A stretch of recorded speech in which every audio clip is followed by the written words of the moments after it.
ರಾಮಾನಂದರಮಣ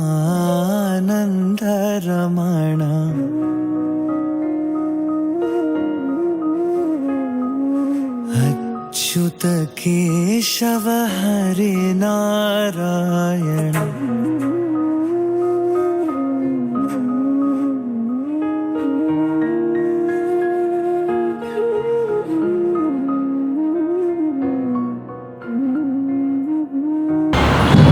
ಸ್ತುತ್ಯ ವಿರಕ್ತ್ಯ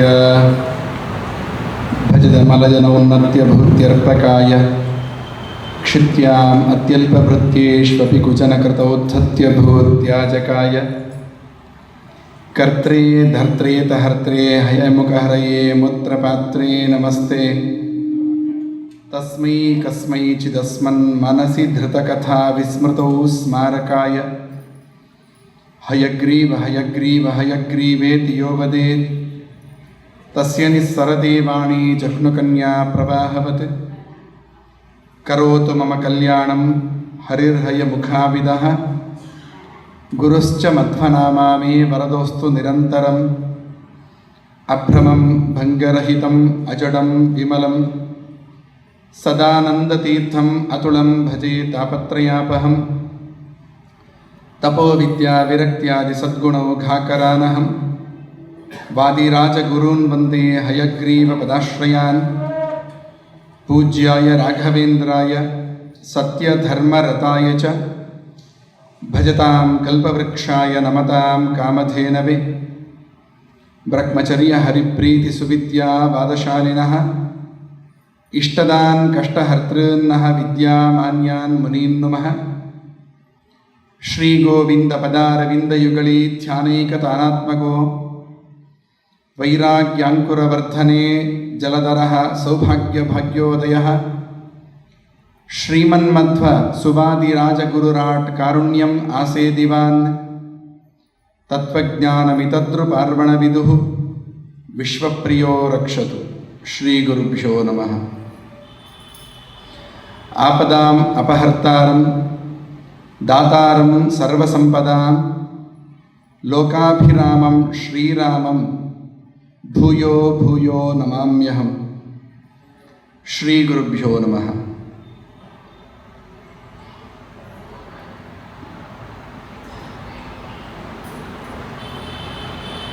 ಮರ್ಯಾದ ಪುರುಷೋತ್ತಮನಾದಂತಹ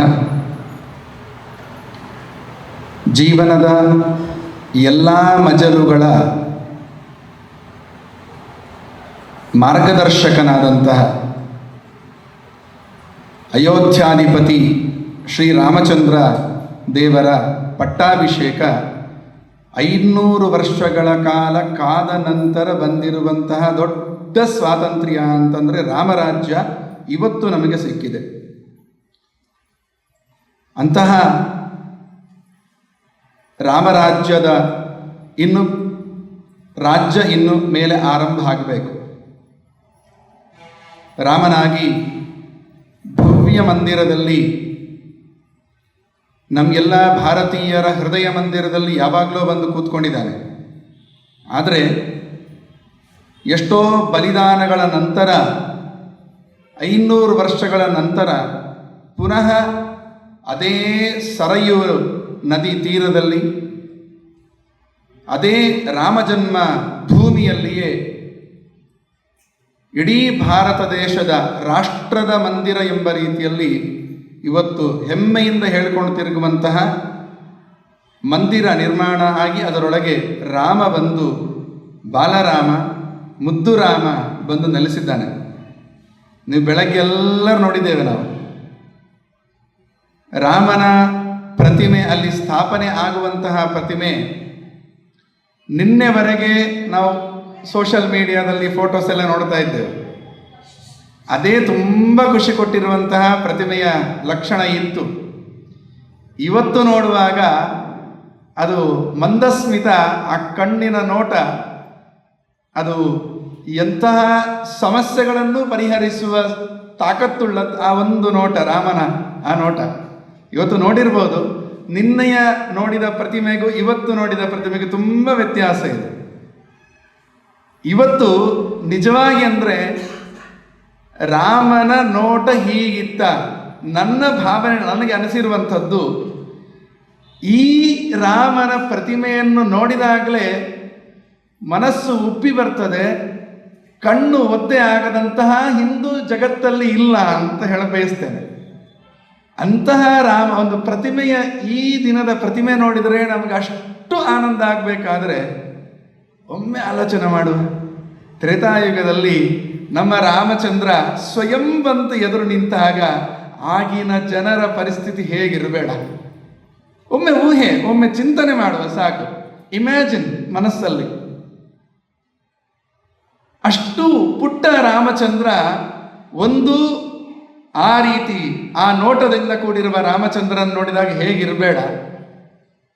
ಅದೇ ರಾಮಚಂದ್ರ ತಾನು ಪರಂಧಾಮಕ್ಕೆ ಅಂತ ತೆರಳಿದಾಗ ರಾಮಾಯಣ ಒಂದು ಮಾತು ಹೇಳುತ್ತೆ, ನಮ್ಮ ರಾಮ ಇಂಥದ್ದೇ ಬೇಕು, ಇಂಥದ್ದು ಜನರೇ ಬೇಕು ನನಗೆ, ಇಂಥವರು ಬೇಡ ಅಂತ ಬಯಸುವನಲ್ಲ ರಾಮ. ಕೊನೆಗೆ ಅವನು ಪರಂಧಾಮಕ್ಕೆ ಮೋಕ್ಷಕ್ಕೆ ಹೋಗುವಾಗ ರಾಮಚಂದ್ರ ಒಂದು ಮಾತು ಹೇಳ್ತಾನೆ, ಎಲ್ಲರಿಗೂ ಕರೆ ಕೊಡ್ತಾನೆ. ಏನು ಗೊತ್ತಾ, ರಾಮಾಯಣದಲ್ಲಿ ಈ ಉಲ್ಲೇಖ ಬರುತ್ತೆ.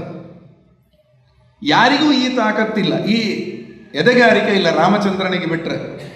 ಮತ್ತೆ ಯಾವ ಮಹಾಭಾರತ ಆಗಲಿ, ಕೃಷ್ಣನಾಗಿ ಇದೇ ರಾಮಚಂದ್ರ ಬಂದಾಗಲೂ ಈ ಮಾತನ್ನು ಹೇಳಲಿಲ್ಲ ಕೃಷ್ಣ. ರಾಮಚಂದ್ರನ ಔದಾರ್ಯ ಎಂಥದ್ದು ಅಂತ ಹೇಳ್ತಾನೆ. ಸಮಾಯಾತ ಏ ಮೋಕ್ಷ ಪದೇಚ್ಛವ ಅಂತ ಒಂದು ಕರೆ ಕೊಡ್ತಾನೆ, ಸಾರ್ವಜನಿಕ ಕರೆ ಇದು. ಮೊನ್ನೆ ದಿವಸ ನಮ್ಮ ಪ್ರಧಾನಿಗಳು ಕೊಟ್ಟರು ಕರೆ. ಇಡೀ ಜಗತ್ತಲ್ಲಿರುವ ಎಲ್ಲರೂ ಒಂದಟ್ಟಿಗೆ ಬಂದು ರಾಮನ ಈ ಮಂದಿರದ ಉದ್ಘಾಟನೆಯ ಪ್ರಾಣ ಪ್ರತಿಷ್ಠೆಯ ವೀಕ್ಷಣೆ ಮಾಡಬೇಕು ಅಂತ. ಅದೇ ರೀತಿಯಲ್ಲಿ ನಮ್ಮ ರಾಮಚಂದ್ರ ಕರೆ ಕೊಟ್ಟಿದ್ದ. ಏನು ಗೊತ್ತಾ, ಯಾರಿಗೆ ಮೋಕ್ಷ ಬೇಕು ಅಂತ ಬಯಸ್ತೀರಿ ಎಲ್ಲರೂ ಈಗಲೇ ಬನ್ನಿ ನನ್ನೊಟ್ಟಿಗೆ, ನಾನು ಕರ್ಕೊಂಡು ಹೋಗ್ತೇನೆ ಅಂತ ರಾಮಚಂದ್ರ ಔದಾರ್ಯ ತೋರಿದ್ದ ನನ್ನ ರಾಮಚಂದ್ರ ಅಂತ.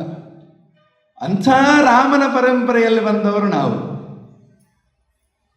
ರಾಮನ ತಾಕತ್ತು, ಆ ಔದಾರ್ಯಾದಿಗಳು ಯಾಕಿಷ್ಟು ಉಳಿದ ಬೇರೆ ಯಾವ ರೂಪಗಳಿಗೂ ಇಲ್ಲದೆ ಇರತಕ್ಕಂತಹ ತಾಕತ್ತು ಈ ರೂಪಕ್ಕೆ ನಾವು ಅನ್ಕೊಳ್ತೇವೆ. ರಾಮನ ಇತಿಹಾಸ, ರಾಮಚಂದ್ರ ರಾಜ್ಯವಾಳಿದ್ದು ಯಾವಾಗ ಅಂತ ಈಗಿನ ಇತಿಹಾಸಕಾರರ ಹತ್ರ ಕೇಳಿದರೆ ಒಂದಷ್ಟು ಲೆಕ್ಕ ಕೊಟ್ಟಾರು. ಇಷ್ಟು 1000 ವರ್ಷ ಅಂತ ಲೆಕ್ಕ ಕೊಟ್ಟಾರು. ನಮ್ಮ ಹಿಂದೂಗಳ ಇತಿಹಾಸ, ವೈದಿಕ ಪರಂಪರೆಯ ಇತಿಹಾಸ ಹೇಳುವಂಥದ್ದು ರಾಮಚಂದ್ರ ಅವತಾರ ಮಾಡಿದ್ದು ಈ ತ್ರೇತಾಯುಗದಲ್ಲಿ ಅಲ್ಲ, ಮತ್ತೆ 24ನೇ ತ್ರೇತಾಯುಗದಲ್ಲಿ ಅವತಾರ ಮಾಡಿದ್ದು ರಾಮನಾಗಿ. ನಾವೆಲ್ಲ ಬೆಳಗ್ಗೆ ಸಂಕಲ್ಪ ಮಾಡುವಾಗ ನಾವು ಒಂದು ಶಬ್ದ ಹೇಳ್ತೇವೆ, ತಲೆ ಕೊಡ್ತೇವೋ ಇಲ್ವೋ ಗೊತ್ತಿಲ್ಲ. 28ತಮೇ ಕಲಿಯುಗೆ ಪ್ರಥಮ ಚರಣೆ ಅಲ್ವಾ ಹೇಳ್ತೇವೆ. ಸಂಕಲ್ಪ ಮಾಡುವಾಗ ಪುರೋಹಿತರು ನಿತ್ಯ ಮನೆಯಲ್ಲಿ ಜಪ ಮಾಡುವಾಗ ನಾವು ಹೇಳುವಂತಹ ಶಬ್ದ ಸಂಕಲ್ಪದಲ್ಲಿ ಏನು ಅರ್ಥ?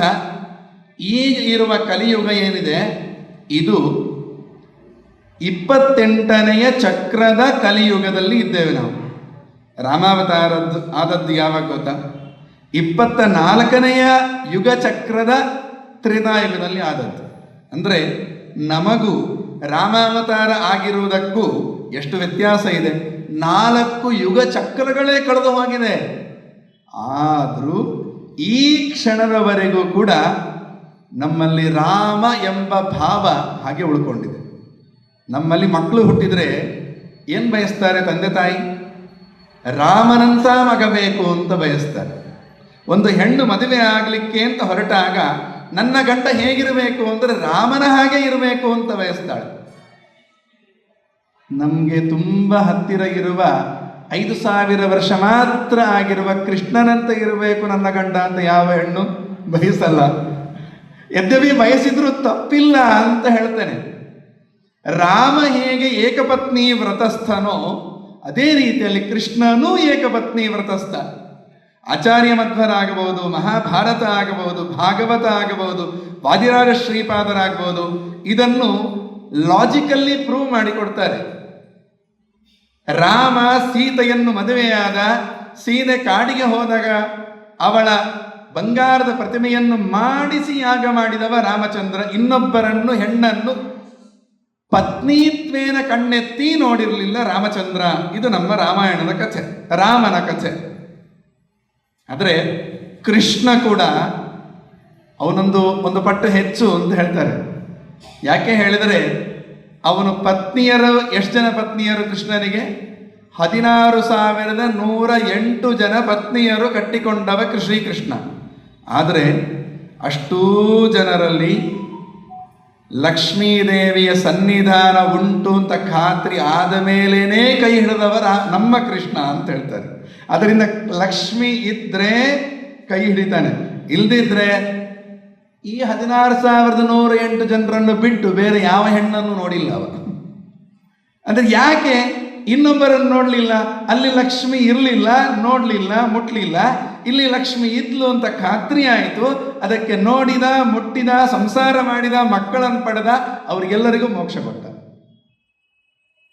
ನೀವೆಣಿಸ್ಬೋದು ರಾಮನ ಕಥೆ, ಸುಂದರಕಾಂಡ, ಹನುಮಂತನ ಕಥೆ ಹೇಳಲಿಕ್ಕೆ ಹೊರಟವರು ಕೃಷ್ಣನ ಕಥೆ ಯಾಕೆ ಹೇಳ್ತಾರೆ ಅಂತ. ರಾಮ ಬೇರೆ ಅಲ್ಲ, ಕೃಷ್ಣ ಬೇರೆ ಅಲ್ಲ. ರಾಮನನ್ನು ಯಾವ ರೀತಿ ಆರಾಧನೆ ನಮ್ಮ ಹೃದಯ ಸಾಮ್ರಾಜ್ಯದಲ್ಲಿ ಅಭಿಷೇಕ ಮಾಡಿ, ನಾವು ಪಟ್ಟಾಭಿಷೇಕ ಮಾಡಿ ಆರಾಧನೆ ಮಾಡ್ತೇವೋ, ಕೃಷ್ಣನನ್ನು ಅದೇ ರೀತಿ ಮಾಡಬೇಕು. ನಮಗೆ ತುಂಬ ಹತ್ತಿರದಲ್ಲಿರೋನು ಕೃಷ್ಣ ಇಲ್ಲಿ. ಆದ್ದರಿಂದ ಹೇಳ್ತಾ ಇದ್ದೇನೆ ಅಷ್ಟೇ. ಅದರಿಂದ ರಾಮನ ಪಟ್ಟಾಭಿಷೇಕ ಇವತ್ತು ಅಲ್ಲಿ ಎಷ್ಟು ವೈಭವದಿಂದ ಆಯಿತೋ, ನಾವು ಕೃಷ್ಣದೇವರ ದರ್ಶನಕ್ಕೆ ಹೋದಾಗಲೂ ಅಷ್ಟೇ ಖುಷಿಯಿಂದ ಹೋಗಬೇಕು ಅಂತ. ಅದರಲ್ಲಿ ಕೂಡ ಕೃಷ್ಣ ಇದ್ರೂ ಕೂಡ ಏನೋ ಅದೊಂದು ಅಟ್ಯಾಚ್ಮೆಂಟ್ ಅಂತ ಹೇಳ್ತೇವೆ, ಮನಸ್ಸಿಗೆ ತುಂಬ ಹತ್ತಿರ ಅಂಟಿಕೊಂಡಿರುವಂಥ ರೂಪ ರಾಮರೂಪ. ಯಾಕೆ ಹೇಳಿದ್ರೆ ಅವನು ಜೀವನದಲ್ಲಿ ನಡ್ಕೊಂಡ ಕ್ರಮ ಯಾರಿಗೂ ಉಪದೇಶ ಮಾಡಲಿಲ್ಲ. ಇಡೀ ರಾಮಾಯಣದಲ್ಲಿ ತೆಗೆದು ನೋಡಿ, ರಾಮಚಂದ್ರ ಇಂಥ ಸಂದರ್ಭದಲ್ಲಿ ಇಂಥವರಿಗೆ ಉಪದೇಶ ಮಾಡಿದ ಅಂತ ಇಲ್ಲ. ಉಪದೇಶ ಬೇಡ. ತನ್ನ ತಮ್ಮಂದಿರು ತನ್ನನ್ನೇ ನಂಬಿಕೊಂಡು ಎಲ್ಲವನ್ನು, ಮನೆ, ಹೆಂಡತಿ, ಮಕ್ಕಳು ಎಲ್ಲವನ್ನೂ ತ್ಯಾಗ ಮಾಡಿ ಬಂದಿರುವ ಲಕ್ಷ್ಮಣನಿಗೂ ಒಂದು ಕ್ಷಣವೂ ಉಪದೇಶ ಮಾಡಿಲ್ಲ ರಾಮಚಂದ್ರ. ಹಾಗಾದರೆ ಮರ್ಯಾದಾ ಪುರುಷೋತ್ತಮ ಹೇಗಾಗ್ತಾನೆ? ಮಾರ್ಗದರ್ಶಕ ಹೇಗಾಗ್ತಾನೆ? ನಮಗೆ ಮಾದರಿ ಹೇಗಾಗ್ತಾನೆ? ಅಂದರೆ ರಾಮ ಎಲ್ಲಿ ಹೇಳಲಿಲ್ಲ, ಬಾಯಿ ಬಿಚ್ಚಲಿಲ್ಲ, ತನ್ನ ಕೃತಿಯಲ್ಲಿ ತೋರಿಸಿಕೊಂಡು ಬಂದ. ಇವತ್ತು ಬೆಳಗ್ಗೆ ನಮ್ಮ ಪ್ರಧಾನಿಗಳು ಹೇಳಿದ್ದೇ ಅದನ್ನು. ಎಂಥ ರಾಮ ಯಾಕಿಷ್ಟು ಮನೆ ಮಂದಿ, ಮನೆ ಹೃದಯ ಸಾಮ್ರಾಜ್ಯದಲ್ಲಿ ಇದ್ದಾನೆ ಅಂತಂದರೆ ಅವನು ನಡ್ಕೊಂಡ ಕ್ರಮ ಹಾಗೆ. ಒಂದು ತಂದೆ ಹತ್ರ ಹೇಗೆ, ತಾಯಿ ಹತ್ರ ಹೇಗೆ, ಚಿಕ್ಕಮ್ಮಂತ್ರ ಹತ್ರ ಹೇಗೆ, ಸಾಮ್ರಾಜ್ಯದ ಮಂತ್ರಿಗಳ ಹತ್ರ ಹೇಗಿರಬೇಕು, ಬ್ರಾಹ್ಮಣರ ಹತ್ರ ಹೇಗೆ, ಋಷಿಮುನಿಗಳ ಹತ್ರ ಹೇಗೆ, ಇವರೆಲ್ಲ ದೊಡ್ಡವರಾದರು. ತನ್ನಕ್ಕಿಂತ ಚಿಕ್ಕವರು ತಮ್ಮಂದಿರ ಹತ್ರ ಹೇಗಿರಬೇಕು, ಹೆಂಡತಿ ಜೊತೆಗೆ ಹೇಗಿರಬೇಕು, ಮಕ್ಕಳ ಜೊತೆಗೆ ಯಾವ ರೀತಿ ನಡ್ಕೊಳ್ಬೇಕು, ಪ್ರಜೆಗಳ ಜೊತೆ ಏನು ಸಂಬಂಧ ಇಲ್ಲ, ಎಂಥದ್ದು ಇಲ್ಲ, ಆದರೆ ಪ್ರಜೆಗಳ ಜೊತೆ ಯಾವ ರೀತಿ ನಡ್ಕೊಳ್ಬೇಕು ಅಂತ ತಾನು ಮಾಡಿ ರಾಜ್ಯಭಾರ ಮಾಡಿ ತೋರಿಸಿಕೊಟ್ಟವ. 1-2 ವರ್ಷ ಅಲ್ಲ, ಈಗ ಇದ್ದಾಗ 5 ವರ್ಷ ರಾಜ್ಯಭಾರ ಮತ್ತೆ ಓಟು ಮುಗಿತು, ಹಾಗಲ್ಲ. 13,000 ವರ್ಷಗಳ ಕಾಲ ರಾಜ್ಯಭಾರ ಮಾಡಿರುವಂಥ ಹೆಗ್ಗಳಿಕೆ ನನ್ನ ರಾಮಚಂದ್ರನಿಗೆ ಅಂತ ಹೇಳ್ತಾರೆ. ಅದು ಹೇಗೆ? ನಾವು ಈ ಕಾಣುವ ಭಾರತ ದೇಶ ಅಲ್ಲ, ಭರತ ಖಂಡ ಅಂತ ಹೇಳ್ತಾರೆ.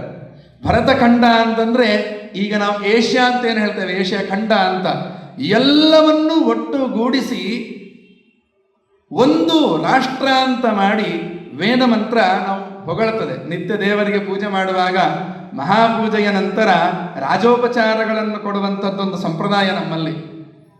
ಆ ವೇದ ಮಂತ್ರಗಳಲ್ಲಿ ರಾಜಾದಿ ರಾಜಾಯ ಪ್ರಸಖ್ಯ ಸಾಹಿನೇ ನಮೋ ವಯಂ ವೈ ಶ್ರವಣಾಯ ಕುರ್ಮಹೆ ಮಂತ್ರಗಳು ಹೇಳುವಂಥದ್ದು. ಇದೇ ರಾಮನ ಚರಿತ್ರೆಯನ್ನು ಆ ಮಂತ್ರ ಹೇಳುವಂಥದ್ದು. ಏಕರಾಟ್ ವೇದ ಮಂತ್ರ ಕೊಟ್ಟಿರುವಂಥ ರಾಮಚಂದ್ರನಿಗೆ ಹೆಸರು.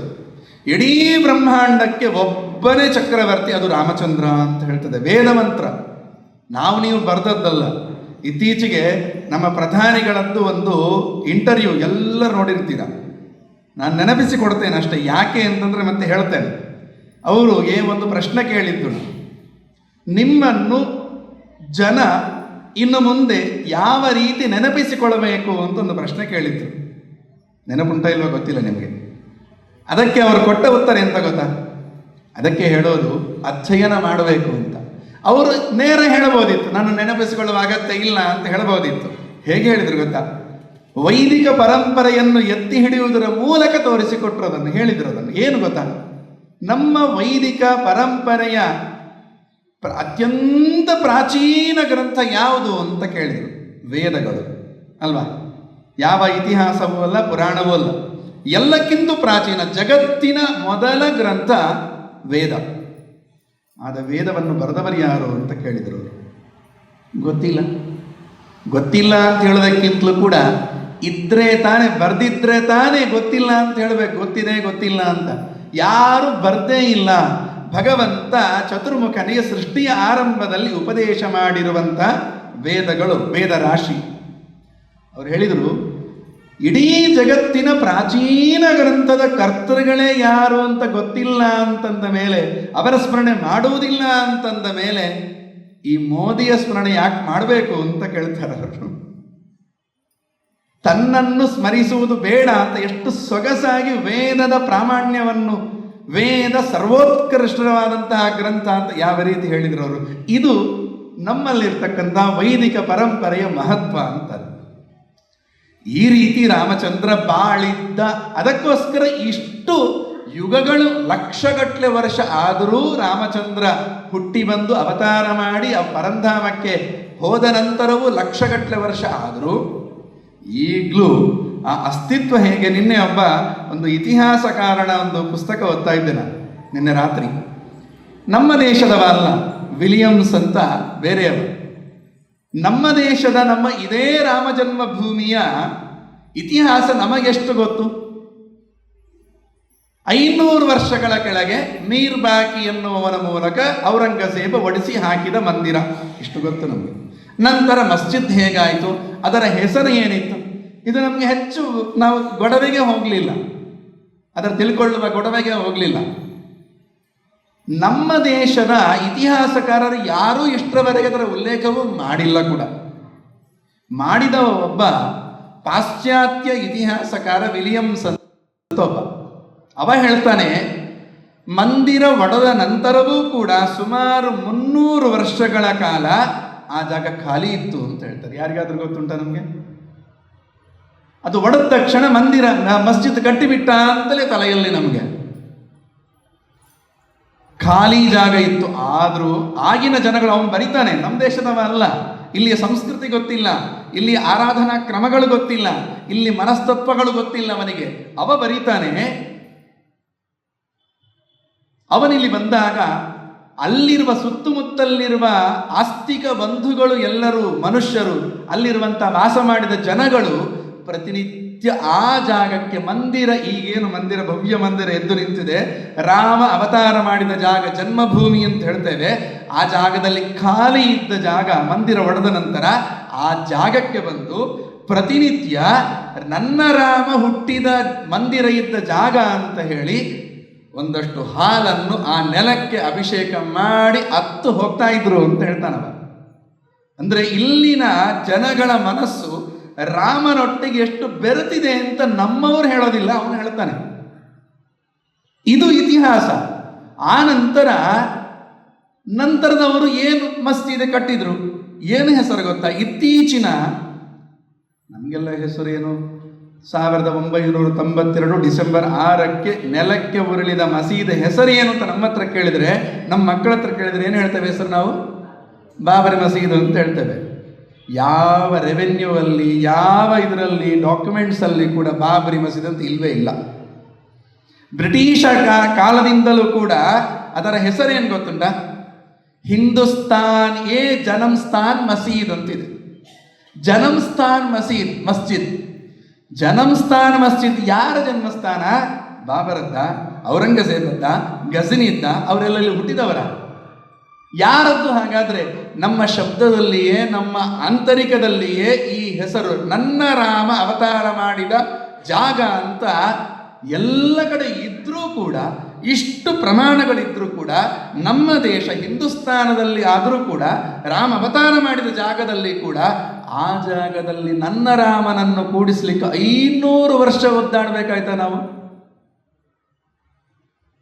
ಇದು ಒಂದು ರೀತಿ ನಮ್ಮ ಇತಿಹಾಸದ ಮೇಲೆ ಇಷ್ಟುವರೆಗೆ ಬರೆದುಕೊಂಡು ಬಂದದ್ದು ಏನು ಹಾಗಾದರೆ? ತಿರುಚಿದ್ದು. ಕೆಲವರು ಹೇಳ್ತಾರೆ ಬುದ್ಧಿಜೀವಿಗಳು ಈಗ ಇತಿಹಾಸ ತಿರುಸ್ತಾ ಇದ್ದಾರೆ, ಅಲ್ಲ, ತಿರುಚಿದ್ದು ಹಿಂದೆ, ಈಗ ಸರಿ ಮಾಡ್ತಾ ಇದ್ದೇವೆ. ಹಿಂದೆ ಯಾರು ಏನು ಪತ್ರಿಕೆಯಲ್ಲಿ ಬರೆದ್ರು ಅದೇ ಪ್ರಮಾಣ ಅಂತ ಇತ್ತು ಹಿಂದಿನ ಸರ್ಕಾರಗಳಲ್ಲಿ. ಈಗ ಹಾಗಿಲ್ಲ, ಸೋಷಿಯಲ್ ಮೀಡಿಯಾ ಇದೆ ನಮಗೆ, ದೊಡ್ಡ ಅಸ್ತ್ರ. ನಾ ಇಷ್ಟೆಲ್ಲ ಹೇಳಿದಲ್ವಾ, ನೀವು ಬೇಕಿದ್ರೆ ಹುಡುಕ್ಬೋದು. archives.org ಅಂತ ಒಂದು ಗೂಗಲಲ್ಲಿ ಸರ್ಚ್ ಮಾಡಿದ್ರೆ ಸಿಗುತ್ತೆ. ಎಲ್ಲ ಡಾಕ್ಯುಮೆಂಟ್ಸ್ ಸಿಗುತ್ತೆ ನಿಮಗೆ, ಎಲ್ಲ 500 ವರ್ಷದ ಹಿಂದಿನ ಎಲ್ಲ ಡಾಕ್ಯುಮೆಂಟ್ಸು ಸಿಗ್ತದೆ ನಮಗೆ. ಇಷ್ಟು ಓಪನ್ ಆಗಿರುವಾಗ ಈಗ ಸುಳ್ಳು ಹೇಳಿದೆ, ಮರೆಮಾಚಿದೆ, ಇದೆಲ್ಲ ಆಗೋದೇ ಇಲ್ಲ ಆಟಗಳು. ಅದರಿಂದ ಎಲ್ಲರೂ ಮುಚ್ಕೊಂಡು ಕೂತಿದ್ದಾರೆ. ಒಂದು ಹೇಳಿದ್ರು ಇವತ್ತು, ಯಾರೋ ಒಬ್ಬ ಸಂತ ಲೈವಲ್ಲಿ ಇವತ್ತು ಮಾತಾಡುವಾಗ ಹೇಳಿದ, ಅವರೆಲ್ಲ ಆಪೋಸಿಷನ್ ಲೀಡರ್ಸ್ ಎಲ್ಲ ಬಂದಿಲ್ಲ, ಇದಕ್ಕೆ ಏನಂತೀರಿ ನೀವು? ಅವರಿಗೆ ಯೋಗ ಇಲ್ಲ, ಅದರಿಂದ ರಾಮನ ಪಟ್ಟಾಭಿಷೇಕ ನೋಡಲಿಕ್ಕೆ ಕಪಿಗಳೂ ಬಂದು ರಾವಣನ ರಾಜ್ಯದವರೊಬ್ಬರು ಬರಲಿಲ್ಲ, ಹೋಗ್ಲಿ ತೊಂದರೆ ಇಲ್ಲ ಅಂತ ಹೇಳಿದ. ಧೈರ್ಯ ಎಷ್ಟು ಬಂದಿದೆ ನಮಗೆ! ಯಾಕೆ? ನನ್ನ ರಾಮ ನನ್ನ ಊರಿಗೆ ಬಂದಿದ್ದಾನೆ, ಅಷ್ಟು ಆಂತರಿಕ ಖುಷಿ ಅದು. ಯಾಕೆ ರಾಮನನ್ನು ಕಂಡ್ರೆ ಇಷ್ಟು? ರಾಮನನ ಪಾದಗಳನ್ನು ನಂಬಿದರೆ ಅವನು ಕೈ ಬಿಡೋದಿಲ್ಲ ಅಂತ ಯಾರೂ ಹೇಳಲಿಲ್ಲ. ನಮಗೆ ಕಪಿಗಳನ್ನು ಮಾಡಿ ತೋರಿಸಿದ್ರು ನಮಗೆ.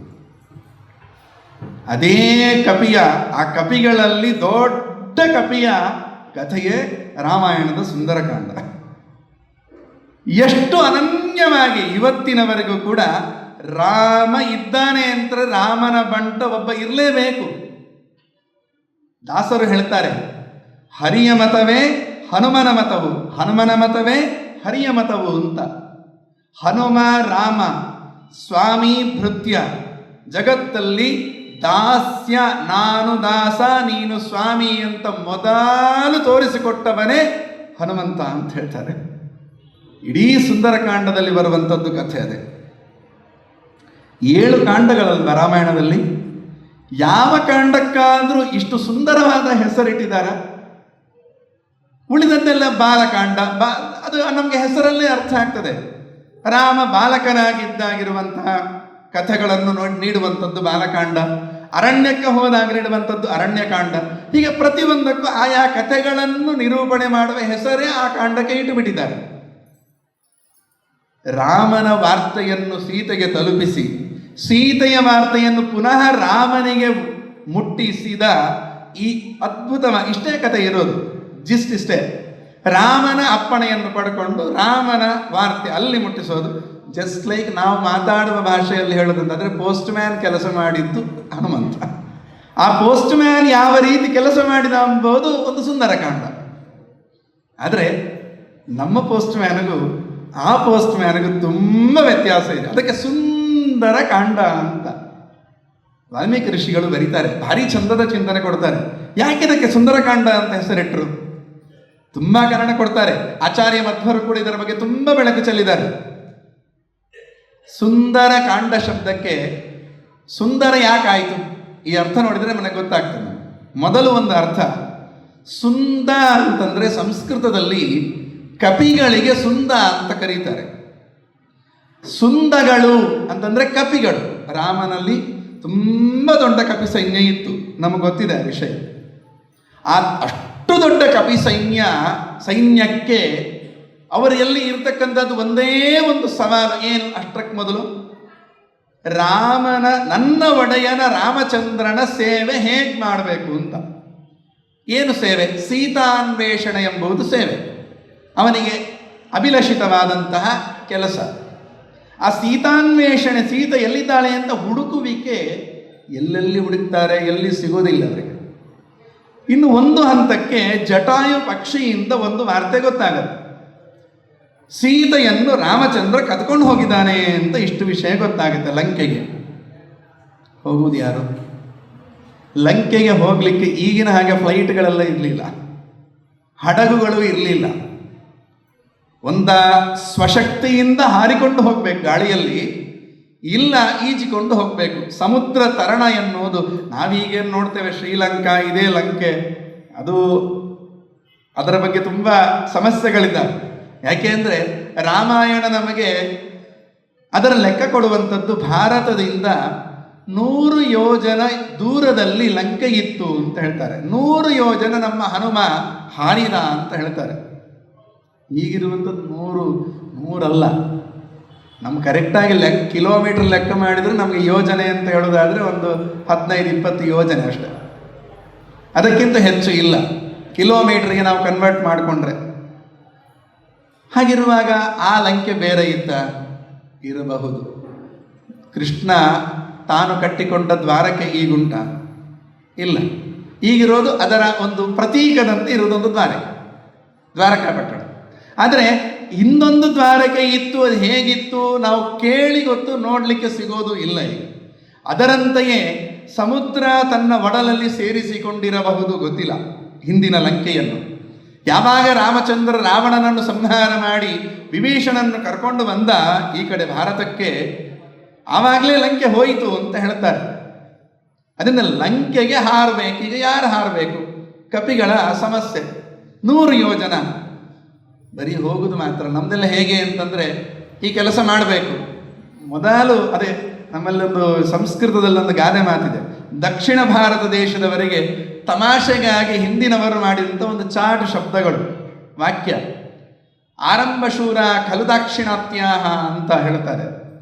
ದಕ್ಷಿಣ ಭಾರತ ದೇಶವರೆಲ್ಲ ಒಂದು ಕೆಲಸವನ್ನು ಹೇಳಿದರೆ ಆರಂಭದಲ್ಲಿ ಶೂರತ್ವ ತೋರಿಸ್ತಾರೆ, ಮತ್ತೆ ಮಧ್ಯದಲ್ಲೇ ಆ ಕೆಲಸ ಬಿಟ್ಟು ಬಂದುಬಿಡ್ತಾರೆ ಅಂತ ಒಂದು ತಮಾಷೆಗೆ ಹೇಳುವಂತಹ ಕೆಲಸ, ಒಂದು ಮಾತುಗಳು. ಕಾಳಿದಾಸ ಇದರ ಬಗ್ಗೆ ಉಲ್ಲೇಖ ಮಾಡ್ತಾನೆ. ಹೌದಾ, ನಾವು ಹನುಮ ನಮ್ಮ ನಾಡಿನವ, ಅವನು ಆರಂಭ ಶೂರ ಅಲ್ಲ. ಒಂದು ಕೆಲಸ ಆರಂಭ ಮಾಡಿದ ಅಂತ ಹೇಳಿದರೆ ಚಾತೂ ತಪ್ಪದೆ ಚೆನ್ನಾಗಿ ಮುಗಿಸಿಕೊಂಡು ಬರುವ ತಾಕತ್ತು ಹನುಮನಲ್ಲಿ ಒಬ್ಬನಲ್ಲೇ ಇತ್ತು. ಯಾರು ಹೋಗ್ಬೇಕೀಗ? ಹಾರಬೇಕು. ಯಾರು? 100 ಯೋಜನ ಹಾರಬಲ್ಲವರು ಮಾತ್ರ ಸಾಧ್ಯ ಇಲ್ಲ. 100 ಯೋಜನ ಹಾರಿ ಅಲ್ಲಿ ಸೀತೆಯನ್ನು ಹುಡುಕಿ ಇದ್ದಾಳೋ ಇಲ್ಲೋ ನೋಡಿಕೊಂಡು ರಾಮನ ಸಂದೇಶವನ್ನು ತಲುಪಿಸಿ ಬಂದ ವಿಘ್ನಗಳನ್ನು ಪರಿಹಾರ ಮಾಡಿಕೊಂಡು ಪುನಃ 100 ಯೋಜನೆ ವಾಪಸ್ ಹಾರಿ ಬರಬೇಕು. ಇಷ್ಟು ಕೆಲಸ ಇದೆ. ರಾಮಾಯಣ ಹೇಳುತ್ತೆ, ಎಲ್ಲ ಕಪಿಗಳು 1 by 1 ನನಗಿಷ್ಟು ತಾಕತ್ತಿದೆ, ನನಗಿಷ್ಟು ತಾಕತ್ತಿದೆ, ಇಷ್ಟು ಯೋಜನೆ ಹಾರಬಲ್ಲೆ. ಆಚಾರ್ಯ ಮಧ್ವರು, ವಾಲ್ಮೀಕಿ ಋಷಿಗಳು ಯಾವ ಯಾವ ಕಪಿ ಎಷ್ಟೆಷ್ಟು ಹಾರಬಲ್ಲೆ ಅಂತ ಹೇಳಿದರು ಅಂತ ಲೆಕ್ಕ ಕೊಡ್ತಾರೆ ನಮಗೆ. 10, 20, 30, 40, 60, 70 ಹೀಗೆ ಮುಂದುವರಿಯುತ್ತದೆ. ನೀಲ, ಅಂಗದ ಎಲ್ಲರೂ ಎದ್ದು ನಿಂತು ಹೇಳ್ತಾರೆ. ಅಂಗದ ಹೇಳ್ತಾನೆ, ನಾನು 90 ಯೋಜನೆ ಹಾರಬಲ್ಲೆ. ಪ್ರಯೋಜನ ಇಲ್ಲ. ನನಗೆ 90 ಯೋಜನೆ ಹಾರಿದ ನಂತರ ಮುಂದೆ 10 ಯೋಜನೆ ಯಾರು ಕರ್ಕೊಂಡು ಹೋಗುದು? ಸಮುದ್ರದಲ್ಲಿ ಬೀಳುದ? ಆಗೋದಿಲ್ಲ. ಮತ್ತು ಯಾರು? ಜಾಂಬವಂತ ಎದ್ದು ನಿಂತ ಹಣ್ಣು ಮುದುಕ, ಅವ ಎದ್ದು ಹೇಳಿದ ಅಂತೆ, ನಾನು 100 ಯೋಜನ ಹಾರಬಲ್ಲೆ, ವಾಪಸ್ಸು ಬರಲಿಕ್ಕೆ ತಾಕತ್ತು ಇತ್ತು, ಈಗಿಲ್ಲ. ಈಗ ಹಣ್ಣಾಗಿದ್ದೇನೆ, ನನಗಾಗೋದಿಲ್ಲ. ಆಯಿತು, ತುಂಬ ವಿಚಾರ ನಡೀತು. ಯಾರು ಹೋಗುವುದು, ಯಾರಿಗೆ ತಾಕತ್ತಿದೆ? ರಾಮನಿಗೆ ಗೊತ್ತಿದೆ, ಹನುಮನಿಗೆ ಗೊತ್ತಿದೆ ಯಾರಿಗೆ ತಾಕತ್ತುಂಟು ಅಂತ. ಇಬ್ಬರೂ ಸುಮ್ಮನೆ ಕೂತ್ಕೊಂಡಿದ್ದಾರೆ, ಇಬ್ಬರೂ ಮಾತಾಡ್ತಾ ಇಲ್ಲ. ಕೊನೆಗೆ ಜಾಂಬವಂತ ಹೇಳಿ, ಯಾರಿಗೂ ಗೊತ್ತಿಲ್ಲ ಯಾರ ತಾಕತ್ತು ಏನು, ಹನುಮನ ತಾಕತ್ತು ಏನು ಅಂತ ಯಾರಿಗೂ ಗೊತ್ತಿಲ್ಲ. ಅಲ್ಲಿ ಜಾಂಬವಂತನಿಗೊಬ್ಬನಿಗೆ ಅರಿವಿತ್ತಂತೆ. ಅವ ಹೇಳ್ತಾನೆ, ಅದಕ್ಕೆ ಮನೆಯಲ್ಲಿ ಹಿರಿಯರಿರಬೇಕು ಹೇಳೋದು ಇದಕ್ಕೋಸ್ಕರವೇ. ಹಿಂದಿನದ್ದೆಲ್ಲವೂ ತಿಳಿದುಕೊಂಡಿರ್ತಕ್ಕಂಥ ಒಬ್ಬ ವ್ಯಕ್ತಿ ಮನೆಯಲ್ಲಿ ಇದ್ದ ಅಂತ ಹೇಳಿದರೆ ಮುಂದಿನ ಈಗಿನ ಜನಾಂಗಕ್ಕೆ ಮಾರ್ಗದರ್ಶನ ನೀಡಲಿಕ್ಕೆ ಅನುಕೂಲ ಆಗತ್ತೆ, ನಾವು ಒಳ್ಳೆ ದಾರಿಯಲ್ಲಿ ನಡ್ಕೊಂಡು ಹೋಗ್ಲಿಕ್ಕೆ ಅನುಕೂಲ ಆಗತ್ತೆ. ಜಾಂಬವಂತ ಹೇಳ್ತಾನೆ, ತಾಕತ್ತಿಲ್ದವರೆಲ್ಲ ಬಾಯಿ ಬಡ್ಕೊಂಡು ಮಾತಾಡಿದ್ದೇವೆ ಎಲ್ಲರೂ, ತಾಕತ್ತಿದ್ದವ ಸುಮ್ಮನೆ ಕೂತ್ಕೊಂಡಿದ್ದಾನೆ ಅಂತ. ಅಲ್ಲಿಂದ ಬಂದು ಕಾಣುತ್ತೆ ಗಾದೆ ಮಾತು, ತುಂಬಿದ ಕೊಡ ತುಡುಕೋಲ್ಲ ಅಂತ. ಯಾರಿಗೆ ನಿಜವಾದ ತಾಕತ್ತು ಇತ್ತು ಅವರು ಸುಮ್ಮನೆ ಕೂತಿದ್ರು, ಯಾರಿಗಿತ್ತು ಅಂತ ಗೊತ್ತಿತ್ತು ರಾಮಚಂದ್ರ ಅವನು ಸುಮ್ಮನೆ ಕೂತಿದ್ದ. ಎಲ್ಲರೂ ಅವರವರ ತಾಕತ್ತುಗಳನ್ನು ಆವಿಷ್ಕಾರ ಮಾಡಲಿ, ಮತ್ತೆ ನೋಡುವ ಅಂತ. ಜಾಂಬವಂತ ಈ ರೀತಿ ಹೇಳಿದ ತಕ್ಷಣ ಎಲ್ಲ ಕಪಿಗಳು ಹೋದವಂತೆ. ಹನುಮ ಮೊದಟ್ಟಿಗೆ ಮಹೇಂದ್ರ ಪರ್ವತದ ಮೇಲೆ ಕೂತ್ಕೊಂಡಿದ್ದಾನೆ. ಎಲ್ಲ ಕಪಿಗಳು ಒಟ್ಟಾಗಿ ಹೋದವಂತೆ. ಯಾರು ಹೇಳಿದರೆ ಕೇಳ್ತಾನೆ ಈ ಹನುಮ, ಒಡೆಯ ರಾಮಚಂದ್ರ ಹೇಳಿದರೆ ಮಾತ್ರ ಕೇಳ್ತಾನೆ. ಆದರೆ ನಮ್ಮದೇ ಜಾತಿಯವ, ನಾವೊಂದು ಸ್ವಲ್ಪ ಹೋಗಿ ಮಾತಾಡುವ, ಕೇಳಬಹುದು, ನಮ್ಮ ಒಳಗಿನ ದುಃಖ ಅರ್ಥ ಮಾಡಿಕೊಳ್ತಾನೆವ ಅಂತ ಹೇಳಿಕೊಂಡು ಎಲ್ಲರೂ ಹೋದ್ರಂತೆ. ಕೇಳಿಕೊಳ್ತಾರೆ, ಹನುಮ ನಿನ್ ಬಿಟ್ಟರೆ ಬೇರೆ ಯಾರೂ ಇಲ್ಲಪ್ಪ, ನೀನು ಹೋಗು, ಕೆಲಸ ಮಾಡಿಕೊಂಡು ಬಾ. ನಾನು ಹೋದ್ರೆ ನಿನಗೇನಾಗತ್ತೆ ಅಂತ ಕೇಳಿದ ಹನುಮ. ನಾನು ಹೋಗೋದು ರಾಮನ ಕೆಲಸ, ನೀವು ಯಾಕೆ ಇಷ್ಟು ಒದ್ದಾಡ್ತಿದ್ದೀರಾ, ನಿಮ್ಗೇನಾಗಬೇಕು ಅಂತ ಕೇಳಿದ್ರಂತೆ ಹನುಮಂತ. ಅದಕ್ಕೆ ಕಪಿಗಳು ಹೇಳಿದ್ರಂತೆ, ನೀನು ಮಾಡಿಕೊಂಡು ಒಂದು ಈ ಕೆಲಸ ಚೆನ್ನಾಗಿ ಮಾಡಿಕೊಂಡು ಬಂದರೆ ನನ್ನವ ನೀನು, ನನ್ನ ಜಾತಿಯವ, ನನ್ನವ ಈ ರೀತಿ ಕೆಲಸ ಮಾಡಿದ್ದಾನೆ, ನನ್ನ ಒಡೆಯನ ಕೆಲಸ ಬೇರೆ ಯಾರ್ಯಾರೋ ಮಾಡಲಿಲ್ಲ, ನನ್ನವನೇ ಮಾಡಿದ್ದಾನೆ ಅಂತ ನಮಗೆಲ್ಲ ತುಂಬ ಖುಷಿ ಆಗತ್ತೆ ಹನುಮ, ಮಾಡಿಕೊಂಡು ಬಾ ಅಂತ ಹೇಳಿದ್ರಂತೆ. ಹನುಮ ಆಗ್ಲೂ ಮಾತಾಡಲಿಲ್ಲ, ಅಂತ ಹೇಳಲಿಲ್ಲ. ಯಾಕೆ? ತನ್ನ ಸ್ವಾಮಿಯ ಅಪ್ಪಣೆ ಬೇಕು ಅವನಿಗೆ. ಎಷ್ಟು ಜನ ಬೇಡ್ಕೊಂಡ್ರು ಕೂಡ ತನ್ನ ಸ್ವಾಮಿಯ ಅಪ್ಪಣೆ ಇಲ್ಲ ಅಂತಂದರೆ ಮಾಡಬಾರದು ಯಾವ ಕೆಲಸವೂ. ಹನುಮ ಹೆಜ್ಜೆಗೆ ನೀವು ರಾಮಾಯಣ ನೋಡಿಕೊಂಡು ಹೋಗಿ ಅಧ್ಯಯನ ಮಾಡಿಕೊಂಡು, ಸುಮ್ಮನೆ ಏನೋ ಕಾಟಾಚಾರಕ್ಕೆ ಮುಗಿಬೇಕು ಅಂತ ಓದಿಕೊಂಡು ಹೋಗದೆ ಅರ್ಥ ಮಾಡಿಕೊಂಡು ಅಧ್ಯಯನ ಮಾಡಬೇಕು ಅಂತ ಶ್ಲೋಕ ಓದಿಕೊಂಡು ಹೋದಾಗ ಅಲ್ಲಿರುವ ಆ ಸೊಗಸು, ವಾಲ್ಮೀಕಿ ಋಷಿಗಳ ಶಬ್ದಗಳ ಸೊಗಡು ನಮಗೆ ಅರ್ಥ ಆಗತ್ತೆ. ಹನುಮ ಹೇಳ್ತಾನೆ, ನನ್ನ ರಾಮ. ಅವನು ಹೇಳೋದು ಎಂದಿಗೂಡ ನಮ್ಮ ರಾಮ, ನಿಮ್ಮ ರಾಮ ಅಂತ ಎಂದೂ ಹೇಳಿಲ್ಲ ಹನುಮ. ನನ್ನ ರಾಮಚಂದ್ರ ಅಂತಲೇ ಹೇಳಿದವ ಮೊದಲಿಂದಲೂ ಕೂಡ. ಸುಮ್ಮನೆ ಕೂತಿದ್ದ ರಾಮಚಂದ್ರ ಬಂದ, ಹನುಮ ನೀನು ಕೆಲಸ ಮಾಡಿಕೊಂಡು ಬಾ, ಇಷ್ಟೇ ಹೇಳಿದ್ದಂತೆ. ಅದನ್ನು ಆಚಾರ್ಯ ಉಲ್ಲೇಖ ಮಾಡ್ತಾರೆ. ರಾಮಾಯ ಶಾಶ್ವತ ಸುವಿಸ್ತೃತ ಷಡ್ಗುಣಾಯ. ರಾಮ ಬಂದು ಹನುಮ ಅಂತ ಹೇಳಿದ ಕೂಡಲೇ ಅರ್ಥ ಆಯ್ತು ಇವನಿಗೆ. ಹನುಮನ ಮತವೇ ಹರಿಯ ಮತವು, ಭಗವಂತನ ಮನಸ್ಸಲ್ಲಿ ಏನಿದೆ ಅಂತ ಕೂಡಲೇ ಅರ್ಥ ಮಾಡಿಕೊಂಡವ ಹನುಮಂತ ಮೇಲೆ ಎದ್ದು ನಿಂತ, ನಮಸ್ಕಾರ ಮಾಡಿದ ರಾಮಚಂದ್ರನಿಗೆ, ಒಡೆಯನಿಗೆ ಹಾರಿದ ಅಂತ ಹೇಳ್ತಾರೆ. ಹಾರುವ ಮೊದಲು ನಮಸ್ಕಾರ ಮಾಡುವಾಗ ಏನು ಚಿಂತನೆ ಮಾಡಿದ ಅಂತ ತುಂಬ ವರ್ಣನೆ ಮಾಡ್ತಾರೆ. ಅಲ್ಲಿ ಒಂದು ಶಬ್ದ ನಮ್ಮ ಜೀವನಕ್ಕೆ ಬೇಕಾಗಿರೋದು, ಹನುಮನಿಂದ ನಾವು ಕಲಿಲಿಕ್ಕಿರ್ತಕ್ಕಂಥ ಗುಣಗಳು ಏನು ಹೇಳಿದಾವ ಪ್ರಾರ್ಥನೆ. ರಾಮನಿಗೆ ನಮಸ್ಕಾರ ಮಾಡುವಾಗ ಸರ್ವೇಶ್ವರಾಯ ಬಲ ವೀರ್ಯ ಮಹಾರಣವಾಯ ನತ್ವ ಹೇಳ್ತಾರೆ. ಸರ್ವ ಒಡೆಯ, ಇಡೀ ಜಗತ್ತಿನ ಒಡೆಯನಾದ ವೀರ್ಯ ಬಲಗಳಿಂದ ಸಮುದ್ರದಂತೆ ಇರುವ ರಾಮನಿಗೆ ನಮಸ್ಕಾರ ಮಾಡಿ ಹಾರಿದ ಅಂತ ಹೇಳ್ತಾರೆ. ಯಾಕಿದನ್ನು ಒತ್ತಿ ಹೇಳ್ತಾರೆ? ಇಷ್ಟರವರೆಗೆ ನೋಡಿದ್ದೇವೆ ನಾವು, ಒಂದು ಕೆಲಸ ಆರಂಭ ಮಾಡಿ ಅದು ಸುಮ್ಮನೆ ಆರಂಭ ಮಾಡಿ ಬಿಟ್ಬಿಡೋದಲ್ಲ. ಒಂದು ಖುಷಿ ಆಯಿತು, ಇಲ್ಲಿಯ ಈ ಕಾರ್ಯಕ್ರಮದ ನೇತೃತ್ವ ಎಲ್ಲ ಯುವಕರೇ ವಹಿಸ್ಕೊಂಡಿದ್ದಾರೆ ಅಂತ ಗೊತ್ತಾಯ್ತು. ತುಂಬ ಖುಷಿಯಾಯಿತು. ಮೊನ್ನೆ ಬಂದಿದ್ರು. 12 ದಿನಗಳ ಕಾಲ ನಿರಂತರ ಈ ಕಾಲದಲ್ಲಿ, ಈ ಕಲಿಯುಗದಲ್ಲಿ, ಈಗ ಫ್ಯಾಷನಬಲ್ ಈ ಯುಗದಲ್ಲಿ ಯುವಕರನ್ನು ಒಟ್ಟು ಸೇರಿಸಿ 12 ದಿನಗಳ ಕಾಲ ರಾಮನ ಭಜನೆ, ರಾಮನ ಜಪ ಮಾಡುವುದು ಸುಲಭವಲ್ಲ. ಹೆಚ್ಚಿನ ಅಂಶ ಆ ಹನುಮಂತನ ಉಪಾಸನೆ ಮಾಡಿದ್ದಕ್ಕೆ ಅವನಲ್ಲಿರುವ ಗುಣ ಇಲ್ಲಿಯ ಯುವಕರಿಗೆ ಬಂದಿರಬೇಕಾ ಏನೋ ಗೊತ್ತಿಲ್ಲ. ಏನು ಹೇಳಿದ ಗೊತ್ತಾ? ರಾಮಚಂದ್ರನಿಗೆ ಹನುಮ ನಮಸ್ಕಾರ ಮಾಡುವಾಗ ಬಲ ವೀರ್ಯ ಮಹಾರಣವಾಯ ಅಂತ ಹೇಳ್ತಾನೆ. ರಾಮ ಎಂಥವ? ನಮಗೆಲ್ಲ ವೀರರು ಅಂತ ಕರಿತೇವೆ ನಾವು. ಯಾರನ್ನು ಕರಿತೇವೆ ವೀರರು ಅಂತ? ಒಂದು ಯುದ್ಧ ಗೆದ್ದು ಬಂದರೆ ವೀರ ಅಂತ ಕರಿತೇವೆ ನಾವು. ಅರ್ಥ ಯಾವ ಅರ್ಥದಲ್ಲಿ ನಾವು ಹೇಳೋದು? ತುಂಬ ಸಾಮರ್ಥ್ಯವುಳ್ಳವ, ಗೆದ್ದುಕೊಂಡು ಬಂದವ ಅರ್ಥದಲ್ಲಿ ನಾವು ಹೇಳ್ತೇವೆ. ಸಂಸ್ಕೃತ ಏನು ಹೇಳುತ್ತೆ? ವೀರರು ಅಂತ ಯಾರನ್ನು ಕರಿಬೇಕು? ಭುಜಬಲ ಇದ್ದವನನ್ನು ವೀರರು ಅಂತ ಕರಿಬೇಡಿ ಅಂತ ಹೇಳುತ್ತೆ. ಮತ್ತು ಯಾರನ್ನು ಕರಿಬೇಕಂತೆ? ಆರಬ್ಧ ಅಂತಗಾಮಿತ್ವಂ ವೀರ್ಯಂ. ಸಂಸ್ಕೃತ ಕೊಡುವಂತಹ ಡೆಫಿನೇಷನ್ ನಮಗೆ. ಆ ವೀರ್ಯ ಯಾರಲ್ಲಿ ಉಂಟಾ ಅವನು ವೀರ. ವೀರ ಅಂದರೆ ಏನು? ಆಗ ಹೇಳಿದ ಹಾಗೆ ಒಂದು ಕೆಲಸ ಮಾಡಬೇಕು ಅಂತ, ಈ ಕಾರ್ಯಕ್ರಮ ಮಾಡಬೇಕು ಅಂತಾದರೆ ಮೊದಲೇ ಯೋಜನೆ ಮಾಡಿಕೊಂಡು ಇಷ್ಟಿಷ್ಟು ದಿನ ಈ ಇಂಥ ಮನುಷ್ಯ ಇಂತಿಂಥವರು ಈ ಜವಾಬ್ದಾರಿ ವಹಿಸಿಕೊಂಡು ಈ ಕಾರ್ಯಕ್ರಮ ಮಾಡಬೇಕು, ಇಷ್ಟು ಭಜನೆ ಮಾಡಬೇಕು, ಈ ಟೈಮಿಂದ ಈ ಟೈಮಿಗೆ ಆಗಬೇಕು. ಪ್ಲ್ಯಾನ್ ಮಾಡ್ತೇವೋ ಇಲ್ಲ, ಯೋಜನೆ ಹಾಕ್ತೇವೋ ಇಲ್ಲ. ಯೋಜನೆ ಹಾಕಿದ ಸಮಯಕ್ಕೇನೆ ನಾವು ಆರಂಭ ಮಾಡಿ ಅದನ್ನು ಕಾರ್ಯಕ್ರಮ ನಿರ್ವಹಣೆ ಮಾಡಿ ಮುಗಿಸಿ ಆ ಕಾರ್ಯಕ್ರಮದಿಂದ ಅನೇಕ ಜನರಿಗೆ, ಸಮಾಜಕ್ಕೆ ಒಳಿತಾದ ಮೇಲೆ ಹೇಳಬೇಕಂತೆ ಇವನು ವೀರ ಮಾಡಿದವನನ್ನು. ಆರಂಭ ಮಾಡಿದ ಕಾರ್ಯ ಯಾವ ರೀತಿ ಎಣಿಸಿಕೊಳ್ತೇವೆ ಆ ಕಾರ್ಯ ಅದೇ ರೀತಿ ಮಾಡಿ ಕೊನೆಗೊಂಡ ನಂತರ ವೀರ, ಆ ಯಾರು ಕೊನೆಗೊಳಿಸ್ತಾರೆ ಅವರಲ್ಲಿ ಇರುವ ಆ ಗುಣಕ್ಕೆ ವೀರ್ಯ ಅಂತ ಕರೀತಾರೆ. ವೀರ್ಯ ಉಳ್ಳವನು ವೀರ ಆಗ್ತಾನೆ. ಈಗ ರಾಮಚಂದ್ರಾದಿಗಳು ಎಲ್ಲರೂ ಸೇರಿಕೊಂಡು ಹನುಮನ ತಲೆಗೆ ಕೊಟ್ಟ ಜವಾಬ್ದಾರಿ ಅಂತದ್ದು ಯಾವ ಕೆಲಸ? ಆಗ ನೋಡಿದ ಹಾಗೆ ಹೋಗಿ ಸೀತೆಯನ್ನು ಮಾತಾಡಿಸಿಕೊಂಡು ನಮ್ಮ ಮಾತೆಯನ್ನು ವಾಪಸ್ ಅವಳ ಸುದ್ದಿಯನ್ನು ಇವನಿಗೆ ತಲುಪಿಸಬೇಕು ಅಲ್ವಾ? ಬಂದ ವಿಘ್ನಗಳನ್ನೆಲ್ಲ ಅವನೇ ಪರಿಹಾರ ಮಾಡಿಕೊಳ್ಬೇಕು. ನನ್ನ ಕೈಲಾಗೋದಿಲ್ಲ. ಇನ್ನೊಬ್ಬನಿಗೆ ಫೋನ್ ಮಾಡಿದರೆ ಮೊಬೈಲ್ಸ್ ಇರಲಿಲ್ಲ, ಆಗ ಯಾರು ಬರೋ ಪರಿಸ್ಥಿತಿಯಲ್ಲಿ ಇರಲಿಲ್ಲ. ತನ್ನ ಸಮಸ್ಯೆ ತಾನೇ ಪರಿಹಾರ ಮಾಡಿಕೊಳ್ಳಬೇಕು, ಮಾಡಿಕೊಂಡು ಕೆಲಸ ಮುಗಿಸ್ಬೇಕು ಅಲ್ವಾ? ಆ ತಾಕತ್ತು ಈಗ ಹನುಮಂತನಿಗೆ ಬರಬೇಕಾದ್ರೆ ಯದ್ಯಪಿ ಇದೆ ಹನುಮನಲ್ಲಿ, ಮೊದಲೇ ಇದೆ. ಆದರೂ ನನ್ನಲ್ಲಿದೆ ಅಂತ ರಾಮಚಂದ್ರ ನಾವಾದರೆ ಯಾರು ಏನು ಹೇಳದೆ ನಮ್ಮನ್ನು ಮಾತ್ರ ಕರೆದು ನೀನೇ ಮಾಡ್ಲಿಕ್ಕೆ ಸಮರ್ಥ ಮಾರೆ, ನೀನೇ ಇಂದ್ರ, ನೀನೇ ಚಂದ್ರ ಅಂತ ಹೊಗಳಿಬಿಟ್ರೆ ನಾವು ಅಟ್ಟಕ್ಕೇರಿ ಕೊಡ್ತೇವೆ ಅಲ್ವಾ? ಹನುಮ ಹಾಗೆ ಮಾಡಲಿಲ್ಲ. ಎಲ್ಲರೂ ಹೊಗಳಿದರು, ಸ್ವಯಂ ರಾಮಚಂದ್ರವಂದು ಹೇಳಿದರು ಕೂಡ ಏನು ಮಾಡ್ತಾನೆ ಹನುಮ?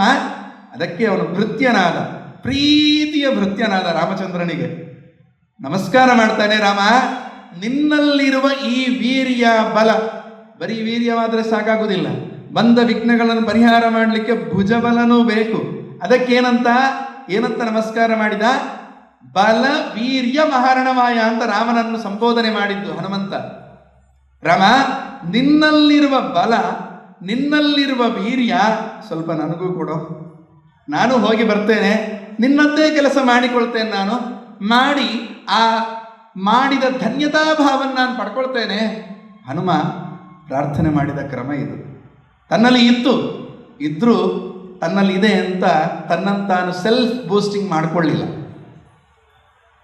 ತನ್ನ ಒಡೆಯನಿಂದ ತನಗೆ ಬರಬೇಕು ಅಂತ ಹೇಳಿ ನಮಸ್ಕಾರ ಮಾಡಿ ಹೊರಟ.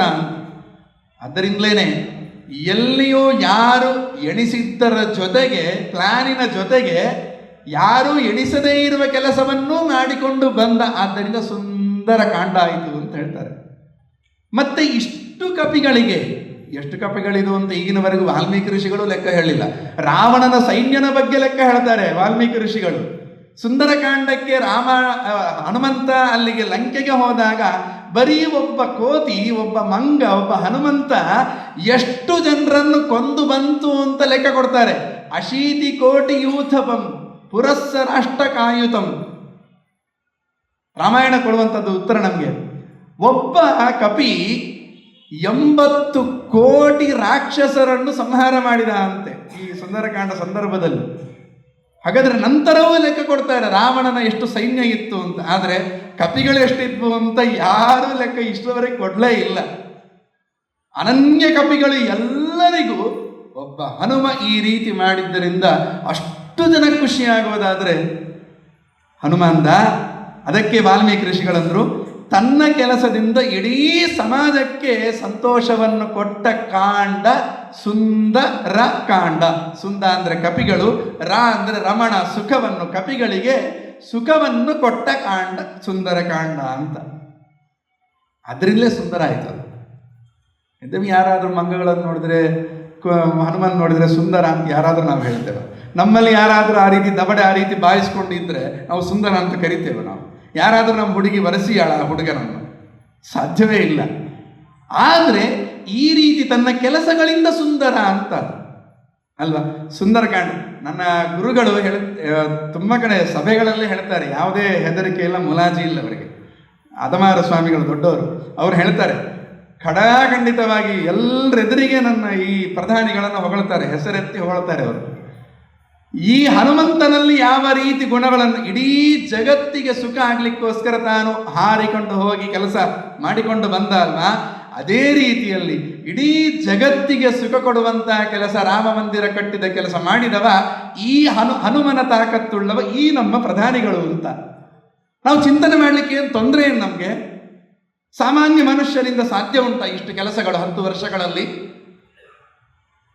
ಮಾಡಿದ್ದಾರೆ ಅಂತಂದ್ರೆ ನನ್ನ ರಾಮನ, ನನ್ನ ಸ್ವಾಮಿಯ ಬಂಟನ ತಾಕತ್ತು, ಒಂದು ಸನ್ನಿಧಾನ ಈ ಮನುಷ್ಯನಲ್ಲಿ ಇರಲೇಬೇಕು ಅಂತ ಹೇಳ್ತಾರೆ. ಬಲವೀರ್ಯ ಮಹರ್ಣವಾಯ ಅಂತ ಪ್ರಾರ್ಥನೆ ಮಾಡಿಕೊಂಡು ಹನುಮ ಹಾರಿಕೊಂಡು ಹೋಗ್ತಾನೆ. ಎಲ್ಲ ಇಡೀ ಸುಂದರಕಾಂಡ ಹೇಳಲಿಕ್ಕೆ ಹೋಗೋದಿಲ್ಲ, ಅಲ್ಲಲ್ಲಿ ಮೈನ್ ಟಾಪಿಕ್ಸ್ ಮಾತ್ರ ನಾನು ಮುಟ್ಟಿಕೊಂಡು ಹೋಗ್ತೇನೆ. ಮೊದಲು ಬಂದದ್ದೇ ಮೈನಾಕ ಪರ್ವತ ಸಮುದ್ರದ ಒಳಗಿಂದ ಸಮುದ್ರದ ನೀರನ್ನು ಸೀಳಿಕೊಂಡು ಮೇಲೆ ಬಂತು. ಕಥೆ ನಮಗೆಲ್ಲ ಹೆಚ್ಚು ಗೊತ್ತಿದೆ. ಯಾಕೆ ಬಂತು? ಯಾರವ, ಅಲ್ಲಿ ಯಾಕೆ ಅಡಗಿ ಕೂತ್ಕೊಂಡಿದ್ದ, ಇದರ ಹಿನ್ನೆಲೆ ನಮಗೆ ತಿಳ್ಕೊಳ್ಬೇಕು. ಮೈನಾಕ ರುದ್ರದೇವರ, ಪಾರ್ವತೀಪತಿ ರುದ್ರದೇವರ ಭಾವಮೈದುನ, ಹಿಮಾಲಯ ಪರ್ವತದ ಒಡೆಯನ ಮಗ ಅವ, ಅಭಿಮಾನಿ, ಆ ಪರ್ವತಕ್ಕೆ ಅಭಿಮಾನಿ. ಅವ ಏನು ಮಾಡಿದ, ಹಿಂದೆ ಎಲ್ಲ ಪರ್ವತಗಳಿಗೆ ರೆಕ್ಕೆ ಇತ್ತಂತ, ಪುರಾಣ ಕಾಲಗಳಲ್ಲೆಲ್ಲ ರೆಕ್ಕೆಗಳು ಇತ್ತು. ಇಲ್ಲಿ ಈ ಜಾಗ ಖುಷಿ ಎಣಿಸಲಿಲ್ಲ ಅವುಗಳಿಗೆ, ಪರ್ವತಗಳಿಗೆ. ರೆಕ್ಕೆಯಿಂದ ಹಾರಿಕೊಂಡು ಹೋಗ್ತಿದ್ವು. ಎಲ್ಲಿ ಮನಸ್ಸು ಬರ್ತದೆ ಅಲ್ಲಿ ಕೂತ್ಕೊಂಡ್ಬಿಡು. ಅಲ್ಲಿ ಕಾಡುಂಟ, ಊರುಂಟ, ಜನ ಇದ್ದಾರ ಏನು ನೋಡ್ಲಿಕ್ಕಿಲ್ಲ. ದಪ್ಪ ಕೂತ್ಕೊಳ್ಳೋದು. ಅದರ ಕೆಳಗಿರುವ ಜನಗಳು ಏನಾದರೂ ಊರಿತ್ತು ಅಂದರೆ ಅಲ್ಲಿಗೆ ಅಪ್ಪಚ್ಚು. ಈ ಸಮಸ್ಯೆ ಇತ್ತು. ಋಷಿಗಳು ಇಂದ್ರದೇವರಲ್ಲಿ ಪ್ರಾರ್ಥನೆ ಮಾಡಿಕೊಳ್ತಾರೆ. ಇಂದ್ರದೇವರು ಬಂದು ತನ್ನ ವಾಯುಧದಿಂದ ಎಲ್ಲ ಪರ್ವತಗಳ ರೆಕ್ಕೆಯನ್ನು ತುಂಡು ಮಾಡುತ್ತಾನೆ. ಹಾರಿಕೊಂಡು ಇನ್ನು ಸಮಾಜಕ್ಕೆ ತೊಂದರೆ ಮಾಡೋದು ಬೇಡ ಅಂತ. ಆಗ ಈ ಮೈನಾಕ ಪರ್ವತವು ಹಾಗೆ ರೆಕ್ಕೆ ಇದ್ದವ. ಇವ ಏನು ಮಾಡಿದ, ತಾನು ಇದೇ ಹನುಮಂತನನ್ನು ಮೊರೆ ಹೊಕ್ಕಿದ್ದ ಅಂತೆ, ವಾಯುದೇವರನ್ನು ಮೊರೆ ಹೊಕ್ಕಿದ್ದ. ವಾಯುದೇವರೆಂತ ಮಾಡಿದರು, ಈ ಪರ್ವತವನ್ನು ತನ್ನ ಕೈಯಲ್ಲಿ ತೆಗೆದು ಬಿಸಾಡಿದ್ರು, ಸಮುದ್ರಕ್ಕೆ ಬಿಸಾಡಿದ್ರು. ಸಮುದ್ರದ ಒಳಗೆ ಹೋಗಿ ಕೂತ್ಕೊಂಡಿದ್ದ. ಇಂದ್ರನಿಗೆ ಕಣ್ಣಿಗೆ ಕಾಣಲಿಲ್ಲ. ಇವನ ರೆಕ್ಕೆ ಬಚಾವಾಯಿತು. ಆಗ ಯಾವಾಗಲೋ ಪುರಾಣ ಕಾಲದಲ್ಲಿ ಇಂದ್ರನಿಂದ ರಕ್ಷಿಸಿರುವಂಥ ವಾಯುದೇವರು ಅವರ ಉಪಕಾರವನ್ನು ಈ ಮೈನಾಕರ ತಲೆಯಲ್ಲಿ ಹಾಗೆ ಇತ್ತು. ಈಗ ಹನುಮಂತ, ಆ ವಾಯುದೇವರ ಮಗ ಹನುಮಂತ, ಇಂಥ ದೊಡ್ಡ ರಾಮನ ಅದಕ್ಕೆ ಕಾಣುತ್ತೆ. ರಾಮನ ಹಿಂದೆ ಎಲ್ಲ ನಮಗೆ 90ನೇ ಇಸ್ವಿಯಲ್ಲಿ ಕಾರ್ ಸೇವೆ ಆಯಿತು. 92ರಲ್ಲಿ ನಮಗೆಲ್ಲ ಗೊತ್ತಿರುವಂಥ ಕಥೆಗಳು ಕೆಲವು. ಅದರಲ್ಲಿ ತುಂಬ ಜನ, ಲಕ್ಷಗಟ್ಟಲೆ ಜನ ಭಾಗವಹಿಸಿದರು. ಸರ್ಕಾರಗಳು, ಪೊಲೀಸರು ಎಲ್ಲರೂ ವಿರೋಧ ಮಾಡಿದರೂ ಕೂಡ ಊಟಕ್ಕಿಲ್ಲ, ತಿಂಡಿ ಇಲ್ಲ, ನೀರು ಕುಡಿಲಿಕ್ಕಿಲ್ಲ, ನಡ್ಕೊಂಡು ಹೋಗ್ಲಿಕ್ಕಿಲ್ಲ, ಎಲ್ಲಿ ಸಿಕ್ಕರಲ್ಲಿ ತಡೀತಾರೆ, ಜೈಲಿಗೆ ಹಾಕ್ತಾರೆ. ನೀರಲ್ಲಿ RSS ಅವರೆಲ್ಲ ನೀರಲ್ಲಿ ನದಿಗಳಲ್ಲೇ ಈಜ್ಕೊಂಡು ಬರ್ಲಿಕ್ಕೆ ಹೋದರೆ ಅಲ್ಲಿಯ ಸರ್ಕಾರ, ಆಗಿನ ಸರ್ಕಾರ ದೊಡ್ಡ ದೊಡ್ಡ ಮೊಸಳೆಗಳನ್ನು ತಂದು ಬಿಟ್ಟಿತ್ತಂತೆ, ಮನುಷ್ಯರನ್ನು ತಿನ್ನುವ ಮೊಸಳೆಗಳು. ಇಷ್ಟೆಲ್ಲ ಸಮಸ್ಯೆ ಇದ್ದರೂ ಕೂಡ ಇವರಿಗೆ ಹೆದರಿಕೆ. ಏನಾಗುತ್ತೋ ರಾತ್ರಿ ಹಗಲು ಎನ್ನದೆ ನಡ್ಕೊಂಡೇ ಹೊರಡುವವರು. ಮಾರುವೇಷಗಳಲ್ಲಿ ಹೋದದ್ದು ಇದೆ ಅಂತ ನಮಗೆ ಸ್ವಾಮಿಗಳು ತುಂಬ ಇದು ಕಥೆಯನ್ನು ಹೇಳ್ತಾ ಇದ್ರು. ಸ್ವಾಮಿಗಳೆಲ್ಲ, ನಮ್ಮ ಉಡುಪಿ ಸ್ವಾಮಿಗಳೆಲ್ಲ ಆ ಟೈಮಲ್ಲಿ ಹೋದವರು ಹೇಳ್ತಾ ಇದ್ರು. ಆ ಸಮಯದಲ್ಲಿ ಅಲ್ಲಿಯ ಲೋಕಲ್ ಜನಗಳು ಯಾರಾದರೂ ಈ ರೀತಿ ಬರ್ತಾರೆ ಕಾರಸೇವಕರು ಅಂತ ಸ್ವಲ್ಪ ಸಂಶಯ ಬಂದರೂ ಕೂಡ ಸೀದಾ ತಾವು ಹೋಗಿ ಕರ್ಕೊಂಡು ಬಂದು ತಮ್ಮ ಮನೆಗಳಲ್ಲಿ ಬಚ್ಚಿಟ್ಟು ಅವರಿಗೆ ಬೇಕಾದ ವ್ಯವಸ್ಥೆ ಮಾಡಿಕೊಡ್ತಾ ಇದ್ರು. ಯಾಕೆ ಅಂತ ಕೇಳಿದ್ರೆ, ನನ್ನ ಸ್ವಾಮಿಯ ರಾಮನ ಮಂದಿರಕ್ಕೋಸ್ಕರ ಪ್ರಾಣ ತಕೊಳ್ಳಿಕ್ಕೂ ಹೊರಟಿದ್ದಾರೆ ಇವರು ಅಂತ ಪ್ರೀತಿಯಿಂದ. ನಮ್ಮ ಹನುಮಂತ ಕೂಡ ರಾಮನ ಕಾರ್ಯಕ್ಕೆ, ಸ್ವಾಮಿಯ ಕಾರ್ಯಕ್ಕೆ ಅಂತ ಹೊರಟಿದ್ದಾರೆ. ಹೊರಡುವಾಗ ಅಲ್ಲಲ್ಲಿ ಇರುವ ರಾಮನ ಭೃತ್ಯರಾದ ಕೆಲವರು ಎದ್ದು ಬಂದು, ನನ್ನ ಹನುಮಂತ ಈ ಕೆಲಸ ಮಾಡಲಿಕ್ಕೆ ಹೊರಟಿದ್ದಾನೆ, ನನಗೆ ಆದಷ್ಟು ಸಹಾಯ ನಾನು ಮಾಡೋಣ ಅಂತ ಮೈನಾಕ ಎದ್ದು ಬಂದ ಅಂತೆ. ಮೇಲಕ್ಕೆ ಎದ್ದು ಬರ್ತಾನೆ. ಯಾಕೆ ಬಂದಿ ನೀನು ಅಂತ ಕೇಳ್ತಾನೆ. ಅದಕ್ಕೆ ಮೈನಾಕ ಹೇಳ್ತಾನೆ, ನಾನು ಈ ರೀತಿ ಬದುಕಿ ಇಷ್ಟು ಆರಾಮಾಗಿ ಇರಲಿಕ್ಕೆ ಕಾರಣ ನೀನಪ್ಪ. ಹನುಮನಿಗೆ ಹೇಳ್ತಾನೆ, ಅವತ್ತು ನೀನು ರಕ್ಷಣೆ ಮಾಡಲಿಲ್ಲ ಅಂತ ನಾನು ಎಲ್ಲಿರ್ತಿದ್ನೋ ಏನೋ ನನಗೆ ಗೊತ್ತಿಲ್ಲ. ಆಗ ನನಗೆ ಮಾಡಿದ ಉಪಕಾರವನ್ನು ಇಷ್ಟು ಲಕ್ಷಗಟ್ಟಲೆ ವರ್ಷ ಆದ ನಂತರವೂ ತಲೆಯಲ್ಲಿಟ್ಕೊಂಡು ನಿನಗೆ ಪ್ರತ್ಯುಪಕಾರ ಮಾಡಲಿಕ್ಕೋಸ್ಕರ ಬಂದೆ. ಅವನು ಬಂದ ಕ್ಷಣಕ್ಕೆ ಏನು ಪ್ರತ್ಯುಪಕಾರ ಆಗತ್ತೆ? ಅದಕ್ಕೆ ಹೇಳ್ತಾನವ, 100 ಯೋಜನೆ ಹಾರಬೇಕು, ರಕ್ಕಸರೊಟ್ಟಿಗೆ ಕಾದಾಡಬೇಕು, ವಾಪಸ್ ಬರಬೇಕು ಹನುಮ. ನಿನಗೆ ಎಲ್ಲಿಯಾದರೂ ಸುಸ್ತಾದರೆ ಸ್ವಲ್ಪ ನಾನು ಪರ್ವತ ನನ್ನ ಮೇಲೆ ಕೂತ್ಕೊಂಡು ಸ್ವಲ್ಪ ರೆಸ್ಟ್ ತಕೊಂಮಾರಯ ಅಂತ ಹೇಳಿದ್ನಂತೆ. ಹನುಮ ರೆಸ್ಟ್ ತಗೊಂಡ. ವಾಲ್ಮೀಕಿ ಋಷಿಗಳು ಹೇಳ್ತಾರೆ, ನಿಸ್ಸೀಮ ಪೌರುಷ ಬಲಸ್ಯ ಕುತಶ್ರಮೋಸ್ಯ ಅಂತ ಹೇಳ್ತಾರೆ. ನಮ್ಮ ವಾಯುದೇವರು ಹನುಮಂತ ಅವನ ಸಾಮರ್ಥ್ಯಗಳಿಗೆ ಇಷ್ಟೇ ಸಾಮರ್ಥ್ಯ ಅಂತ ಲಿಮಿಟೇಷನೇ ಇಲ್ಲ. ಸೀಮೆ ಅಂದರೆ ನಮಗೆ ನೋಡ್ತೇವೆ, ಇಂಥ ಊರಿನ ಗಡಿ, ಊರಿನ ಸೀಮೆ ಇದು ಅಂತ ಒಂದು ಲಿಮಿಟೇಷನ್, ಇಷ್ಟು ಈ ಊರು ಹೇಳ್ತೇವೆ ನಾವು. ನಮ್ಮ ಹನುಮಂತನ ತಾಕತ್ತಿಗೆ ಸೀಮೆ ಉಂಟಾ ಅಂತ ಕೇಳ್ತಾರೆ. ನಿಸ್ಸೀಮ ಪೌರುಷ ಬಲ ಎರಡೂ ಬೇಕಂತ. ಬರೀ ಬಲ ಇದ್ದ ಕ್ಷಣಕ್ಕೆ ಸಾಕಾಗುವುದಿಲ್ಲ, ಪೌರುಷ ಇದ್ದ ಕ್ಷಣಕ್ಕೆ ಸಾಕಾಗುವುದಿಲ್ಲ. ಪೌರುಷ ಅಂದರೆ ಮಾನಸಿಕ ಧೈರ್ಯ, ವಿಲ್ ಪವರ್ ಅಂತ ಕರಿತೇವೆ ನಾವು. ಮಾನಸಿಕ ಧೈರ್ಯ ಒಂದಿದ್ರೂ ಬಲ ಇಲ್ಲ ಅಂದರೆ ಪ್ರಯೋಜನ ಇಲ್ಲ, ಬಲ ಇದ್ರೂ ಮಾನಸಿಕ ಧೈರ್ಯ ಇಲ್ಲ ಅಂದ್ರೂ ಪ್ರಯೋಜನ ಇಲ್ಲ, ಎರಡು ಒಟ್ಟಿಗೆ ಬೇಕು ಅಂತಾರೆ. ನಮ್ಮ ಹನುಮಂತನ ತಾಕತ್ತೇನು ಗೊತ್ತಾ? ನಿಸ್ಸೀಮ, ಸೀಮೆ ಇಲ್ಲದಂಥದ್ದು ಏನೇನು, ಪೌರುಷನೂ ಸೀಮೆ ಇಲ್ಲ, ಬಲಕ್ಕೂ ಸೀಮೆ ಇಲ್ಲ ಅವನಲ್ಲಿರ್ತಕ್ಕಂಥ ತಾಕತ್ತಿಗೆ. ಎರಡನ್ನೂ ಒಳಗೊಂಡಿರುವಂಥ ಹನುಮಂತ ಅವನ ಮೇಲೆ ಕೂಡದೆ ರೆಸ್ಟ್ ತಗೊಳ್ಳದೆ ಹೊರಡುವ ಮೊದಲೊಂದು ಮಾತು ಹೇಳಿದ, ನಾನು ಮಾಡಿದ ಉಪಕಾರವನ್ನು ಸ್ಮರಣೆ ಮಾಡಿಕೊಂಡು ಮೇಲೆ ಬಂದಿಯಲ್ಲ ಸಾಕು, ಉದ್ಧಾರ ಮಾಡ್ತೇನೆ. ನಮಗೆ ಮಾಡಲಿಕ್ಕಾಗತ್ತೋ? ಎಷ್ಟೋ ಜನಕ್ಕೆ ಮನಸ್ಸಲ್ಲಿ ಇರ್ಬೋದು, ಒಳಗಿಂದ ಕಳವಳ ಇತ್ತು, ನನಗೂ ಕೂಡ. ಇಷ್ಟು ವರ್ಷಗಳ ನಂತರ ನನ್ನ ರಾಮ ನನ್ನ ಊರಿನ ಜನ್ಮಭೂಮಿಯಲ್ಲಿ ಮಂದಿರದಲ್ಲಿ ಕಾಲಿಟ್ಟು ಬರ್ತಿದ್ದಾನೆ ಅಂತಂದರೆ ಆ ದೃಶ್ಯ ನಾನು ಅಲ್ಲಿದ್ದು ನೋಡಬೇಕು ಅಂತ ಯಾರಿಗೆ ಆಸೆ ಇಲ್ಲ ಹೇಳಿ ನೋಡು.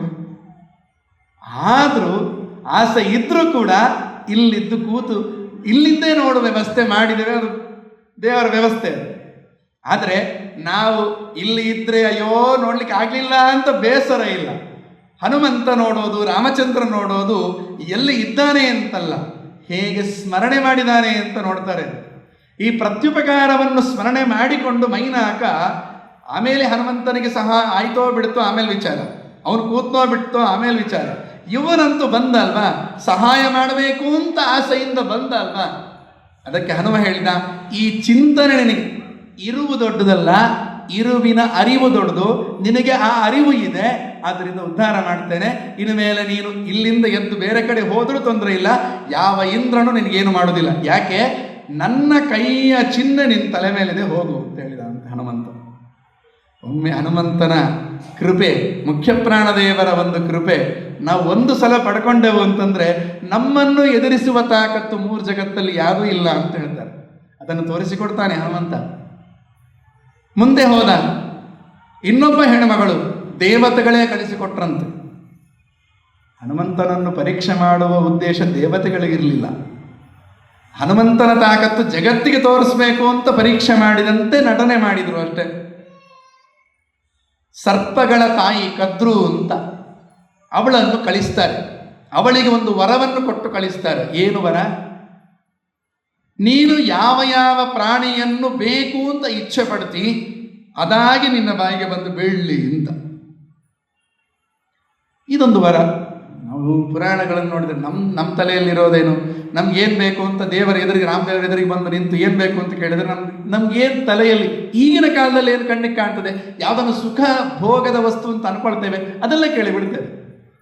ನಮ್ಗೆ ಏನು ಕೇಳಬೇಕು ಅಂತ ಗೊತ್ತಾಗಬೇಕಾದ್ರೆ ಒಮ್ಮೆ ಇತಿಹಾಸ ಓದಬೇಕು ಅಂತ ಹೇಳ್ತಾರೆ. ಏನು ಕೇಳಬೇಕು ಅಂತಲೂ ನಮಗೆ ಗೊತ್ತಿಲ್ಲ, ಅವ ಕೇಳ್ತಾನೆ. ಅಂದರೆ ಒಂದು ಈ ರೀತಿಯಲ್ಲಿ ಒಂದು ವರಗಳು ಯಾರಿಗಿಲ್ಲ ಆಸೆ ಹೇಳಿ ನೋಡ್ರಿ. ನಾನು ಇಲ್ಲಿಂದ ಅಲ್ಲಿ ಅಂಗಡಿಯವರೆಗೆ ಹೋಗಿ ಅದೆಲ್ಲ ತಗೊಂಡು ಬಂದು ಅಡುಗೆ ಮಾಡಿಕೊಂಡು ನನಗೆ ಇಷ್ಟವಾದ ವಸ್ತು ತಿನ್ನುವುದಕ್ಕಿಂತ ಕೂತಲ್ಲೇ ಕೂತು ನನಗಿಂಥದ್ದು ಬೇಕು ಅಂತ ಇಚ್ಛೆ ಮಾಡಿದ ಕೂಡ ಬಾಯಲ್ಲಿ ಬೀರುವಂಥದ್ದು ವರ ಯಾರಿಗೆ ಬೇಡ ಹೇಳಿ ನೋಡು? ಎಲ್ರಿಗೂ ಬೇಕು ನಮಗೆ. ಆದರೂ ಇದನ್ನು ಈ ರೀತಿ ಒಂದು ಉಂಟು ಅಂತ ತೋರ್ಪಡಿಸಿದ್ದೇ ನಮಗೆ ರಾಮಾಯಣ ಅಂತ ಹೇಳ್ತಾರೆ. ದೇವತೆಗಳು ಆ ರೀತಿ ಅವರಿಗೆ ವರವನ್ನು ಕೊಟ್ಟು ಕಳಿಸ್ತಾರೆ. ಆ ವರಕ್ಕನುಗುಣವಾಗಿ ಅಲ್ಲೇ ಮೇಲೆ ಹನುಮ ಹಾರಿಕೊಂಡು ಹೋಗಬೇಕಾದ್ರೆ ಆ ನೀರಿನಲ್ಲಿ ಕದ್ರು ಕೂತಿದ್ಲಂತೆ. ಅವಳು ಕೇಳಿಕೊಳ್ತಾಳೆ, ಹನುಮ ನನಗೆ ಬೇಕು ಅಂತ. ಆಸೆಗಳು ಎಂತೆಂಥದ್ದಿರ್ತದೆ, ಹನುಮ ನನಗೆ ಬೇಕು ಅಂತ. ಹೋದ್ನ ಹನುಮ. ವರ ಕೊಟ್ಟದ್ದು ದೇವತೆಗಳು. ಒಂದು ವೇಳೆ ಹನುಮ ಆಲೋಚನೆ ಮಾಡಿ, ಎಂಥ ಅದಕ್ಕೆ ಹೇಳಿದ್ದು ಬಲ ವೀರ್ಯ ಎರಡೂ ಉಂಟು ಅಂತ. ಆ ಹಾರೋದೇ ಕಷ್ಟ, ಯಾವಾಗ ಎಲ್ಲಿ ಉಸಿರು ಬಿಟ್ಟರೆ ನಾವು ಬೀಳ್ತೇವೆ ಅಂತ ನಮಗೆ ಗೊತ್ತಾಗೋದಿಲ್ಲ. ಅಂಥ ಟೆನ್ಷನಲ್ಲಿ, ನಮ್ಮಂಥ ಟೆನ್ಷನ್ ಇಲ್ಲ ಬಿಡಿ, ಅದಾಮೇಲೆ ವಿಚಾರ, ನಿಮ್ಮ ದೃಷ್ಟಿಯಲ್ಲಿ ನಾನು ಮಾತಾಡ್ತೇನೆ. ಆ ಸಿಚುವೇಶನಲ್ಲಿ ಹನುಮ ಆಲೋಚನೆ ಮಾಡ್ತಾನೆ, ಇವಳು ನನ್ನ ಬಯಸ್ತಾಳೆ, ನಾನು ಒಂದು ವೇಳೆ ಹೋಗದೇ ಇರಲಿಕ್ಕೂ ನನಗೆ ತಾಕತ್ತಿದೆ.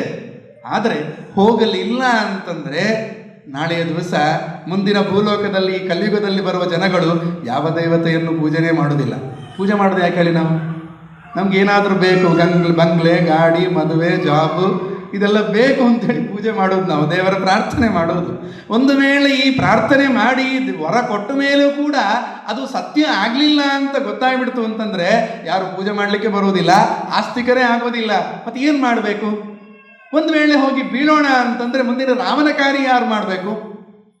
ಸಂದಿಗ್ಧತೆ. ಹನುಮ ಎಷ್ಟು ಚಂದ ಚಾಕಚಕ್ಯತೆಯಲ್ಲಿ ಕೆಲಸ ಮಾಡ್ತಾನೆ ಅಂತಂದ್ರೆ, ದೇವತೆಗಳ ವರವೂ ಸತ್ಯ ಆಗಬೇಕು, ರಾಮನಿಗೆ ಕೊಟ್ಟ ಮಾತನ್ನೂ ಉಳಿಸಿದಂತೆ ಆಗಬೇಕು. ಏನು ಮಾಡುವ, ಎಷ್ಟು ತಾಕತ್ತು ಅಂದರೆ ಅಣಿಮ ಮಹಿಮ ಚೈವ ಗರಿಮ ಲಗಿಮ ತಥ. ನಮಗೆ ಅಷ್ಟ ಸಿದ್ಧಿಗಳು ಅಂತ ಕೇಳಿರಬಹುದು, ಎಲ್ಲೋ ಕೇಳಿದಂಗೆ ಆಗತ್ತೆ ಕೆಲವರಿಗೆ. 8 ಸಿದ್ಧಿಗಳು ಅಣಿಮ. ಅದೆಲ್ಲ ವಿದ್ಯೆಗಳು ಕಲ್ತು ಬಿಟ್ರೆ ನಾವು ಯಾವ ಕ್ಷಣದಲ್ಲಿ ಯಾವ ರೂಪವನ್ನೂ ಧಾರಣೆ ಮಾಡಬಹುದು ಅಂತ ಹೇಳ್ತಾರೆ. ಪುಟ್ಟ ರೂಪವನ್ನು ಒಂದು ಕ್ಷಣದಲ್ಲಿ ಧಾರಣೆ ಮಾಡಬಹುದು. ಅಣಿಮ ಮಹಿಮ, ಭಾರೀ ದೊಡ್ಡ ರೂಪವನ್ನು ತಾಳಬಹುದು. ಇದ್ದಕ್ಕಿದ್ದಾಗೆ ವೆಯ್ಟ್ ಜಾಸ್ತಿ ಆಯಿತು ಅಂತ ಇಟ್ಕೊಳ್ಳಿ. ಯಾರಾದರೂ ತುಂಬ ದಪ್ಪ ಆಗಿದ್ದೀರಿ ಅಂತ ಹೇಳಿಬಿಟ್ರೆ ಮನಸ್ಸಲ್ಲಿ ಎಣಿಸಿದರೆ ಸಾಕು, ತುಂಬ ಲಘುವೂ ಆಗ್ಲಿಕ್ಕಾಗತ್ತೆ. ತುಂಬ ಸಪುರ ಇದ್ದಿ ಮಾರಾಯ ಅಂತಂದ್ರೆ ದಪ್ಪ ಆಗ್ಲಿಕ್ಕೂ ಆಗತ್ತೆ. ಇದೆಲ್ಲ ನಮ್ಮ ಯೋಗಶಾಸ್ತ್ರ, ನಮಗೆ ಶಾಸ್ತ್ರಗಳು ಕೊಟ್ಟಿರುವ ಕೊಡುಗೆಗಳಿವೆಲ್ಲ, ಸಿದ್ಧಿಗಳು ಪಡ್ಕೊಳ್ಳಿಕ್ಕೆ ಆಗತ್ತೆ. ಅದೆಲ್ಲ ಹನುಮನಿಗೆ ಇತ್ತು. ತೋರಿಸಿದ್ದು ಹೇಗೆ ಗೊತ್ತಾವ? ಅವಳ ಬಾಯಲ್ಲಿ ಅವಳು ಎಂತ ಪ್ರಾರ್ಥನೆ, ನನ್ನ ಬಾಯಲ್ಲಿ ಬಂದು ಬೀಳಬೇಕು ಅಷ್ಟೇ. ಬಾಯಲ್ಲಿ ಬಂದ ನಂತರ ಹೊಟ್ಟೆ ಒಳಗೆ ಹೋಗಬೇಕು ಅಂತ ಅವಳು ಕೇಳಲಿಲ್ಲ. ಬಾಯಲ್ಲಿ ಬಿದ್ದು ಬಂದರೆ ಸಾಕು. ಅದಕ್ಕೇನು ಮಾಡಿದ ಹನುಮ? ಅಷ್ಟು ದೊಡ್ಡ ರೂಪ. ಎಷ್ಟು ದೊಡ್ಡ ರೂಪ ಹೇಳಿದರೆ, ಆರಂಭದಲ್ಲಿ ಹಾರುವಾಗಲೇ ಯಾವ ಪರ್ವತದ ಮೇಲೆ ನಿಂತು ಹಾರಿದನ ಹನುಮಂತ, ಮಹೇಂದ್ರ ಪರ್ವತ, ಆ ಪರ್ವತ ಇವನು ಹಾರುವ ರಭಸಕ್ಕೆ, ನಾವು ಹಾಗೆ ಅಲ್ವಾ, ಒಂದು ಕಡೆ ಹಾರಬೇಕು ಅಂತಂದರೆ ಪ್ರೆಷರ್ ಹಾಕಿ, ಎಷ್ಟು ಪ್ರೆಷರ್ ಹಾಕ್ತೇವೆ ಅಷ್ಟು ಮೇಲಕ್ಕೆ ಹಾರ್ತೇವೆ, ಸಹಜ ತಾನೆ. ಅದೇ ರೀತಿ ಈಗ ಕ್ರಿಕೆಟ್ ಆಡುವಾಗ ಬಾಲನ್ನು ಮಾಡುವವ ಎಷ್ಟು ಫೋರ್ಸಿಂದ ಬಂದು ಅವನು ಹಾಕ್ತಾನೆ, ಪಿಚ್ ಹಾಕ್ತಾನೆ, ಅಷ್ಟೇ ಫೋರ್ಸಲ್ಲಿ ಮೇಲಕ್ಕೆ ಹೋಗುತ್ತೆ ಬಾಲ್, ಪಿಚ್ ಬಿದ್ದು ಹೇಳುತ್ತೆ ಅಲ್ವಾ. ಅದೇ ರೀತಿಯಲ್ಲಿ ಮೇಲಕ್ಕೆ ಹಾರಬೇಕಾಗಿದೆ. ಆ ರೂಪ ಎಷ್ಟು ದೊಡ್ಡದು ಅಂತಂದರೆ, ಮಹೇಂದ್ರ ಪರ್ವತದ ಮೇಲೆ ನಿಂತು ಆ ಪ್ರೆಷರ್ ಹಾಕಿ ಹನುಮಂತ ಹಾರಿದಾಗ ಆ ಪರ್ವತ ಎಲ್ಲ ಭೂಮಿ ಒಳಗೆ ಕುಸಿದು ಹೋಯ್ತಂತೆ, ಎಲ್ಲ ಮರಗಿಡಗಳಲ್ಲಿ ಸಮುದ್ರ ಪಾಲಾಯಿತು ಅಂತ ಹೇಳ್ತಾರೆ. ಅಷ್ಟು ದೊಡ್ಡ ರೂಪ ತಾಳಿಕೊಂಡ ಹನುಮಂತ ಈ ಕದ್ರೂದೇವಿಯ ಇಷ್ಟು ಪುಟ್ಟ ಬಾಯಲ್ಲಿ ಹೆಂಗೆ ಹೋದ? ಅದಕ್ಕೆ ಹೇಳ್ತಾರೆ, ಮನಸ್ಸು ಮಾಡಿದ, ಪುಟ್ಟ ರೂಪ ತಾಳಿದ. ಹೇಳ್ತಾರೆ ಪಿಪೀಲಿಕ ಅಂದರೆ ಇರುವೆಯಷ್ಟು ಪುಟ್ಟ ರೂಪ ತಾಳಿ ಆ ಕ್ಷಣದಲ್ಲಿ ಅವಳು ಬಾಯಿ ತೆಗಿತಾಳಲ್ವ. ನಮ್ದು ಎಷ್ಟರ ಮಟ್ಟಿಗೆ ಅಂತಂದರೆ, ಒಂದು ಏನಾದರೂ ಬಾಯಲ್ಲಿ ತಿನ್ನಲಿಕ್ಕೆ ಬಾಯಲ್ಲಿ ಇಟ್ಕೊಳ್ಳಿಕ್ಕೆ ಬಾಯಿ ತೆಗೆದ ಮೇಲೆ ಮುಚ್ಚಲಿಕ್ಕೆ ಒಂದು ಅಷ್ಟು ಟೈಮ್ ಬೇಕು ನಮಗೆ. ಯಾಕೆ ಅಷ್ಟು ದೊಡ್ಡ ತುತ್ತು ಇಟ್ಕೊಳ್ತೇವೆ, ಮತ್ತೆ ಸಿಗ್ತದೋ ಇಲ್ಲ ಗೊತ್ತಿಲ್ಲ ನಮಗೆ. ಆ ಹನುಮಂತ ಹಾಗೆ ಮಾಡಲಿಲ್ಲ. ಆ ಹನುಮಂತನ ಎದುರಿಗೆ ಅವಳು ಹಾಗೆ ಮಾಡಿದ್ಲು. ಬಾಯಿ ತೆಗೆದ್ಲು, ಬಂದು ಬೀಳ್ಬೇಕಲ್ವಾ, ಬಾಯಿ ತೆಗೆದ್ಲಂತೆ. ತೆಗೆದು ಮುಚ್ಚೋದ್ರೊಳಗೆ ಹನುಮ ಒಂದು ರೂಪದಿಂದ ಒಳಗೆ ಹೋಗಿ ವಾಪಸ್ ಹೊರಗೆ ಬಂದು ಆಯಿತು. ಅವಳು ಬಾಯಿ ಮುಚ್ಚಿದ್ಲು, ಒಳಗಿದ್ದಾನೆ, ಆಹಾರ ಸಿಕ್ತು ಅಂತೇಳಿ, ಒಳಗೆ ಖಾಲಿ ಎಂಥದೂ ಇಲ್ಲ. ಹನುಮನ ಆ ಟೈಮಲ್ಲಿ ಸ್ಫುರಣೆ. ಅದಕ್ಕೆ ಹನುಮ ದೇವತೆಯಾದ. ಹನುಮನನ್ನು ಈ ಕ್ಷಣದಲ್ಲಿ ಪೂಜಿಸ್ತೇವೆ. ರಾಮ ಸೀತೆಯರು ಪ್ರತಿಯೊಬ್ಬ ಕಪಿ ಕೂಡ ಹನುಮನನ್ನ ಜೊತೆಗಿದ್ರೆ ಒಳ್ಳೆದಿತ್ತು ಅಂತ ಬಯಸ್ತಾ ಇದ್ದೆ. ಒಳಗೆ ಹೋಗಿ ಹೊರಗೆ ಬಂದ, ಎರಡು ಸರಿ ಆಯ್ತಾ? ಈಗ ದೇವತೆಗಳ ವರ ಕೊಟ್ಟದ್ದು ಅವಳಿಗೆ ಸರಿ ಆಯ್ತು. ಅವಳು ಕೊಟ್ಟದ್ದೇನು? ನಿನ್ನ ಬಾಯಿಗೆ ಬಂದು ಬೀಳಲಿ, ವಾಪಸ್ ಹೋಗ್ತದೋ ಒಳಗೆ ಹೋಗುತ್ತೋ ಅಂತ ಅವರು ಹೇಳಲಿಲ್ಲ, ಇವಳು ಕೇಳಲಿಲ್ಲ.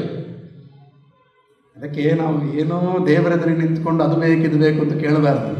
ಕೇಳಿದರೆ ಕೇಳಿದಷ್ಟೇ ಕೊಡ್ತಾನೆ ದೇವರು, ಕೇಳಬಾರ್ದು. ಜಾತ್ರೆಗೆ ಮಗುವನ್ನು ಕರ್ಕೊಂಡು ಹೋದಾಗ ಅಮ್ಮ ಮಗು ನೋಡಿದ್ದೆಲ್ಲ ಬೇಕು ಅಂತ ಕೇಳುತ್ತೆ, ಎಲ್ಲವೂ ಕೊಡಿಸ್ತಾಳೆ ತಾಯಿ?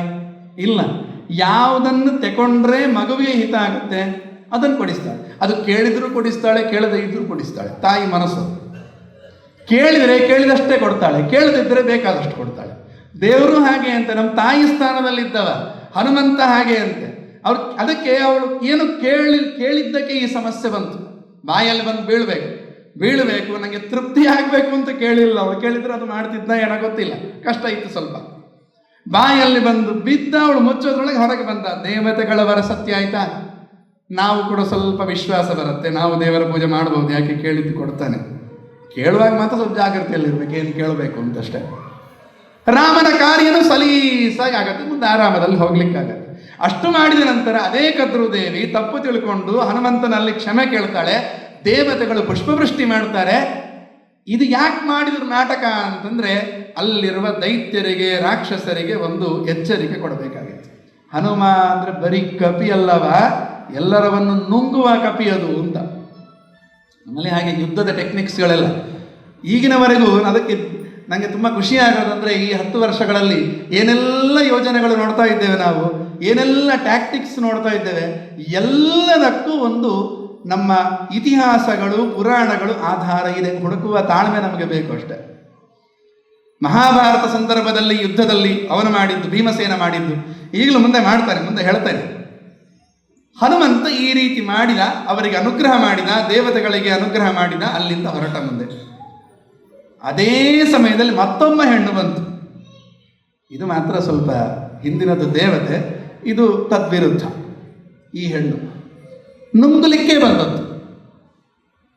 ಹನುಮಂತ ಇವಳು ಇನ್ನೂ ಒಂದು ಜಾಸ್ತಿಯ ತಾಕತ್ತಿತ್ತು, ವರ ಇತ್ತು, ಚತುರ್ಮುಖ ವರ ಕೊಟ್ಟಿದ್ದ. ಏನು ಅಂತ, ನಾನಿಲ್ಲಿ ಹೋಗ್ತಾ ಇದ್ದೆ, ನಾನು ಇಲ್ಲಿ ಕೂತಿದ್ದೇನೆ ಅಂತ ಹೇಳಿದರೆ ಅವಳು ಎಲ್ಲಿದ್ದರೂ ಕೂಡ ನನ್ನ ಈ ನೆರಳನ್ನು ಹಿಡ್ಕೊಂಡು ಎಳೆದರೆ ನಾನು ಹೋಗಿಬಿಡ್ತೇನೆ. ಆ ತಾಕತ್ತು ಅವಳಿಗಿತ್ತು ಅಂತ. ಅಲ್ಲಿಂದೇ ನೆರಳು ತುಂಬ ಡೇಂಜರ್. ನಮ್ಮಲ್ಲಿ ತುಂಬ ಹಿರಿಯರು, ನನ್ನ ಅಜ್ಜಿ ಒಂದು ಸಲ ಹೇಳಿದ್ರು, ಎಲ್ಲಿ ರಾತ್ರಿ ಹೊತ್ತು ಎಲ್ಲಿ ತಿರುಗೋದು ಬೇಡ, ಮಕ್ಕಳು ಹೆಂಗಸರು ತಿರುಗೋದು ಬೇಡ. ಯಾಕೆ ಹೇಳಿದ್ರೆ ನೆರಳು ಜಾಸ್ತಿ ಬೀಳುತ್ತೆ ಬೆಳಕಿಗೆ. ಆ ನೆರಳನ್ನು ಹಿಡ್ಕೊಂಡು ಎಳಿಲಿಕ್ಕೆ ಅಂತ ತುಂಬ ದುಷ್ಟಶಕ್ತಿಗಳು ಕಾಯ್ತಾ ಇರ್ತವೆ, ತೊಂದರೆ ಆಗತ್ತೆ ನನಗೆ ಅಂತ. ಅದು ನಮ್ಮ ತಲೆ ಇಲ್ಲ. ಈಗೆಲ್ಲ ಹೇಗಾಗಿದೆ ಅಂತ ನಾವು ರಾತ್ರಿಯಲ್ಲೇ ಓಡಾಡೋದು ಜಾಸ್ತಿ.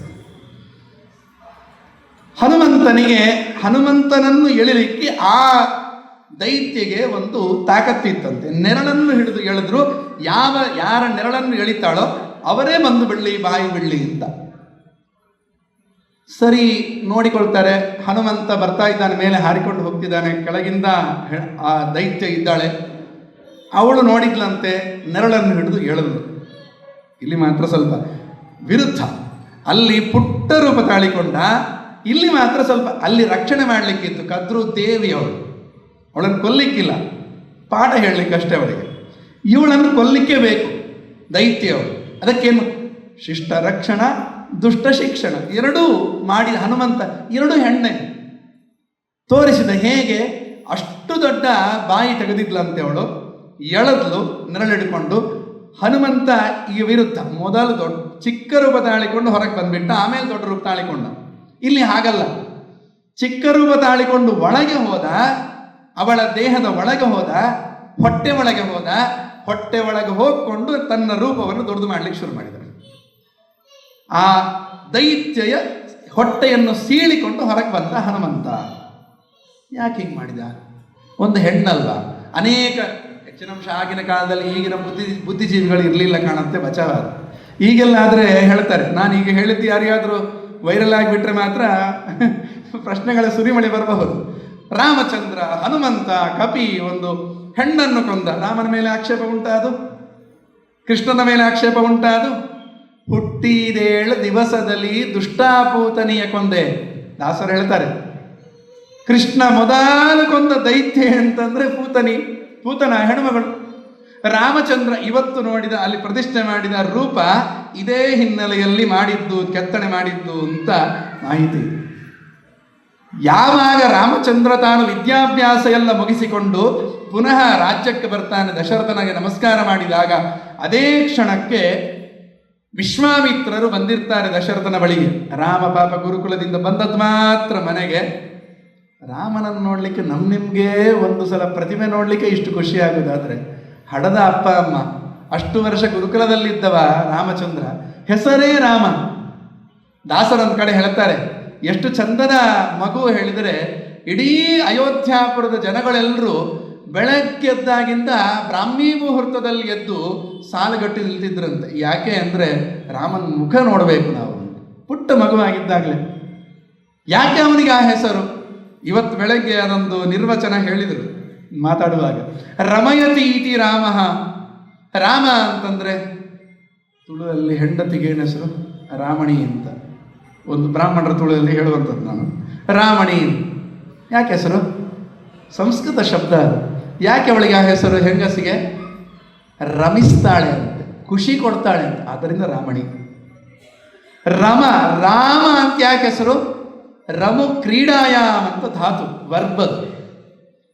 ರಮಯತಿ ಇತಿ ರಾಮ. ತಾನು ತನ್ನ ಸಂತೋಷಕ್ಕೆ ಅವತಾರ ಮಾಡಿದವನಲ್ಲ, ತನ್ನನ್ನು ನೋಡುವವರಿಗೆ ಖುಷಿಯನ್ನು ಕೊಡ್ಲಿಕ್ಕೋಸ್ಕರ ಅವತಾರ ಮಾಡಿದವ. ತಾನೇನೋ ಕೆಲಸ ಮಾಡಬೇಕಾಗಿಲ್ಲ, ತನ್ನ ನೋಡಿದರೆ ಸರ್ ಅಷ್ಟು ಖುಷಿಯಂತೆ ರಾಮಚಂದ್ರ. ಅಷ್ಟು ಚಂದದ ರಾಮಚಂದ್ರ ಮನೆಗೆ ಬಂದದ್ದಷ್ಟೇ ಈ ವಿಶ್ವಾಮಿತ್ರರು ತಾನು ರೆಡಿ ಹಾಜರಾಗಿದ್ದು ದಶರಥನ ಬಳಿ. ಏನು ಅವನದ್ದು ಅಪೇಕ್ಷೆ? ಕಾಡಲ್ಲಿ ತಾಟಕಾದಿಗಳು ತುಂಬ, ಮಾರೀಚ ತಾಟಕಾದಿಗಳು ತುಂಬ ವಿಘ್ನ ಮಾಡ್ತಿದ್ದಾರೆ, ತೊಂದರೆ ಮಾಡ್ತಿದ್ದಾರೆ. ದಶರಥ ನನಗೆ ರಕ್ಷಣೆ ಕೊಡು. ದಶರಥ ಹೇಳಿದ, ನಾನೇ ಬರ್ತೇನೆ ತಗೋ ಮಾರಾಯ. ಇಲ್ಲ, ನೀನು ಬೇಡ, ನೀನು ಪ್ರಯೋಜನ ಇಲ್ಲ, ನೀನು ಓಲ್ಡ್, ನೀನು ಔಟ್ ಆಫ್ ಡೇಟೆಡ್, ನೀನು ಬೇಡ, ನನಗೆ ಫ್ರೆಶ್ ಬೇಕು ಅಂತ ಹೇಳ್ತಾನೆ ವಿಶ್ವಾಮಿತ್ರರು. ಯಾರು ಫ್ರೆಶ್? ನಿನ್ನ ಎಳೆಯ ಮಗ ಬಂದಿದ್ದಾನಲ್ವಾ, ಇವನೇ ಬರಬೇಕು ನನಗೆ. ಅಲ್ಲ, ಪುಟ್ಟ ಬಾಲಕ, ಅವನನ್ನು ಕರ್ಕೊಂಡು ಹೇಗೆ ಹೋಗ್ತೀಯಾ? ಬಿಡ್ಲಿಕ್ಕೂ ನಂಗೆ ಆಸೆ, ಅದು ರಾಕ್ಷಸರ ಜೊತೆ ಯುದ್ಧ, ನೀನು ಕಳಿಸು ಅನ್ನಂತ. ಆಗ ಹೊರಟಿರುವ ವಾಲ್ಮೀಕಿ ಋಷಿಗಳು ವರ್ಣನೆ ಮಾಡ್ತಾರೆ ರಾಮಚಂದ್ರನನ್ನು. ಅದೇ ಭಂಗಿಯಲ್ಲಿ ಆ ವರ್ಣನೆಯನ್ನಿಟ್ಕೊಂಡೇ ಪ್ರತಿಮೆಯನ್ನು ತಯಾರು ಮಾಡಿದ್ದಾರೆ, ಇವತ್ತಿನ ಪ್ರತಿಷ್ಠಾ ಪ್ರತಿಮೆ. ಎಷ್ಟು ಚಂದನ ಮೂರ್ತಿ ರಾಮಚಂದ್ರ. ಹೋದ, ತಾಟಕಿಯನ್ನು ಮೊದಲು ಕೊಂದದ್ದು, ಒಂದು ಹೆಣ್ಣನ್ನು ಕೊಂದ. ಹನುಮಂತನು, ರಾಮ ಹೇಗೆ ಮಾಡಿದಾನೋ ಅವನ ಭೃತ್ಯ ಹಾಗೆ ಮಾಡಬೇಕು ತಾನೆ. ಹನುಮಂತನೂ ಹಾಗೆ ರಾಮನ ಕೆಲಸಕ್ಕೆ ಹೊರಟವ. ರಾಮನ ಕೆಲಸಕ್ಕೆ ಹೊರಟ ಮೇಲೆ ಮೊದಲ ಕೊಲ್ಲುವಿಕೆ ಇದ್ರೆ ಯಾರನ್ನು ಕೊಲ್ಲಬೇಕು? ತನ್ನ ರಾಮನನ್ನೇ ಅನುಸರಿಸಬೇಕವ. ಯಾರನ್ನು ರಾಮ ಕೊಂದದ್ದು? ಒಂದು ಹೆಣ್ಣು ತಾಟಕಿಯನ್ನು ಕೊಂದ. ಹನುಮ, ನಾನೇನು ಕಮ್ಮಿ, ನಾನು ಹಾಗೆ ಮಾಡ್ತೇನೆ ಅಂತಂದ. ಇವಳನ್ನು ಕೊಂದ. ಹೇಗೆ ಕೊಂದ? ಕೊಂದಂತಹ ವೆರೈಟಿ ಭಾರಿ ಚಂದ ಇದೆ. ಯಾಕೆ ಹೆಣ್ಣನ್ನು ಕೊಂದ ಅಂತ ಕೇಳಿದ್ರೆ ಸುಮಾರು ಸಮಸ್ಯೆಗಳು, ಸುಮಾರು ನಮಗೆ ವಿಷಯಗಳನ್ನು, ಉತ್ತರಗಳನ್ನು ತೆಗೆದುಕೊಡ್ತದೆ ರಾಮಾಯಣ. ಒಂದು ಹೆಣ್ಣಾಗಲಿ ಯಾರೇ ಇರಲಿ, ಅವಳಿಂದ ಒಂದು ಇಡೀ ಕುಲಕ್ಕೆ ತೊಂದರೆ ಉಂಟು ಅಂತಾದರೆ ಹೆಣ್ಣು ಅಂತ ನೋಡಬೇಡ ಅಂತ ಹೇಳ್ತಾರೆ ರಾಮಚಂದ್ರ. ಇವಳಿಂದಲೂ ಅಷ್ಟೇ, ಒಳ್ಳೆಯ ಕೆಲಸ ನಡೀತಾ ಇರಬೇಕಾದ್ರೆ ವಿಘ್ನ ಮಾಡ್ಲಿಕ್ಕೆ ಬಂದವಳಿವಳು. ರಕ್ಕಸಿ ಎಷ್ಟು ಜನ ತಿಂದಿದ್ದಾಳೋ ಗೊತ್ತಿಲ್ಲ. ಸಮಾಜಕ್ಕೆ ಘಾತುಕಳು ಈಗಲೂ ಇದ್ದಾರೆ, ಅಂಥವ್ರು ಬೇಕಾದಷ್ಟು ಜನ ಇದ್ದಾರೆ. ತಾಟಕೀಯರು, ಶೂರ್ಪನಕರು ಬೇಕಾದಷ್ಟು ಜನ ಇದ್ದಾರೆ, ದೊಡ್ಡ ಹುದ್ದೆಯಲ್ಲಿ ಕೂತ್ಕೊಂಡಿದ್ದಾರೆ. ಹೇಗೆ ಅವರಿಂದ ಬಚಾವಾಗೋದು ಅಂತಂದ್ರೆ, ನಮ್ಮೊಳಗೆ ನಾವು ಹನುಮಂತನ ಚಿಂತನೆಯನ್ನು ಮಾಡಿದೆವು ಅಂತಂದ್ರೆ ಇಂಥವರು ಒಬ್ಬರಲ್ಲ ಇಬ್ಬರಲ್ಲ 1000 ಜನ ತಾಟಕಿಗಳು ಬಂದರೂ ವ್ಯಾಪಾರ ಮಾಡ್ತಾರೆ ಹನುಮಂತ. ಹೇಗೆ ಮಾಡಿದ? ಅವಳ ಒಳಗೆ ಪ್ರವೇಶ ಮಾಡಿದ. ಯಾವ ವರದಿಂದ ಅಹಂಕಾರ ಪಟ್ಟುಕೊಂಡು ಇದ್ಲ, ಯಾರು ಬಂದ್ರು ಅಂತ ಎಚ್ಚರ ಇಲ್ಲದೆ ತಿನ್ಲಿಕ್ಕೆ ಹೊರಟಿದ್ಲ, ಅಂಥವಳನ್ನು ಅದೇ ವರವನ್ನು ಉಪಯೋಗ ಮಾಡಿಕೊಂಡು ನಾಶ ಮಾಡಿದ ಹನುಮಂತ. ಇಲ್ಲಿ ಯಾಕೆ ಮಾಡಿದ? ಚತುರ್ಮುಖನ ವರ ಇತ್ತಲ್ವಾ ಅಂತಂದ್ರೆ, ಚತುರ್ಮುಖನ ವರವನ್ನು ಮೀರುವ ತಾಕತ್ತು ರಾಮಚಂದ್ರ ಹನುಮಂತನಿಗೆ ಒಬ್ಬರಿಗೆ ಕೊಟ್ಟಿದ್ದಾನೆ. ಯಾಕೆ? ಚತುರ್ಮುಖ ವಾಯುದೇವರು ಒಂದೇ ಸೀಟಲ್ಲಿ ಕೂಡುವವರು, ಒಂದೇ ಲೆವೆಲ್, ಅಧಿಕಾರಗಳೆಲ್ಲ ಒಂದೇ ರೀತಿ. ಕಕ್ಷೆ ನಮ್ಮಲ್ಲಿ ಸಿದ್ಧಾಂತದಲ್ಲೇ ಇದೆ, ತಾರತಮ್ಯ, ಇವ ದೊಡ್ಡವ ಇವ ಚಿಕ್ಕವ ಅಂತ. ನಮ್ಮಲ್ಲಿ ಹೇಗಾಗಿದೆ ಅಂತಂದ್ರೆ, ಇವ ದಿಡ್ಡವ ಇವ ಚಿಕ್ಕವ ಅಂತ ನಾವು ಲೋಕದಲ್ಲಿ ಏನಾದರೂ ಭೇದ ಭಾವ ಮಾಡ್ಲಿಕ್ಕೆ ಹೋದ್ರೆ ಎಲ್ಲರೂ ಮಾನವತಾವಾದಿಗಳು ಅಂತ ಹೆಸರು ಪಟ್ಟಿ ಕಟ್ಟಿಕೊಂಡು ಎಲ್ಲರೂ ಎದ್ದು ನಿಂತು ಗಲಾಟೆ ಮಾಡ್ತಾರೆ. ಆದರೆ ಯಾರು ಗಲಾಟೆ ಮಾಡ್ತಾರೆ ಅವರಿಗೇನೆ ಹೇಳುವುದು ಅಂತಾದರೆ, ಒಬ್ಬ ಆಫೀಸರ್ ಆದವ ಅವನ ಸೀಟಲ್ಲಿ ಅಟೆಂಡರ್ ಅಂತ ತಗೊಂಡೋಗಿ ಕೂಡಿಸಿದ್ರೆ ಸುಮ್ಮನಿರ್ತಾನವ? ಎಲ್ಲರೂ ಒಂದೇ ಅಲ್ವಾ? ಯಾಕೆ ಗಲಾಟೆ ಮಾಡೋದು? ಅಟೆಂಡರ್ ಹೋಗಿ DC ಚೈರಲ್ಲಿ ಕೂತ್ಕೊಂಡ್ರೆ ಸಮಸ್ಯೆ ಏನು? ಮುಖ್ಯಮಂತ್ರಿ ಜಾಗದಲ್ಲಿ ಕೂತ್ಕೊಂಡ್ರೆ ಸಮಸ್ಯೆ ಏನು? ಅಲ್ಲಿ ನಮಗೆ ತಾರತಮ್ಯ ಬೇಕು. ಅಲ್ಲಿ ನಾನು ದೊಡ್ಡವನೇ, ಇವನು ಚಿಕ್ಕವನೇ ಅಲ್ವಾ? ಒಂದೊಂದು ಕಡೆ ಯಾಕೆ ಒಂದೊಂದು ರೀತಿ ನಮ್ಮ ಚಿಂತನೆಗಳು. ಈ ತಾರತಮ್ಯ ಇದೆ ಅಲ್ವಾ, ನಮ್ಮಲ್ಲಿಯೇ ಗುಣಜ್ಯೇಷ್ಠತಾ ಅಂತ ಹೇಳ್ತಾರೆ. ವಯಸ್ಸಿಂದ ದೊಡ್ಡಸ್ತಿಗೆ ದೊಡ್ಡ ವಿಷಯ ಅಲ್ಲ, ಜಾತಿ ಮತಗಳು ಇವೆಲ್ಲ ಆಮೇಲೆ. ಯಾರಲ್ಲಿ ಯಾವ ಗುಣ ಹೆಚ್ಚುಂಟೋ ಅವನು ದೊಡ್ಡವ ಅಂತ ಹೇಳ್ತಾರೆ. ಯೋಯೋ ಗುಣಜ್ಯೇಷ್ಠ ಸ ಉತ್ತಮ ಅಂತ ನಿಯಮ ಶಾಸ್ತ್ರದ್ದು. ಅದೇ ಕ್ರಮದಲ್ಲಿ ಹನುಮಂತ ತಾನು ಚತುರ್ಮುಖನಿಗೆ ಸಮಾನನಾಗಿದ್ದರಿಂದ ಈ ಇವಳಿಗೆ ಕೊಟ್ಟ ವರವನ್ನು ಖಂಡನೆ ಮಾಡಿ ತಾನು ಅವಳು ಸಮಾಜ ಘಾತುಕಳು ಅಂತ ಗುರುತಿಸಿ ಅವಳನ್ನು ಅಲ್ಲಿಯೇ ಸಂಹಾರ ಮಾಡ್ತಾನೆ, ಹೊರಡ್ತಾನೆ ಹನುಮಂತ. ಮುಂದೆ ಸಿಗೋದು ನಮಗೆ ಲಂಕಾ ಪಟ್ಟಣದಲ್ಲಿ ಹನುಮಂತ ಕಾಲಿಡ್ತಾನೆ. ಇದೆಲ್ಲ ಮುಂದೆ ನಡೀತದೆ. ಲಂಕಿಣಿ ಬರ್ತಾಳೆ, ಅವಳು ಒಂದು ದೇವತಾ ಸ್ತ್ರೀ, ಅಪ್ಸರಸೆ ಅವಳು. ಅವಳ ಒಂದು ಗುದ್ದು ಮಾಡ್ತಾನೆ. ನಮಗೊಂದು ಈಗಿನವರೆಗೂ ಒಂದು ಸಮಸ್ಯೆನೆ, ಹೇಳಿಬಿಡ್ತೇನೆ ಮತ್ತೆ ಆಲೋಚನೆ ಮಾಡುವ. ನಮ್ಮಲ್ಲಿ ಹನುಮಂತ ಅಂತ ಹೇಳಿದ ಕೂಡಲೇ ನಮಗೆ ಚಿತ್ರಣ ಬರುವುದು ಗದೆಯಲ್ಲೊಂದು ಕೈಯಲ್ಲೊಂದು ಗದೆ ಹಿಡ್ಕೊಂಡು ಒಂದು ಚಿತ್ರಣ ಬರುತ್ತೆ. ಒಂದು ರೀತಿ ಈಗಿನ ಕಾಲದಲ್ಲಿ ಬೇಕಾ ಏನೋ ಗೊತ್ತಿಲ್ಲ, ಇಲ್ಲಿದ್ರೆ ನಮಗೆ ಈ ದೈತ್ಯರು ಇದ್ದಾರೆ, ಅವರು ಹೆದರುವುದಿಲ್ಲ, ಗದೆ ಪೆಟ್ಟು ಬಿದ್ದರೆ ಮಾತ್ರ ಹೆದರುವುದು. ಆದರೆ ರಾಮಾಯಣದಲ್ಲಿ ಎಲ್ಲಿಯೂ ಕೂಡ ಅಪ್ಪಿ ತಪ್ಪಿ ಕೂಡ ಹನುಮಂತನ ಕೈಯಲ್ಲಿ ಗದೆಯನ್ನು ವರ್ಣನೆ ಮಾಡಲೇ ಇಲ್ಲ. ಅವು ಹನುಮಂತ ಹೇಗೆ ಯುದ್ಧ ಮಾಡ್ತಿದ್ದ, ಎಲ್ಲ ಕಡೆ ಹೇಳೋದೆಂಥದ್ದು, ಮುಷ್ಟಿ ಯುದ್ಧನೇ ಮಾಡ್ತಿದ್ದ. ಮುಷ್ಟಿ ಪ್ರಹಾರದಿಂದಲೇ ರಾವಣನನ್ನು ಮೂರ್ಛೆ ಬರುವಂತೆ ಮಾಡಿದ್ದು ಹನುಮಂತ ತನ್ನ ಕೈಯಿಂದಲೇ. ಅವನ ತಾಕತ್ತು ಅಂಥದ್ದು. ಇದೇ ಕ್ರಮದಲ್ಲಿ ಈ ಲಂಕಿಣಿಗೂ ಒಂದು ಗುದ್ದು ಕೊಟ್ಟ ಅಂತೆ. ಅವಳು ಬಿದ್ಲು. ನಮ್ಮಲ್ಲಿ ನಮಗೆ ತುಂಬ ಅದರಲ್ಲಿ ಪ್ರಾಕ್ಟೀಸ್ ಇದ್ದವರಿಗೆ ಗೊತ್ತಿರ್ಬೋದಾ ಏನೋ ಗೊತ್ತಿಲ್ಲ.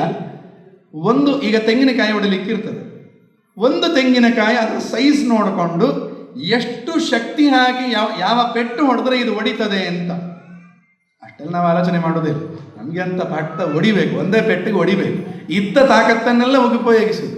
ನಾವು ಚಿಕ್ಕ ಇರುವೆ ಮೇಲೆ ಒಂದೇ ತಾಕತ್ತು, ದೊಡ್ಡ ಆನೆ ಮೇಲೂ ಒಂದೇ ತಾಕತ್ತು. ನಾವು ಹನುಮಂತಂದ ಹಾಗಲ್ಲ, ಎದುರಿಗಿದ್ದವ ಯಾವ ರೀತಿ ಎಷ್ಟು ತಾಕತ್ತು ಅಂತ ಅನಲೈಸ್ ಮಾಡಿ ಈ ಸಮಯದಲ್ಲಿ ನನ್ನ ಕೈಯಲ್ಲಿ ಇಷ್ಟೇ ತಾಕತ್ತು ಬರಬೇಕು ಅಂತ ಆಲೋಚನೆ ಮಾಡಿ ಹೊಡಿತಿದ್ದಂತೆ. ಯುದ್ಧದಲ್ಲಿ, ರಾಮಾಯಣ ಯುದ್ಧದಲ್ಲಿ ಹನುಮಂತ ರಾವಣನ ಎದುರಿಗೆ ಬಂದಾಗ ಒಂದು ಗುದ್ದುತ್ತಾನೆ.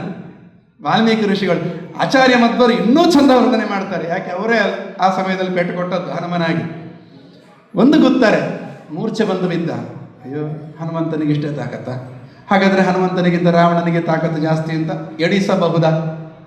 ಇಲ್ಲ ಅಂತಾರೆ. ವಾಲ್ಮೀಕಿಗಳು ಹೇಳ್ತಾರೆ, ಆ ಸಮಯಕ್ಕೆ ರಾವಣ ಸಾಯ್ಬೇಕು ಅಂತ ಹೊಡಿಲಿಲ್ಲ ಹನುಮಂತ, ಮೂರ್ಛೆ ಬೀಳಬೇಕು ಅಂತ ಹೊಡೆದದಕ್ಕೆ ಮೂರ್ಛೆ ಮಾತ್ರ ಬಿದ್ದ. ಸಾಯ್ಬೇಕು ಅಂತ ಹೊಡೆದ್ರೆ ಸತ್ಯ ಹೋಗ್ತಿದ್ದ, ಏನ ಬೇಗ ಹೋಗ್ತಿದ್ದ.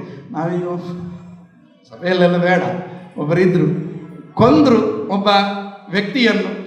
ಆರ್ ಎಸ್ ಎಸ್ನವರು ಅಂತ ಭಾರೀ ಗಲಾಟೆ ಮಾಡ್ತಾರೆ, ಶೂಟ್ ಮಾಡಿ ಕೊಂದ್ರು ಅಂತ. ನಾವು ಕೆಲವರು ಎಣಿಸುವುದುಂಟು, ಆ ಕೊಲ್ಲುವುದೇನೋ ಸ್ವಲ್ಪ ಬೇಗ ಕೊಂದಿದ್ರೆ ನಮಗೆ ಈ ದೇಶ ಭಾಗ ಆಗ್ತಿದ್ದಿಲ್ಲ ಮಾರಾಯ, ಎಣಿಸ್ತೇವೆ. ಆದರೆ ಅದಲ್ಲ. ಅದೇ ರೀತಿಯಲ್ಲಿ ಈಗ ಹನುಮಂತ ಒಂದು ವೇಳೆ ಕೊಂದು ಬಿಟ್ಟಿದ್ರೆ ರಾಮನಿಗೆ ಏನು ಕೆಲಸ?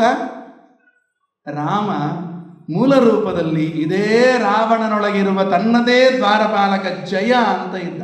ಜಯ ವಿಜಯರೇ ಶಾಪವಶದಿಂದ ರಾವಣ ಕುಂಭಕರ್ಣರಾಗಿ ಬಂದದ್ದು. ಒಳಗೆ ಜಯ ಇದ್ದ, ತನ್ನ ಭಕ್ತ ಇದ್ದಾನೆ, ಅವರಿಗೆ ಒಂದು ವರ ಕೊಟ್ಟಿದ್ದ. ನಿಮ್ಮ 3 ಜನ್ಮಗಳಲ್ಲಿ ನಾನೇ ನಿಮ್ಮ ಸಂಹಾರ ಮಾಡ್ತೇನೆ ಅಂತ ದೇವರು ವರ ಕೊಟ್ಟಿದ್ದ ರಾಮಚಂದ್ರ. ಒಂದು ವೇಳೆ ಹನುಮಂತ ತಾನೇ ಕೊಂದ್ಬಿಟ್ರೆ ತನ್ನ ಒಡೆಯನ ಮಾತು ಉಳಿಸುದಂತೆ ಆಯ್ತಾ? ಇಲ್ಲ ತಾನೆ? ಅದಕ್ಕೋಸ್ಕರ ಎಷ್ಟು ಶಕ್ತಿ ಆ ಸಮಯಕ್ಕೆ ಬೇಕು ಅಷ್ಟು ಮಾತ್ರ ಹೊಡಿತಾ ಇದ್ದ. ಆ ತಾಕತ್ತು ಹನುಮಂತನಿಗಿತ್ತು. ಲಂಕಿಣಿಗೆ ಹೊಡೆದ ಅಂತೆ, ಇಡೀ ಲಂಕೆಗೆ ರಕ್ಷಕಳಾಗಿದ್ದವಳು ಒಂದು ಹೊಡೆದ. ಎಷ್ಟು ಹೊಡೆದ? ಮೂರ್ಛೆ ಬಂದು ಬೀಳಬೇಕು.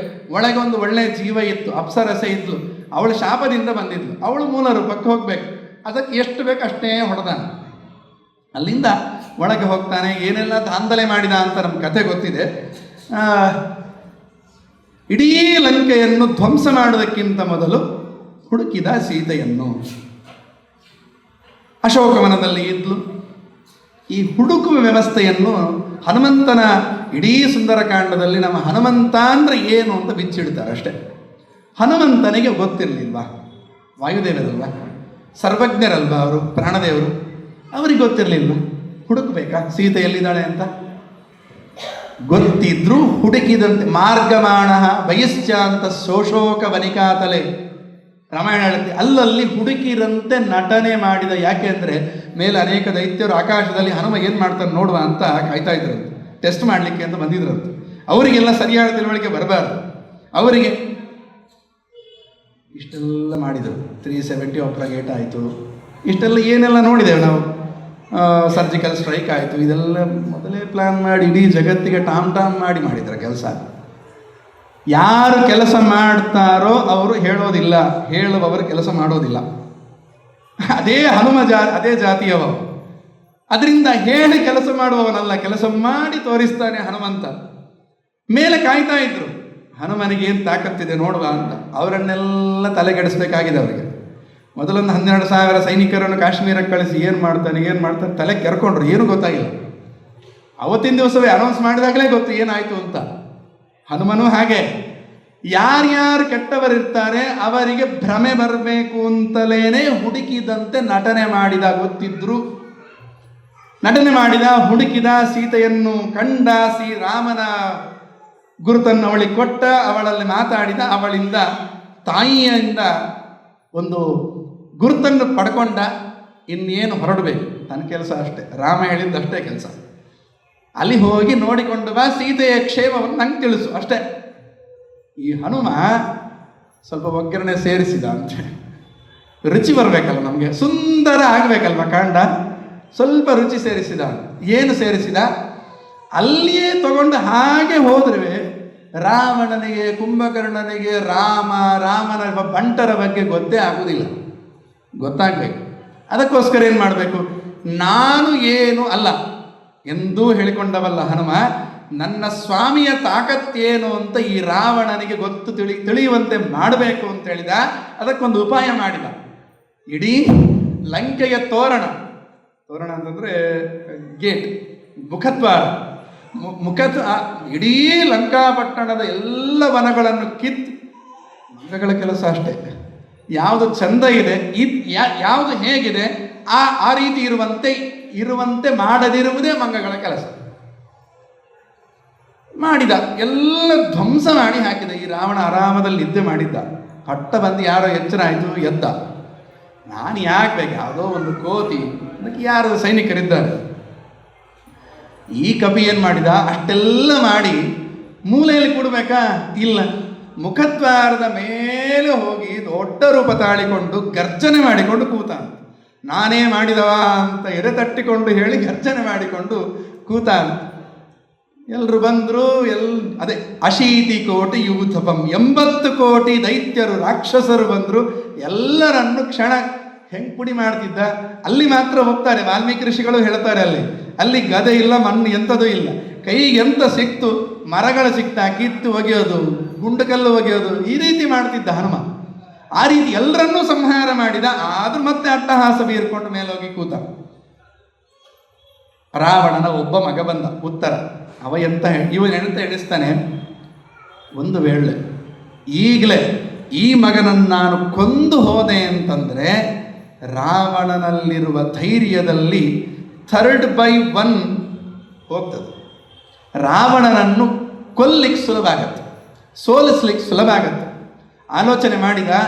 ಅವ ಬಂದ ತಕ್ಷಣ ತಾನು ಕೆಳಗಿಳಿದು ಬಂದ. ಭಾರೀ ಅಸ್ತ್ರ ಪ್ರಯೋಗ ಮಾಡಿದ ತಕ್ಷಣ ಸುಮ್ಮನೆ ನಿಂತಿದ್ದ ಅಂತ, ಎಂಥದೂ ಆಗಲಿಲ್ಲ ಈ ಹನುಮಂತನಿಗೆ. ಹಿಡ್ಕೊಂಡ. ಅಲ್ಲಿ ಹೇಳ್ತಾರೆ, ಎಷ್ಟು ಸ್ಪಷ್ಟವಾಗಿ ಹೇಳ್ತಾರೆ ಅಂತಂದರೆ, ನಮ್ಮಲ್ಲಿ ಎಚ್ಚರಿಕೆ ಈ ರೀತಿ ಸ್ಪಷ್ಟ ಹೇಳಿದ್ದರಿಂದ ನಾವು ಕೂಡ ಧರ್ಮವನ್ನು ಹೊರತುಪಡಿಸಿ ಅಧರ್ಮಕ್ಕೆ ಏನಾದರೂ ಬೆಲೆ ಕೊಟ್ವಿ ಅಥವಾ ಹೆಣ್ಣು ಮಗಳಿಗೆ ಕೈ ಹಾಕಿದ್ವಿ ಅಂತಂದರೆ ಯಾವ ರೀತಿ ಗತಿಯನ್ನು ಹನುಮಂತ ಮಾಡ್ತಾನೆ ಅಂತ ತೋರಿಸಿಕೊಡ್ತಾನೆ. ಕಾಲನ್ನು ಎರಡನ್ನು ಹಿಡಿದ. ಒಂದು ನಾವು ಮಕ್ಕಳಿಗೆ ಗೊಂಬೆ ಕೊಟ್ಟರೆ ಬಂದ ತಕ್ಷಣ ಎಲ್ಲ ಗೊಂಬೆ ಕೈ ಒಂದು ಕಡೆ ಕಾಲೊಂದು ಕಡೆ ತುಂಡು ಹೇಗೆ ಮಾಡಿ ಹಾಕ್ತಾರೆ, ಒಂದು ಬೆರಳಲ್ಲಿ ಎರಡೇ ಬೆರಳಲ್ಲಿ ಹಿಡ್ಕೊಂಡು ಹೇಗೆ ಆಟ ಆಡ್ತವೆ ಮಕ್ಕಳು, ಆ ರೀತಿ ಅವನನ್ನು ಹಿಡ್ಕೊಂಡು ಕಾಲಲ್ಲಿ ಹಿಡ್ಕೊಂಡು ತಿರುಗಿಸಿ, ಚಕ್ರದಂತೆ ತಿರುಗಿಸಿ ನೆಲಕ್ಕೆ ಹಾಕಿ ಹೊಡೆದ ಹನುಮ. ಎಷ್ಟು ಭಯಂಕರ. ಕೆಲವೊಮ್ಮೆ ಈ ರಾಮಾಯಣದ, ಮಹಾಭಾರತದ ಭೀಮಸೇನ ದೇವರ ಹನುಮಂತನ ಯುದ್ಧ ಮಾಡಿದ ಕ್ರಮವನ್ನು ವರ್ಣನೆ ಮಾಡ್ತಾರೆ. ಕೇಳಿಬಿಟ್ರೆ ನಮಗೆ ಹೆದರಿಕೆ ಆಗತ್ತೆ. ಈ ರೀತಿಯೂ ನಮ್ಮ ಸ್ವಾಮಿ ಮಾಡಿದ್ದ ಅಂತ ಒಮ್ಮೆ ಹೆದರಿಕೆ ಆಗತ್ತೆ. ಕೊಲ್ತಾನೆ. ಇಂದ್ರಜಿತು ಬರ್ತಾನೆ. ಇಂದ್ರಜಿತು ಬ್ರಹ್ಮಾಸ್ತ್ರ ಪ್ರಯೋಗ ಮಾಡ್ತಾನೆ. ಹನುಮಂತ ಹೇಳಿದ ಅಂತ, ಮೊದಲೊಮ್ಮೆ ಆ ರಾಕ್ಷಸಿಯನ್ನು ಕೊಲ್ಲಬೇಕಾದ್ರೆ ನನ್ನ ಅಣ್ಣ ಚತುರ್ಮುಖ ಕೊಟ್ಟ ಮಾತನ್ನು ಮೀರಿದ್ದೆ, ಈಗ ಮೀರುವುದು ಬೇಡ, ಸ್ವಲ್ಪ ಅಣ್ಣನಿಗೆ ಬೆಲೆ ಕೊಡುವ ಅಂತ ಹೇಳಿ ಈ ಅಸ್ತ್ರಕ್ಕೆ ನಾನು ಸಿಕ್ಕಿ ಬೀಳ್ತೇನೆ. ಒಂದು ಕಾರಣ ಅದು. ಮತ್ತೊಂದು ಏನು ಹೇಳಿದರೆ, ರಾವಣನನ್ನು ನೋಡ್ಲಿಕ್ಕಾಗತ್ತೆ ಅಂತ. ಅದೇನು ರಾವಣನ ನೋಡ್ಲಿಕ್ಕೆ ಅಷ್ಟು ಮೇದಿವನಿಗೆ? ಯಾರಾದರೂ ಒಂದು ಚಂದದ ಒಂದು ಹೀರೋನ್ ನೋಡ್ಬೋದು, ಇವನು ಹೋಗಿ ವಿಲನ್. ಇವನನ್ನು ನೋಡುವಂಥದ್ದು ಹೆಂಗಸುಗಳ ಅವನನ್ನು ನೋಡುವಂಥದ್ದು ಎಂತ ಅಭಿರುಚಿ ಹನುಮಂತನಿಗೆ? ಅವನನ್ನು ನೋಡುವ ಉದ್ದೇಶ ಅಲ್ಲ, ಅವನಿಗೆ ತನ್ನತನವನ್ನು ತೋರಿಸಬೇಕಾಗಿದೆ ರಾವಣನಿಗೆ. ಇಲ್ಲಿ ತನ್ನ ಟೆಕ್ನಿಕ್ ಯೂಸ್ ಮಾಡ್ತಾನೆ ಹನುಮ. ಸೆರೆ ಹಿಡಿಕೊಳ್ಳುವಂತೆ ಮಾಡಿಕೊಳ್ತಾನೆ. ಹೋಗ್ತಾರೆ. ಅಲ್ಲಿ ರಾವಣನಿಗೆ ನಿಲ್ಲಿಸ್ತಾನೆ. ರಾವಣನಿಗೆ ತಲೆ ಬಿಸಿ, ಒಂದು ಕಪಿ ಬಂದು ಇಷ್ಟೆಲ್ಲ ದಾಂಧಲೆ ಮಾಡಿ ನನ್ನ ಇಷ್ಟು ಸೈನಿಕರನ್ನು, ನನ್ನ ಮಗನನ್ನು ಕೊಂದು ಹಾಕಿದ್ದು ಎಂಥದ್ದು ಮಾರಾಯ ಅದು ಅಂತೇಳಿ ಭಾರಿ ಟೆನ್ಷನಲ್ಲಿ ಕೂತಿದ್ದಾನೆ ಸಿಂಹಾಸನದ ಮೇಲೆ. ಎದುರಿಗೆ ಬಂದು ಕಪಿ ನಿಂತರ ನಂತರ ಅವನು ಹೇಳ್ತಾನೆ, ಓ ಈ ಕಪಿಯ ಮಾರಾಯ ಹೇಳ್ತಾನೆ, ಕಪೆ ಕುತೋಸಿ ಕಸ್ಯಮ ಕಿಮರ್ಥಂ ಈದೃಶಂ ಕೃತಂ. ಪ್ರಶ್ನೆ ಮಾಡ್ತಾನೆ ರಾವಣ, ಎಲ್ಲ ಮಾರಾಯ ಕಪಿಯ ಮಾರಾಯ ನೀನು ಯಾಕೆ ಹೀಗೆ ಮಾಡಿದೆ ಮಾರ, ಎಲ್ಲಿಂದ ಬಂದು, ಯಾರು ನೀನು ಅಂತ 3 ಪ್ರಶ್ನೆ ಕೇಳ್ತಾನೆ. ನಾವಾದರೆ ಏನು ಹೇಳ್ತಿದ್ದೇವೆ ಹೇಳಿ? ನಾವು ಇಷ್ಟೆಲ್ಲ ಮಾಡಿದೆ, ಪೇಪರಲ್ಲಿ ನಾಳೆ ಹೆಡ್ಲೈನ್ಸ್ ನಂದೇ ಬರಬೇಕು, ಹೆಸರು ಫೋಟೋ ಎಲ್ಲ ಸೋಷಿಯಲ್ ಮೀಡಿಯಾದಲ್ಲಿ ನಂದೇ ಫೋಟೋ ಇರಬೇಕು ಅಂತ ನಾವು ಬಯಸ್ತೇವೆ. ಹನುಮ ಏನು ಹೇಳಿದ? ಅದಕ್ಕೆ ನಮಗೂ ಅವನಿಗೆ ವ್ಯತ್ಯಾಸ, ಮನುಷ್ಯನಿಗೂ ಮಂಗನಿಗಿರೋ ವ್ಯತ್ಯಾಸ ಅದು ಯಾವ ಕ್ರೆಡಿಟ್ಸು ಬಯಸಲ್ಲ.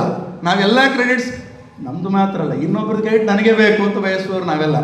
ಈಗೆಲ್ಲ ರಾಮ ಮಂದಿರ ಕಟ್ಟಿದ ಮೇಲೆ ಅದು ಇಡೀ ದೇಶದ ಹಿಂದೂಗಳು ಒಗ್ಗಟ್ಟಾಗ್ತಿದ್ದಾರೆ ಎಂಬ ದೊಡ್ಡ ಹೆದರಿಕೆ ವಿರೋಧಿಗಳಿಗಿದ್ದಾವೆ.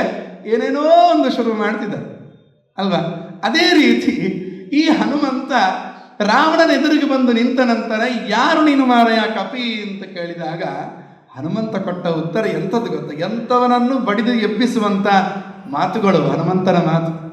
ಯಾರು ನೀನು ಅಂತ ಕೇಳಿದಾಗ ತನ್ನ ಅಜ್ಜನ ಹೆಸರು ಹೇಳಲಿಲ್ಲ, ತನ್ನ ಅಪ್ಪನ ಹೆಸರು ಹೇಳಲಿಲ್ಲ, ತನ್ನ ಹೆಸರು ಹೇಳಲಿಲ್ಲ. ಏನು ಹೇಳಿದ? ದಾಸೋಹಂ ಕೋಸಲೇಂದ್ರಸ್ಯ ರಾಮಸ್ಯ ಅಕ್ಲಿಷ್ಟ ಕರ್ಮಣ. ಎಷ್ಟು ಹೆಮ್ಮೆಯಿಂದ ಹೇಳ್ಕೊಳ್ತಾನೆ ಗೊತ್ತಾ? ಆ ವಾಕ್ಯ ರಾಮಾಯಣದಲ್ಲಿ ಕೆಲವು ನಮ್ಮಲ್ಲಿ ಈ ಹಾಡು ಪದ್ಯ ಹೇಳ್ತೇವೆ, ಭಜನೆ ಮಾಡ್ತೇವೆ. ನಾವು ಭಜನೆ ಮಾಡುವಾಗ ಒಂದೊಂದು ಪದ್ಯ ಒಂದೊಂದು ಛಂದಸ್ಸಲ್ಲಿ, ಒಂದು ರಾಗದಲ್ಲಿ ಇರ್ತದೆ. ಕೆಲವು ಪದ್ಯಗಳು ಉಮೇದು ಕೊಡುವಂಥ ಪದ್ಯಗಳಿಗೆ ಅಷ್ಟೇ ವೀರರಸವನ್ನು ತುಂಬುವಂಥ ರಾಗಗಳಿಂದಲೇ ಹಾಡಬೇಕದು. ಶೃಂಗಾರರಸದಿಂದಲೇ ಹಾಡಬೇಕು, ವೀರರಸ ವೀರರಿಂದಲೇ ಹಾಡಬೇಕು, ಕರುಣಾರಸ ಕರುಣಾರಸದಿಂದ ಇದರಿಂದಲೇ ಹಾಡಬೇಕು. ಇಲ್ಲಿ ಹನುಮಂತನಿಗೆ ಕೇಳಿದ ಕ್ಷಣಕ್ಕೆ ಅವನು ಕೇಳುವ ರಭಸ ಪ್ರೀತಿಯಿಂದ ಕೇಳಿದ. ಅಂದರೆ ಪ್ರೀತಿ ಅಂತಲ್ಲ, ರಾವಣನಿಗೆ ಇದು ಯಾವುದು ಅಂತ ಕುತೂಹಲ. ಆದರೆ ಅವನು ಕೊಟ್ಟ ಉತ್ತರದಲ್ಲಿ ಮಾತ್ರ ಆ ರಾಗ ಭಾರಿ ಚಂದ ಇದೆ. ಎಂಥವರಿಗೂ ನಮಗೆ ಸ್ವಾಮಿಗಳು ಮೊದಲು ಬಂದ ನಂತರ ಈ ಸುಂದರಕಾಂಡ ಪಾಠ ಮಾಡಿದರು. ಇಡೀ ಸುಂದರಕಾಂಡ ಬಾಯ್ಪಾಠ ಮಾಡಿಸಿದ್ದಾರೆ ಸ್ವಾಮಿಯರು. ನಮಗೆ ನಿತ್ಯ ಪಾರಾಯಣ ಮಾಡಬೇಕು ನೀವು ಅಂತ ಹೇಳಿ, ಆ ಪಾರಾಯಣ ಮಾಡುವಾಗ ಅಲ್ಲಿ ಒಂದು 5 ರಾಗಗಳಿದ್ದಾವೆ. ಒಂದೇ ಸುಂದರಕಾಂಡ ಸ್ತೋತ್ರದಲ್ಲಿ 5 ರಾಗಗಳ ಶ್ಲೋಕಗಳಿದ್ದಾವೆ. ಈ ಶ್ಲೋಕ ಈ ರಾಗದ ಬಂದ ನಂತರ ನಮಗೆ ಆಗಿನ ಮಕ್ಕಳು, ನಾವು ಹುಡುಗರು, ಆ ರಾಗ ಬಂದ ನಂತರ ಅಷ್ಟರವರೆಗೆ ಬೆಪ್ಪನೆ ಕೂರ್ತಿದ್ವಿ ನಾವು. ಪಾರಾಯಣ ಬಾಯಲ್ಲಿ ಶಬ್ದ ಬರ್ತಿತ್ತು ಅಷ್ಟೇ. ಈ ರಾಗ ಬಂದ ನಂತರ ಒಮ್ಮೆಸು ದೇಹದಲ್ಲಿ ಬಂದು ಎಲ್ಲರೂ ಕುಣಿಲಿಕ್ಕೆ ಶುರು ಮಾಡ್ತಿದ್ದೇವೆ ನಾವು. ಎಷ್ಟು ಚಂದದ ರಾಗ. ಕಪೆ ಕುತೋಸಿ ಕಸ್ಯವ ಕಿಮರ್ಥಮೀದೃಶಂ ಕೃತಂ. ಅವನ ಪ್ರಶ್ನೆ, ಇತಿ ರೀತಸ್ಸಜಾವಡತ್ ಪ್ರಣಮ್ಯ ರಾಮಮೀಶ್ವರಂ. ಆ ಶಬ್ದಗಳಲ್ಲಿ, ಆ ರಾಗದಲ್ಲಿ ಎಷ್ಟು ತಾಕತ್ತು ತುಂಬಿಸಿದ್ದಾರೆ ಅಂದರೆ, ಹನುಮ ಅಂದರೆ ಅದು ಅಷ್ಟು. ಬೇರೆ ಶಬ್ದ ಅವನನ್ನು ವರ್ಣನೆ ಮಾಡಲಿಕ್ಕೆ ಬೇರೆ ಶಬ್ದ ಇಲ್ಲ. ಹನುಮ ಅಂದರೆ ಏನು? ಈ ಉಮೇದೇ ಹನುಮ ಅಂತ ಹೇಳ್ತಾರೆ. ಎದುರಿಗೆ ಒಂದು ನಿಂತ ನಂತರ ಪ್ರಶ್ನೆ ಕೇಳಿದ ನಂತರ ಒಂದು ರಾಮನ ದಾಸ ಅಂತ ಒಂದು ಹೇಳಿದವ. ನಾನು ಅಯೋಧ್ಯಾಧಿಪತಿಯಾದಂತಹ ಶ್ರೀರಾಮಚಂದ್ರನ ಒಬ್ಬ ದಾಸ. ಅಷ್ಟಕ್ಕೆ ನಿಲ್ಲಿಲ್ಲ ಹನುಮ. ಒಬ್ಬ ದಾಸ ತೊಂದರೆ ಇಲ್ಲ ಅಂತ ಅವನು ಕಡೆಗಣಿಸಬಹುದು ರಾವಣ. ಇನ್ನೂ ಒಂದು ಏನು ಹೇಳಿದ ಗೊತ್ತಾ? ರಾಮನ ಬಳಿಯಲ್ಲಿ ಎಷ್ಟು ಕಪಿಗಳಿದ್ದಾವೆ, ಎಲ್ಲ ಕಪಿಗಳಲ್ಲಿ ನಾನು ಕೊನೆ ಕಪಿ ಅಂತ ಹೇಳ್ತಾನೆ. ರಾವಣನಿಗೆ ಹಾರ್ಟ್ ಅಟ್ಯಾಕೆ ಬಂತು ಅಲ್ಲಿ. ಎಲ್ಲ ಒಂದು ಕೊನೆ ಕಪಿ ನನ್ನ ಊರಿಗೆ ಬಂದರೆ, ಇಷ್ಟು ಜನ್ಮಗಳಿಂದ, ಇಷ್ಟು ವರ್ಷಗಳಿಂದ ನಾನು ಸಂಪಾದನೆ ಮಾಡಿದ ಈ ವೈಭೋಗ, ಪಟ್ಟಣ, ಬಂಗಾರದ ಮನೆ, ಈ ಭೃತ್ಯರು, ರಕ್ಕಸರು ಎಲ್ಲರನ್ನು ಒಂದು ಕಪಿ ಒಂದು ಪುಡಿ ಮಾಡಿತು ಅಂತಾದರೆ ಅದು ಕೊನೆಯ ಕಪಿ, ರಾಮನ ಕೊನೆಯ ಕಪಿ. ರಾಮನೇ ದಂಡೆತ್ತಿ ಬಂದರು ನನ್ನ ಮೇಲೆ, ನನ್ನ ಗತಿ ಏನಾದೀತು? ಎಮೋಷನಲ್ ಅತ್ಯಾಚಾರ ಅಂತ ಏನಾದರೂ ಇದ್ದರೆ ಇಲ್ಲಿಂದ ಕಲಿಬೇಕು. ಮೆಂಟಲ್ಲಿ ವೀಕ್ ಆದ ರಾವಣ ಮತ್ತೆ ಇಲ್ಲ, ಮತ್ತೆ ತಂಟೆಗೆ. ಅಷ್ಟರವರೆಗೆ ಪ್ರತಿನಿತ್ಯ ಸೀತೆಯ ಬಳಿಗೆ ಹೋಗ್ತಿದ್ದ ಅಂತ, ಅವಳು ಮನಸೋಳ್ತಾಳೋ ಏನೋ ಎಂಬ ಆಸೆಯಿಂದ. ಯಾವಾಗ ರಾಮನ ಬಗ್ಗೆ ಹನುಮಂತ ಈ ರೀತಿ ಹೇಳಿದ, ಆ ಕ್ಷಣದಿಂದಲೇ ಸೀತೆ ಅಂತ ಮರ್ತೇ ಬಿಟ್ಟ ಅಂತ ರಾವಣ. ಯಾಕೆ? ಅವ್ರು ರಾಮ ಖಂಡಿತ ಬರ್ತಾನೆ ಈಗ. ಇನ್ನು ಬಂದರೆ ನನ್ನ ಗತಿ ಏನು? ಒಂದು ಕಪಿ ಬಂದ್ರೆ ಈ ರೀತಿ ಆಗುವುದಾದರೆ ನಂದು ಏನು? ಸೇಮ್ ಟೆಕ್ನಿಕ್ ಮಹಾಭಾರತದಲ್ಲಿ ಭೀಮಸೇನ ಉಪಯೋಗ ಮಾಡ್ತಾನೆ. ಅಲ್ಲಿ ಕೂಡ ಇದೇ ಪ್ರಸಂಗ, ಇದೇ ದ್ರೌಪದಿ ಒಂದು ಹೆಣ್ಣು ಮಗಳ ಮುಡಿ ಕೈ ಹಾಕಿದಂಥ ದುಶ್ಯೋಸನನ ಸಂಹಾರ ಮಾಡಿದ್ದು ಹೇಗೆ ಭೀಮಸೇನ? ರಣರಂಗ ಎಲ್ಲ 100 ಜನ ಅಣ್ಣತಮ್ಮಂದ್ರು ನಾನೇ ಕೊಲ್ತೇನೆ ಅಂತ ಭೀಮಸೇನನ ಪ್ರತಿಜ್ಞೆ. ಅದಕ್ಕನುಗುಣವಾಗಿ ದುಶ್ಯಾಸನ ಸಂಹಾರ ಆಗಬೇಕಾಗಿದೆ. 98 ಜನ ಸತ್ತಾಗಿದೆ, ಇನ್ನು 2 ಉಳಿದಿದ್ದಾರೆ. ಮೈನ್ ಕ್ಯಾರೆಕ್ಟರ್ಗಳು 2 ಇದೆ, ದುರ್ಯೋಧನ ದುಶ್ಯಾಸನ. ಆ ದುಶ್ಯಾಸನನ ಸಂಹಾರ ಮಾಡಿದ ಭೀಮಸೇನ ಹೇಗೆ ಮಾಡಿದ ಅಂತಂದರೆ ಮಹಾಭಾರತ ಭಾರಿ ಚಂದ ಹೇಳುತ್ತೆ ಅದರ ಬಗ್ಗೆ. ಇಡೀ ಪಾಂಡವರ ಕೌರವರ ಅಷ್ಟೂ ಸೈನ್ಯ ನೋಡ್ತಿರ್ಬೇಕಾದ್ರೆ ದುಶ್ಯಾಸನನನ್ನು ಒಂದು ಗದೆಯಿಂದ ಹೊಡೆದು ಕೆಳಗೆ ಬೀಳಿಸಿ ತೊಡೆ ಮೇಲೆ ಕೂಡಿಸ್ಕೊಂಡು, ಹಾಗೆಲ್ಲ ನಿಮ್ಮ ಹಾಗೆ 4 ಫೀಟು 5 ಫೀಟು 6 ಫೀಟು ಎತ್ತರ ಅಲ್ಲ ಜನಗಳು. ಅದಂತ ಆಜಾನುಬಾಹು. ಆಜಾನುಬಾಹು ಅಂತಂದರೆ ನಮಗೆ ನಾವು ಆಜಾನುಬಾಹು ಅಂತ ಯಾರನ್ನು ಕರಿತೇವೆ? ಕಾಲು ಉದ್ದ ಇದ್ದರೆ ಆಜಾನುಬಾಹು ಅಂತ ಹೇಳಿಬಿಡ್ತೇವೆ. ಉದ್ದ ಇದ್ದರೆ ಆಜಾನುಬಾಹು ಅಲ್ಲ. ಆಜಾನುಬಾಹು ಶಬ್ದಕ್ಕರ್ಥ ಅಂತ ಹೇಳಿದರೆ ಯಾರ ಕೈಯ ಬೆರಳುಗಳು ಕೊನೆ ಅವರವರ ಮೊಣಕಾಲಿಗೆ ತಾಕತ್ತೋ ಅವನು ಆಜಾನುಬಾಹು. ಮತ್ತೆ ಕೂತಾಗಲ್ಲ, ನಿಂತಾಗ ಸ್ಟ್ರೈಟ್ ನಿಂತರೆ ನಮ್ಮ ಕೈಗಳ ಕೊನೆ ಮೊಣಕಾಲಿಗೆ ತಾಕಬೇಕು. ಜಾನು ಅಂದರೆ ಮೊಣಕಾಲು, ಆ ಜಾನು ಅಂದರೆ ಮೊಣಕಾಲವರೆಗೆ ಬಾಹು ಕೈ ಉಳ್ಳವ. ಹಾಗೆಲ್ಲ ಭಾರಿ ಎತ್ತರದ ವ್ಯಕ್ತಿತ್ವ ಭೀಮಾದಿಗಳದ್ದೆಲ್ಲ. ಅಷ್ಟು ಎತ್ತರದ ವ್ಯಕ್ತಿತ್ವ ದುಶ್ಯಾಸನನ ತೊಡೆ ಮೇಲೆ ಹಾಕ್ಕೊಂಡು ಅಷ್ಟು ರಣರಂಗದಲ್ಲಿ ಎತ್ತರದ ಪ್ರದೇಶದಲ್ಲಿ ಕೂತ್ಕೊಂಡು ಸಂಹಾರ ಮಾಡಲಿಕ್ಕೆ ಹೊರಟಾಗ ಹೇಗೆ ಮಾಡಿದ ಅಂತ ನಮಗೆ ಕೇಳಿ ಗೊತ್ತಿರಬಹುದು. ಎದೆಯನ್ನು ಸೀಳಿ ಅಲ್ಲಿರುವ ಎಲ್ಲ ಕರಳುಗಳನ್ನೆಲ್ಲ ತೆಗೆದು ಅಲ್ಲಿ ರಕ್ತವನ್ನು ಕೈಯಲ್ಲಿ ಬೊಗಸೆಯಲ್ಲಿ ಹಿಡ್ಕೊಂಡು, ಅದು ಹೇಳ್ತಾರೆ, ಆ ಎದೆಯನ್ನು ಒಂದು ಸರೋವರ ಥರ ಮಾಡಿದ ಅಂತ ಭೀಮಸೇನ. ಕೇಳಲಿಕ್ಕೆ ಕಿರಿಕಿರಿ ಆಗತ್ತೆ. ಒಂದು ಭಯಂಕರ ಅಂದರೆ ಭಯಂಕರ ಸಂಹಾರ. ಅಷ್ಟು ರಕ್ತವನ್ನು ಕೈಯಲ್ಲಿ ಬೊಗಸೆಯಲ್ಲಿ ಹಿಡಿಕೊಂಡು ಭೀಮಸೇನ ತಾನು ಕುಡಿಯುವಂತೆ ಮಾಡಿ ಕುಡಿಲಿಲ್ಲ. ಮತ್ತೆ ಎದುರಿಗಿರುವ ಒಬ್ಬ ನರಸಿಂಹದೇವರು ಮನ್ಯು ಅಂತ ಹೆಸರಿನಿಂದ ಎದುರಿಗೆ ಬಂದ ಅಂತೆ. ಮನ್ಯುನಾಮ ನರಸಿಂಹದೇವರಿಗೆ ತರ್ಪಣವನ್ನು ಕೊಡ್ತಾನೆ ಭೀಮಸೇನ. ತರ್ಪಣವನ್ನು ಕೊಟ್ಟು ಆ ದೈತ್ಯ ಸಂಹಾರವನ್ನು ದೇವರಿಗೆ ಸಮರ್ಪಣೆ, ಕೃಷ್ಣಾರ್ಪಣ ಅಂತ ಹೇಳ್ತಾನೆ. ಈ ಭೀಕರತೆ ನೋಡಿ ಅಲ್ಲಿರುವ ಮಹಾರಥಿ ಅಶ್ವತ್ಥಾಮ, ಮಹಾರಥಿ ಅಂದರೆ ಅರ್ಜುನನಿಗಿಂತಲೂ ಒಂದು ಪಟ್ಟು ಹೆಚ್ಚು ತಾಕತ್ತುಳ್ಳವ ಅಶ್ವತ್ಥಾಮ, ಸಾಮಾನ್ಯ ಅಲ್ಲವ. ಭೀಷ್ಮ, ದ್ರೋಣ, ಕೃಪ, ಅಶ್ವತ್ಥಾಮ ಇವರೆಲ್ಲ ಶಲ್ಯ ಮಹಾಪರಾಕ್ರಮಿಗಳು. ದುರ್ಯೋಧನನ ಬಾಯಲ್ಲಿ ಒಂದು ಮಾತು ಬಂದಿದ್ದುಂಟು, ಜಗತ್ತಲ್ಲಿ ಪರಾಕ್ರಮಿಗಳು ಅಂದರೆ 4 ಜನ ಅಂತ ಹೇಳ್ತಾರೆ. ಭೀಮಶ್ಚ ಬಲಭದ್ರಶ್ಚ ಮದ್ರರಾಜಶ್ಚ ವೀರ್ಯವಾನ್ ಚತುರ್ಥ ಕೀಚಕಶ್ಚೈವ ಪಂಚಮಂ ನಾನುಶುಶ್ರುಮ. ತನ್ನ ಹೆಸರು ಸೇರಿಸ್ಕೊಳ್ಳಿಲ್ಲ ದುರ್ಯೋಧನ, ಯಾಕೆ ತನಗೆ ಗೊತ್ತಿತ್ತು ತನ್ನ ತಾಕತ್ತೇನು ಅಂತ. 4 ಜನ. ಮೊದಲಿಗೆ ಭೀಮಸೇನ, 2ನೇಯದ್ದು ಬಲರಾಮ, 3ನೇಯದ್ದು ಶಲ್ಯ, 4ನೇಯದ್ದು ಕೀಚಕ. ಗೋಗ್ರಹಣ ಮಾಡುವಾಗ ಅಜ್ಞಾತವಾಸದಿಂದ ಹಿಡಿದಿದ್ದು ಇದೇ ನಿಟ್ಟಿನಲ್ಲಿ, ಇದೇ ಪ್ಲಾನಲ್ಲಿ ಹಿಡಿದತ್ತವ ಪಾಂಡವರನ್ನು. ಕೀಚಕ ಸತ್ತ ಅಂತ ಸುದ್ದಿ ಬರ್ತದೆ. ಯಾರು ಕೊಲ್ಲುವವರು? ಒಂದ ಸಮಾನ ತಾಕತ್ತುಳ್ಳವರಾಗಬೇಕು, ಒಂದು ಅವನಿಗಿಂತ ಹೆಚ್ಚಿನ ತಾಕತ್ತುಳ್ಳವರಾಗಬೇಕು. ಯಾರಿದ್ದಾರೆ ಕೀಚಕನಿಗಿಂತ ಹೆಚ್ಚಿನ ತಾಕತ್ತುಳ್ಳವರು? 3 ಜನ, ಭೀಮ, ಬಲರಾಮ ಮತ್ತು ಶಲ್ಯ. ಭೀಮನ್ ಬಿಟ್ಬಿಡೋಣ, ಅವನನ್ನು ಹುಡುಕಲಿಕ್ಕೆ ಈ ಎಲ್ಲ ವ್ಯವಸ್ಥೆ. ಬಲರಾಮ ಕೊಲ್ತಾನ, ಕೆಳಗಿಂದ ಹೋಗ್ತಾನವ. ಶಲ್ಯ ಕೊಲ್ತಾನ ಕೀಚಕನನ್ನು ಅಂತ ಹೇಳಿದರೆ ಇಲ್ಲ. ಶಲ್ಯ ತಾನಾಗಿ ಯಾರ ತಂಟೆಗೂ ಹೋಗುವನಲ್ಲ ಅವ. ಇನ್ನೋಸೆಂಟ್ ವ್ಯಕ್ತಿ, ಅಂದರೆ ತನ್ಪಾಡಿಗೆ ಡೀಸೆಂಟ್ ವ್ಯಕ್ತಿ ಅವನು ಇಲ್ಲೇ ಇದ್ದಾನೆ. ಬಲರಾಮ ಅಂದರೆ ಇಲ್ಲ, ತೀರ್ಥಯಾತ್ರೆಗೆ ಹೋಗಿದ್ದಾನೆ. ಬಲರಾಮ ದೇವರು ಯಾರನ್ನು ಆ ರೀತಿ ಕೊಲ್ಲೋದಿಲ್ಲ. ಇನ್ನು ಉಳಿದದ್ದು ಯಾರು? ಭೀಮಸೇನ ಮಾತ್ರ. ಹಾಗಾದರೆ ಅಲ್ಲಿ ವಿರಾಟದಲ್ಲಿ ಇರ್ತಕ್ಕಂಥವನು ಭೀಮಸೇನನೇ ಅಂತ ಲಾಜಿಕಲಿ, ಏನು ಬುದ್ಧಿ ಇಲ್ದವ ಅಲ್ಲ. ದುರ್ಯೋಧನ ಕೂಡ ಭಾರಿ ಬುದ್ಧಿವಂತ, ಇಷ್ಟೆಲ್ಲ ಆಲೋಚನೆ ಮಾಡಿದ್ದ. ಇಂಥ ಭೀಮಸೇನ ದುಶ್ಯಾಸನನ್ನು ಸಂಹಾರ ಮಾಡುವಾಗ ಇಷ್ಟು ಭಯಂಕರವಾಗಿ ಮಾಡಿದಾಗ ಮಹಾರಥಿಗಳಾಗಿರ್ತಕ್ಕಂಥ ಅಶ್ವತ್ಥಾಮಾಚಾರ್ಯರೇ ಮೊದಲಾದವರು ಇದ್ದು ನೋಡ್ತಾ ಇದ್ರು. ನೋಡ್ಲಿಕ್ಕಾಗದೆ ಹೆದರಿಕೊಂಡು ಯಾರು ಪಾಂಡವರ ಪಕ್ಷದವರೂ ಕೂಡ ಅಲ್ಲಿ ಹತ್ತಿರಕ್ಕಿಲ್ಲ ಓಡಿ ಹೋದರು ಅಂತ ಹೇಳ್ತಾರೆ, ಪಲಾಯನ ಮಾಡಿದರು ಭೀಮನ ಆ ಕ್ರೌರ್ಯ ನೋಡಿ ಅಂತ. ಆನಂತರ ಮತ್ತೆ ದುರ್ಯೋಧನ, ಅಶ್ವತ್ಥಾಮ, ಮತ್ತೆ ಆನಂತರ ಭೀಮ ಎಲ್ಲಿ ಇದ್ದಾನೆ ಯುದ್ಧಕ್ಕೆ, ಯಾವ ಜಾಗಕ್ಕೆ ಹೋಗ್ತಾನೆ ಆ ದಿಕ್ಕಿಗೆ ಹೋಗ್ತಿರ್ಲಿಲ್ಲ ಅಂತ. ಯಾರೂ ಹೋಗ್ಲಿಕ್ಕೆ ಕೇಳೋದಿಲ್ಲ ಭೀಮನೆದುರಿಗೆ ಯುದ್ಧ ಮಾಡಲಿಕ್ಕೆ ಕೌರವರ ಪಕ್ಷದಲ್ಲಿ. ಅಂದರೆ ಇನ್ನೊಬ್ಬನನ್ನು ಹೆದರಿಸುವ ಟೆಕ್ನಿಕ್ಗಳಿವೆಲ್ಲ, ಯುದ್ಧದ ಟೆಕ್ನಿಕ್ಗಳು. ರಾವಣ ಹಾಗೆ ಮಾಡಿದ. ಅವನು ಇನ್ನೂ ಯಾರನ್ನು ಕೊಲ್ಲಿಲ್ಲ, ಎಂಥದ್ದು ಮಾಡಲಿಲ್ಲ. ದೈತ್ಯರನ್ನು ಕೆಲವರನ್ನು ಮಾತ್ರ ಕೊಂದ ಅಷ್ಟೇ. ರಾವಣೆದುರಿಗೆ ಬಂದು ನಿಂತು ಈ ರೀತಿ ರಾಮನ ಕೊನೆ ಬಂಟ ನಾನು ಅಂತ ಹೇಳಿದಾಗ ಎಷ್ಟು ಎದೆಗುಂದು ಬೇಕವ ರಾವಣ. ಎದೆಗುಂದಿಸಿದ ತಾಕತ್ತು ಯಾರ್ದು? ಹನುಮನದ್ದು. ಈಗಿನ ನಮ್ಮ ದೇಶದ ಪ್ರಧಾನಿಗಳು ಅದನ್ನೇ ಮಾಡ್ತಿದ್ದಾರೆ. 1-2 ವರ್ಷದ ಕೆಳಗೆ ನೀವು ನೆನಪಿರಬಹುದು, ಎಲ್ಲೆಲ್ಲೋ ಯಾವ್ಯಾವುದೋ ದೇಶದ ಎಲ್ಲ ಅಸ್ತ್ರಗಳನ್ನು ಸಾಲ ಮಾಡಿ ದುಡ್ಡು ಕೊಟ್ಟು ರಫೇಲ್ ಗಿಫೇಲ್ ಎಲ್ಲ ತಗೊಂಡು ಬಂದರು. ಯಾಕೆ ಇವ್ರು ಹಿಂಗೆ ಮಾಡ್ತಾರೆ? ದುಡ್ಡು ವೇಸ್ಟ್ ಮಾಡ್ತಾರೆ. ಎಲ್ಲ ಏನೇನೋ ಬೊಬ್ಬೆ ಹೊಡೆದ್ರು. ಆನೆ ಹೋಗುವಾಗ ನಾಯಿಗಳು ಬೊಬ್ಬೆ ಹೊಡೆದು ಸಹಜ, ತಲೆ ಕೆಡಿಸ್ಕೊಳ್ಬೇಕಾಗಿಲ್ಲ. ತುಂಬ ಬೊಬ್ಬೆ ಹೊಡೆದ್ರು. ಅದರ ಪ್ರಭಾವ ಗೊತ್ತಾಗಲಿಲ್ಲ. ಅದರ ನಂತರ ಒಂದು 5-6 ತಿಂಗಳ ನಂತರ ಅದರ ಪ್ರಭಾವ ಗೊತ್ತಾಯಿತು. ಆವಾಗ ನಮಗೆಲ್ಲ ಒಂದು ಫೋಟೋ ಭಾರಿ ವೈರಲ್ ಆಗಿತ್ತು ಸೋಷಿಯಲ್ ಮೀಡಿಯಾದಲ್ಲಿ. ಆ ರಷ್ಯಾದಿಂದ ತರಿಸಿಕೊಂಡಿರುವಂಥ ದೊಡ್ಡ ಟ್ಯಾಂಕಲ್ಲಿ ಒಂದು ಟೊಪ್ಪಿ ಇಟ್ಟುಕೊಂಡು ಒಳ್ಳೆ ಫೋಸ್ ಕೊಟ್ಟು ಫೋಟೋ ಭಾರಿ ವೈರಲ್ ಆಗಿತ್ತು. ಯಾಕಿಷ್ಟೆಲ್ಲ ತನ್ನ ಶೋಕಿ ಮಾಡಿಕೊಳ್ತಾನೆ ಅಂತೆಲ್ಲ ಹೇಳಿದರು. ಅದರ ಪ್ರಭಾವ ಒಂದು 5-6 ತಿಂಗಳ ನಂತರ ಚೈನಾ ಬಾರ್ಡರಲ್ಲಿ ತುಂಬ ದೊಡ್ಡ ಯುದ್ಧ ನಡೆಯಿತು.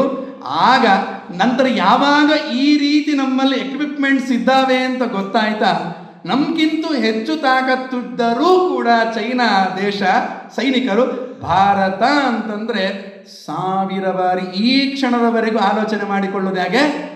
ಈ ರೀತಿ ಈ ಮನುಷ್ಯ ಮಾಡಿದ್ದರಿಂದ ಇಷ್ಟು ತಾಕತ್ತು ನಮ್ಮಲ್ಲಿ ಇದೆ. ರಫೇಲ್ ಇದೆ ಅಂತ ಹೇಳಿದ ಕೂಡಲೇ ಯಾರ ತಂಟೆಗಾದ್ರೂ ಹೋಗ್ಬೋದು, ಇವನ ತಂಟೆಗೆ, ಈ ಮೋದಿ ತಂಟೆಗೆ ಬೇಡ ಮಾರಾಯ, ಭಾರತದ ತಂಟೆಗೆ ಬೇಡ ಅಂತ. ಇದು ಎಲ್ಲಿಂದ ಬಂತವರಿಗೆ ಟೆಕ್ನಿಕ್? ಯಾರು ಕೊಟ್ಟರು?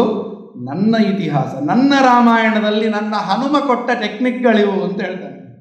ಇನ್ನೊಬ್ಬರನ್ನು, ವಿರೋಧಿಗಳನ್ನು ಸದೆಬಡಿಯುವ ತಾಕತ್ತು ಅಂದರೆ ಹೀಗಿರಬೇಕು. ಮೊದಲು ಮೈಂಡ್ ಗೇಮ್ ಮಾಡಬೇಕಂತ, ಆನಂತರ ಎಲ್ಲ ನಂತರ ಮತ್ತೆ ಈಸಿಯಾಗಿ ಸುಲಭದಲ್ಲಿ ಅವನನ್ನು ಉರುಳಿಸ್ಲಿಕ್ಕೆ ಆಗತ್ತೆ ಅಂತ. ಹನುಮನ ತಾಕತ್ತು ಅಂದರೆ ಇದು. ನಂತರ ಗೊತ್ತಿದೆ ನಮ್ಮ ಕಥೆ. ಸಿಟ್ಟು ಬರ್ತದೆ ರಾವಣನಿಗೆ. ಏನು ಮಾಡಬೇಕು? ಕೊಂದು ಬಿಡಿ ಅಂತ ಹೇಳ್ತಾನೆ. ವಿಭೀಷಣ ರಾಮಭಕ್ತ. ಅವ ಹೇಳ್ತಾನೆ, ದೂತನಾಗಿ ಬಂದವರನ್ನು ಕೊಲ್ಲುವುದು ರಾಜಧರ್ಮ ಅಲ್ಲ ಅಣ್ಣ, ಬಿಟ್ಟು ಬಿಡು. ಅವನು ರಾಮಪಕ್ಷಪಾತಿ ವಿಭೀಷಣ. ಸರಿ, ಮತ್ತೇನು ಮಾಡುವ? ಅವನ ಬಾಲಕ್ಕೆ ಬೆಂಕಿ ಕೊಡುವ. ಬರೀ ಬೆಂಕಿ ಕೊಟ್ಟರೆ ಬಾಲ ಹತ್ತಿಕೊಳ್ತದ, ಕಷ್ಟ. ಅದು ಬೇರೆ ಗಾಳಿ, ಬೇರೆ ಇದು ಗಾಳಿ ರೂಪ ಹನುಮ ಅಂತಂದರೆ. ಅವನಿಗೆ ಎಲ್ಲಿ ಹಚ್ಚಿದಾಗೆಲ್ಲ ಬೆಂಕಿ ಗೀರಿದಾಗೆಲ್ಲ ಗಾಳಿ ಬಂತು ಅಂದರೆ ಎಲ್ಲಿ ಹತ್ತುವುದಿಲ್ಲ ವಿಗ್ರಹಾಚಾರಕ್ಕೆ. ಅದಕ್ಕೆಂತ ಮಾಡುವ? ಒಂದೆಲ್ಲ ಬಟ್ಟೆಗಳು ತನ್ನಿ ಬಾಲಕ್ಕೆ ಸುತ್ತಿ. ವಾದಿರಾಜ ಶ್ರೀಪಾದರು, ವಾಲ್ಮೀಕಿ ಋಷಿಗಳು ಹನುಮಂತನ ಈ ಒಂದು ಪ್ರಸಂಗದಲ್ಲಿ ಮಾನವೀಯತೆ, ಒಂದು ಕವಿಯಾಗಿದ್ದರೂ ಒಂದು ಮಾನವೀಯತೆ ತಲೆಯಲ್ಲಿ ಎಷ್ಟಿತ್ತು ಅವನಿಗೆ ಅಂತ ತೋರಿಸಿಕೊಡ್ತಾರೆ. ಎಷ್ಟು ದೊಡ್ಡದಾಯಿತು ಬಾಲ ಅಂತ ಹೇಳಿದರೆ, ಅರಮನೆಯಲ್ಲಿ ಇದ್ದದ್ದು ಬಿಡಿ, ಇಡೀ ಲಂಕೆಯಲ್ಲಿ ಎಷ್ಟು ಮನೆಗಳಿದ್ದಾವೆ, ಎಷ್ಟು ಮನೆಗಳಲ್ಲಿ ಎಷ್ಟು ಬಟ್ಟೆ ಇದೆ, ಎಲ್ಲ ಬಟ್ಟೆ ಕಿತ್ಕೊಂಡು ಬಂದರೂ ಕೂಡ ಇನ್ನೂ ಬಾಲ ಸುತ್ತಲಿಕ್ಕೆ ಆಗಲಿಲ್ಲ. ಅಷ್ಟು ಬೆಳೀತಂತೆ ಬಾಲ. ಬೆಳೀತು ಬೆಳೀತು ಬೆಳೀತು ಏನು ಮಾಡಬೇಕು ಗೊತ್ತಾಗಲಿಲ್ಲ. ರಾವಣನಿಗೆ ತಲೆ ಕೆಡ್ತು. ನಿಮ್ಮ ಮನೆಯಲ್ಲಿರುವ ನೀವು ನಿಮ್ಮ ಗಂಡಂದರು, ಹೆಣ್ಣು ಎಲ್ಲ ಉಟ್ಟುಕೊಂಡಿರುವ ಬಟ್ಟೆಯೂ ಎಳ್ಕೊಂಡು ಬನ್ನಿ ಅಂತ ಹೇಳಿದ. ಅವನಿಗೆ ಟೆನ್ಷನಲ್ಲಿ ಏನು ಮಾಡ್ತಾನೆ ಅಂತ ಅವನಿಗೆ ಗೊತ್ತಿಲ್ಲ. ತನ್ನದ್ದೇ ಜನರದ್ದು, ತನ್ನ ಹೆಣ್ಮಕ್ಕಳ ಮಾನ ತಾನು ಕಳಿಲಿಕ್ಕೂ ಸಿದ್ಧನಾಗಿಬಿಟ್ಟವ ಟೆನ್ಷನಲ್ಲಿ. ಈ ಹನುಮನನ್ನು ಏನಾದರೂ ಮಾಡಬೇಕು ಅಂತ ಅಷ್ಟು ತಲೆ ಬಿಸಿ ಮಾಡಿದವ ಹನುಮ. ಇಡೀ ಕುಬೇರನನ್ನು ಗೆದ್ದಿರ್ತಕ್ಕಂಥ ರಾವಣ ಒಂದು ಕ್ಷಣದಲ್ಲಿ ಒಂದು ಕವಿ ಬಂದು ತಲೆ ಕೆಳಗೆ ಕಾಲ ಮೇಲೆ ಮಾಡಿತು ಅಂತ ಹೇಳ್ತಾರೆ. ಅದು ಹನುಮನ ತಾಕತ್ತು ಅಂತ. ಯಾವಾಗ ರಾವಣ ಹೆಂಗಸರ ಮೈ ಮೇಲಿರುವ ಬಟ್ಟೆ ಎಳ್ಕೊಂಡು ಬನ್ನಿ ಅಂತ ಆರ್ಡರ್ ಮಾಡಿದ, ಹನುಮಂತ ಕೂಡಲೇ ತನ್ನ ಬಾಲ ಅಲ್ಲಿಗೆ ನಿಲ್ಲಿಸಿದ. ಏನು ಆ ಒಳಗಿರುವ ಹನುಮಂತನ ಆ ಬುದ್ಧಿ ಚಾತುರ್ಯ ಅಂತದ್ದು ಗೊತ್ತಾ? ಯಾರೇ ಆಗಿರಲಿ, ಹೆಣ್ಣೆ, ದೈತ್ಯರ ಮನೆಯವಳಾಗಲಿ ಹೆಣ್ಣೆ, ಹೆಣ್ಣಿನ ಮರ್ಯಾದೆ ನಾವು ಉಳಿಸಬೇಕು, ಇದು ನನ್ನ ಭಾರತೀಯ ಸಂಸ್ಕೃತಿಯ ಧರ್ಮ ಅಂತ ಒಂದು ಕಪಿ ತೋರಿಸಿಕೊಟ್ಟಿತು ನನ್ನ ದೇಶದ. ಏನು ಹೇಳ್ತಾನೆ? ಬಾಲೆಯರ ವಸ್ತ್ರ ಸೆಳೆದು ತಾರೆನಲು. ವಾದಿರಾಜ ಶ್ರೀಪಾದರು ಒಂದು ಪದ್ಯದಲ್ಲಿ ಬರೀತಾರೆ, ಎಷ್ಟು ಸಾಹಸವಂತ ನೀನೇ ಬಲವಂತ. ಭಾರಿ ಚಂದ ಇದೆ. ಇಡೀ ಸುಂದರಕಾಂಡದ ಚಿಂತನೆ ಬರುತ್ತೆ. ಬಂದರೆ ಭಾರಿ ಚಂದ. ಈ ಸಮಯದಲ್ಲಿ ಹಾಡಿದರೆ ನಮ್ಮ ಹನುಮ ಕುಣಿತಾನೆ. ಅವನ ರಾಮ ಪ್ರತಿಷ್ಠಿತನಾಗಿದ್ದಾನೆ, ಮನೆಗೆ ಬಂದು ಕೂತಿದ್ದಾನೆ, ಮನೆಯಲ್ಲಿ ಬಂದು ನಿಂತಿದ್ದಾನೆ, ತನ್ನ ಸ್ವಂತ ಮನೆಯಲ್ಲಿ ಬಂದು ನಿಂತಿದ್ದಾನೆ. ಹನುಮ ಕುಣಿತಿರ್ತಾನೆ. ನಾವು ಆ ಜೊತೆಗೆ ಒಂದು ತಾಳ ಹಾಕಿ ಹಾಡು ಹಾಡಿದರೆ ನಮ್ಮ ಎದುರಿಗೆ ಬಂದು ಕುಣಿತಾನೆ ಹನುಮ. ಅಷ್ಟು ಖುಷಿಯಲ್ಲಿರ್ತಾನೆ ಹನುಮ ಇವತ್ತು. ಹನುಮ ಏನ್ ಮಾಡಿದ? ಬಾಲೆಯರ ವಸ್ತ್ರವ ಸೆಳೆದು ತಾರೆನಲು ಸಾಕು ಸಾಕೆನಲು. ಹನುಮಂತ ಹೇಳ್ತಾನೆ, ತನ್ನ ಬಾಲ ಅಲ್ಲಿಗೆ ನಿಲ್ಲಿಸಿದ. ಯಾಕೆ? ಹೆಣ್ಮಕ್ಕಳ ಗೌರವ ಪ್ರಧಾನ ನನಗಿಂತಲೂ. ಈ ಬುದ್ಧಿ ನಮ್ಮಲ್ಲಿ ಪ್ರತಿಯೊಬ್ಬರಿಗೂ ಬರಬೇಕೀಗ. ನಮ್ಮ ಈ ಜಾಗ್ರತೆ ಬರಬೇಕು. ಒಂದು ಹೆಣ್ಣುಮಗಳ ಸೀರೆ ಒಂದು ಸೆಳೆದದ್ದಕ್ಕೆ ನಮ್ಮಲ್ಲೊಂದು ಡೈಲಾಗ್ ತುಂಬ ನಮ್ಮಲ್ಲೇ ಭಾರಿ, ನಮ್ಮ ಸೂಲಿಬೇಲೆಯವರು ಭಾರಿ ಚಂದ ಹೇಳ್ತಾರೆ ಇದ್ರ ಬಗ್ಗೆ. ನನ್ನ ದೇಶದ ತಾಕತ್ತು ಏನು ಗೊತ್ತಾ? ಸಂಸ್ಕೃತಿಯ ತಾಕತ್ತು. ಯಾರೋ ಒಬ್ಬ ಬಂದು ನನ್ನ ಊರಿನ ಒಂದು ಹೆಣ್ಮಗಳನ್ನು ಕದ್ಕೊಂಡು ಹೋದ ಅಂತೇಳಿ ಮನುಷ್ಯರು ಹೆಲ್ಪ್ ಮಾಡಲಿಲ್ಲ. ಕಪಿಗಳು ಮಂಗಗಳನ್ನು ಒಟ್ಟುಗೂಡಿ ಸೇರ್ಕೊಂಡು ಹೋಗಿ ಚಿಂದಿ ಉಡಾಯಿಸಿ ಬಂದ ಅಂತ ಹೇಳ್ತಾರೆ. ಒಬ್ಬ ರಾವಣ, ಲಂಕೆಯ ರಾವಣ ಅಧಿಪತಿಯನ್ನು ನಾಶ ಮಾಡಿ ಬಂದದ್ದು ನನ್ನ ದೇಶದ ಒಂದು ಪ್ರಾಣಿಯ ತಾಕತ್ತು, ಸಂಸ್ಕೃತಿಯ ತಾಕತ್ತು ಅಂತ ಹೇಳ್ತಾರೆ. ಹೆಮ್ಮೆ ಅನಿಸ್ತದೆ ನನ್ನ ದೇಶದ ಸಂಸ್ಕೃತಿ ಅಂತ ಹೇಳಿದ್ರೆ. ಇದೆಲ್ಲ ಕೇಳಿಕೊಂಡು ನಾವು ಮೈನ್ಯೂಟ್ ಆಗಿ ಆಲೋಚನೆ ಮಾಡಬೇಕಷ್ಟೇ, ಕೂತ್ಕೊಂಡು ಆಲೋಚನೆ ಮಾಡಬೇಕು ಹನುಮ ಏನೇನು ಮಾಡಿದ. ಹೀಗೆ ಬಾಲವನ್ನು ನಿಲ್ಲಿಸಿದ, ಬೆಂಕಿ ಕೊಟ್ಟ. ಭಾರಿ ಖುಷಿ ಆಯ್ತಂತೆ ಹನುಮಂತನಿಗೂ ಖುಷಿ ಆಯ್ತು. ಯಾಕೆ? ಗಾಳಿ ಬೆಂಕಿ ಇಬ್ಬರು ವಿರೋಧಿಗಳಲ್ಲಿ, ಇಬ್ಬರು ಫ್ರೆಂಡ್ಸ್. ನಮ್ಮಲ್ಲಿ ಒಂದು ಬೆಂಕಿ ಹತ್ತಲಿ, ಒಂದು ಬತ್ತಿ ದೀಪ ಹಚ್ಚೋಣ. ಈಗ ದೀಪೋತ್ಸವನೂ ಇದೇ ಕಾಣುತ್ತೆ. ಒಂದು ಬತ್ತಿ ಹಚ್ಚೋಣ, ಆ ಬತ್ತಿ ಇನ್ನೊಂದು ಪಕ್ಕದಲ್ಲಿ ಆರತಿಯಲ್ಲಿರುವ ಇನ್ನೊಂದು ಬತ್ತಿಗೆ ಹತ್ತಲಿಲ್ಲ ಅಂತಂದ್ರೆ ನಾವು ತಲೆಬಿಸಿ ಮಾಡಬೇಕಾಗಿಲ್ಲ. ಗಾಳಿ ಇದ್ರೆ ಅದರ ಹತ್ರ ಇಡುವ, ಗಾಳಿ ಹತ್ರ ಆಟೋಮೆಟಿಕ್ ಗಾಳಿ ಏನು ಮಾಡುತ್ತೆ? ಈ ಬತ್ತಿಯಲ್ಲಿರುವ ಬೆಂಕಿಯನ್ನು ತನ್ನ ಗಾಳಿಯ ಮೂಲಕ ಆ ಬತ್ತಿಗೆ ಕನೆಕ್ಟ್ ಮಾಡುತ್ತೆ, ಸಾಕು. ಅದರಿಂದ ಗಾಳಿ ಬೆಂಕಿ ಇಬ್ಬರು ಫ್ರೆಂಡ್ಸ್. ಅವ್ರಿಗೆ ಹೋಗಿ ಒಬ್ಬ ಗಾಳಿ ಒಂದಿದ್ರೇನೆ ಲಂಕೆ ಸರ್ವನಾಶ ಆಯಿತು.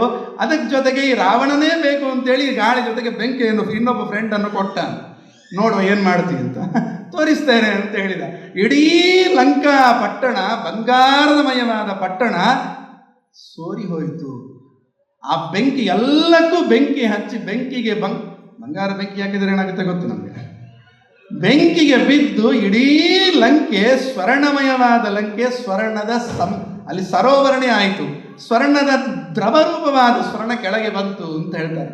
ಅಷ್ಟರ ಮಟ್ಟಿಗೆ ಇಡೀ ಸುಟ್ಟು ತನಗೇನೂ ಆಗಲಿಲ್ಲ. ಯಾಕಂದ್ರೆ ತನ್ನ ತಾಕತ್ತು ಎಷ್ಟುದ್ದನೂ ಬೆಳೆಸ್ತಾನವ ಬಾಲವನ್ನು, ಏನೂ ಆಗೋದಿಲ್ಲ.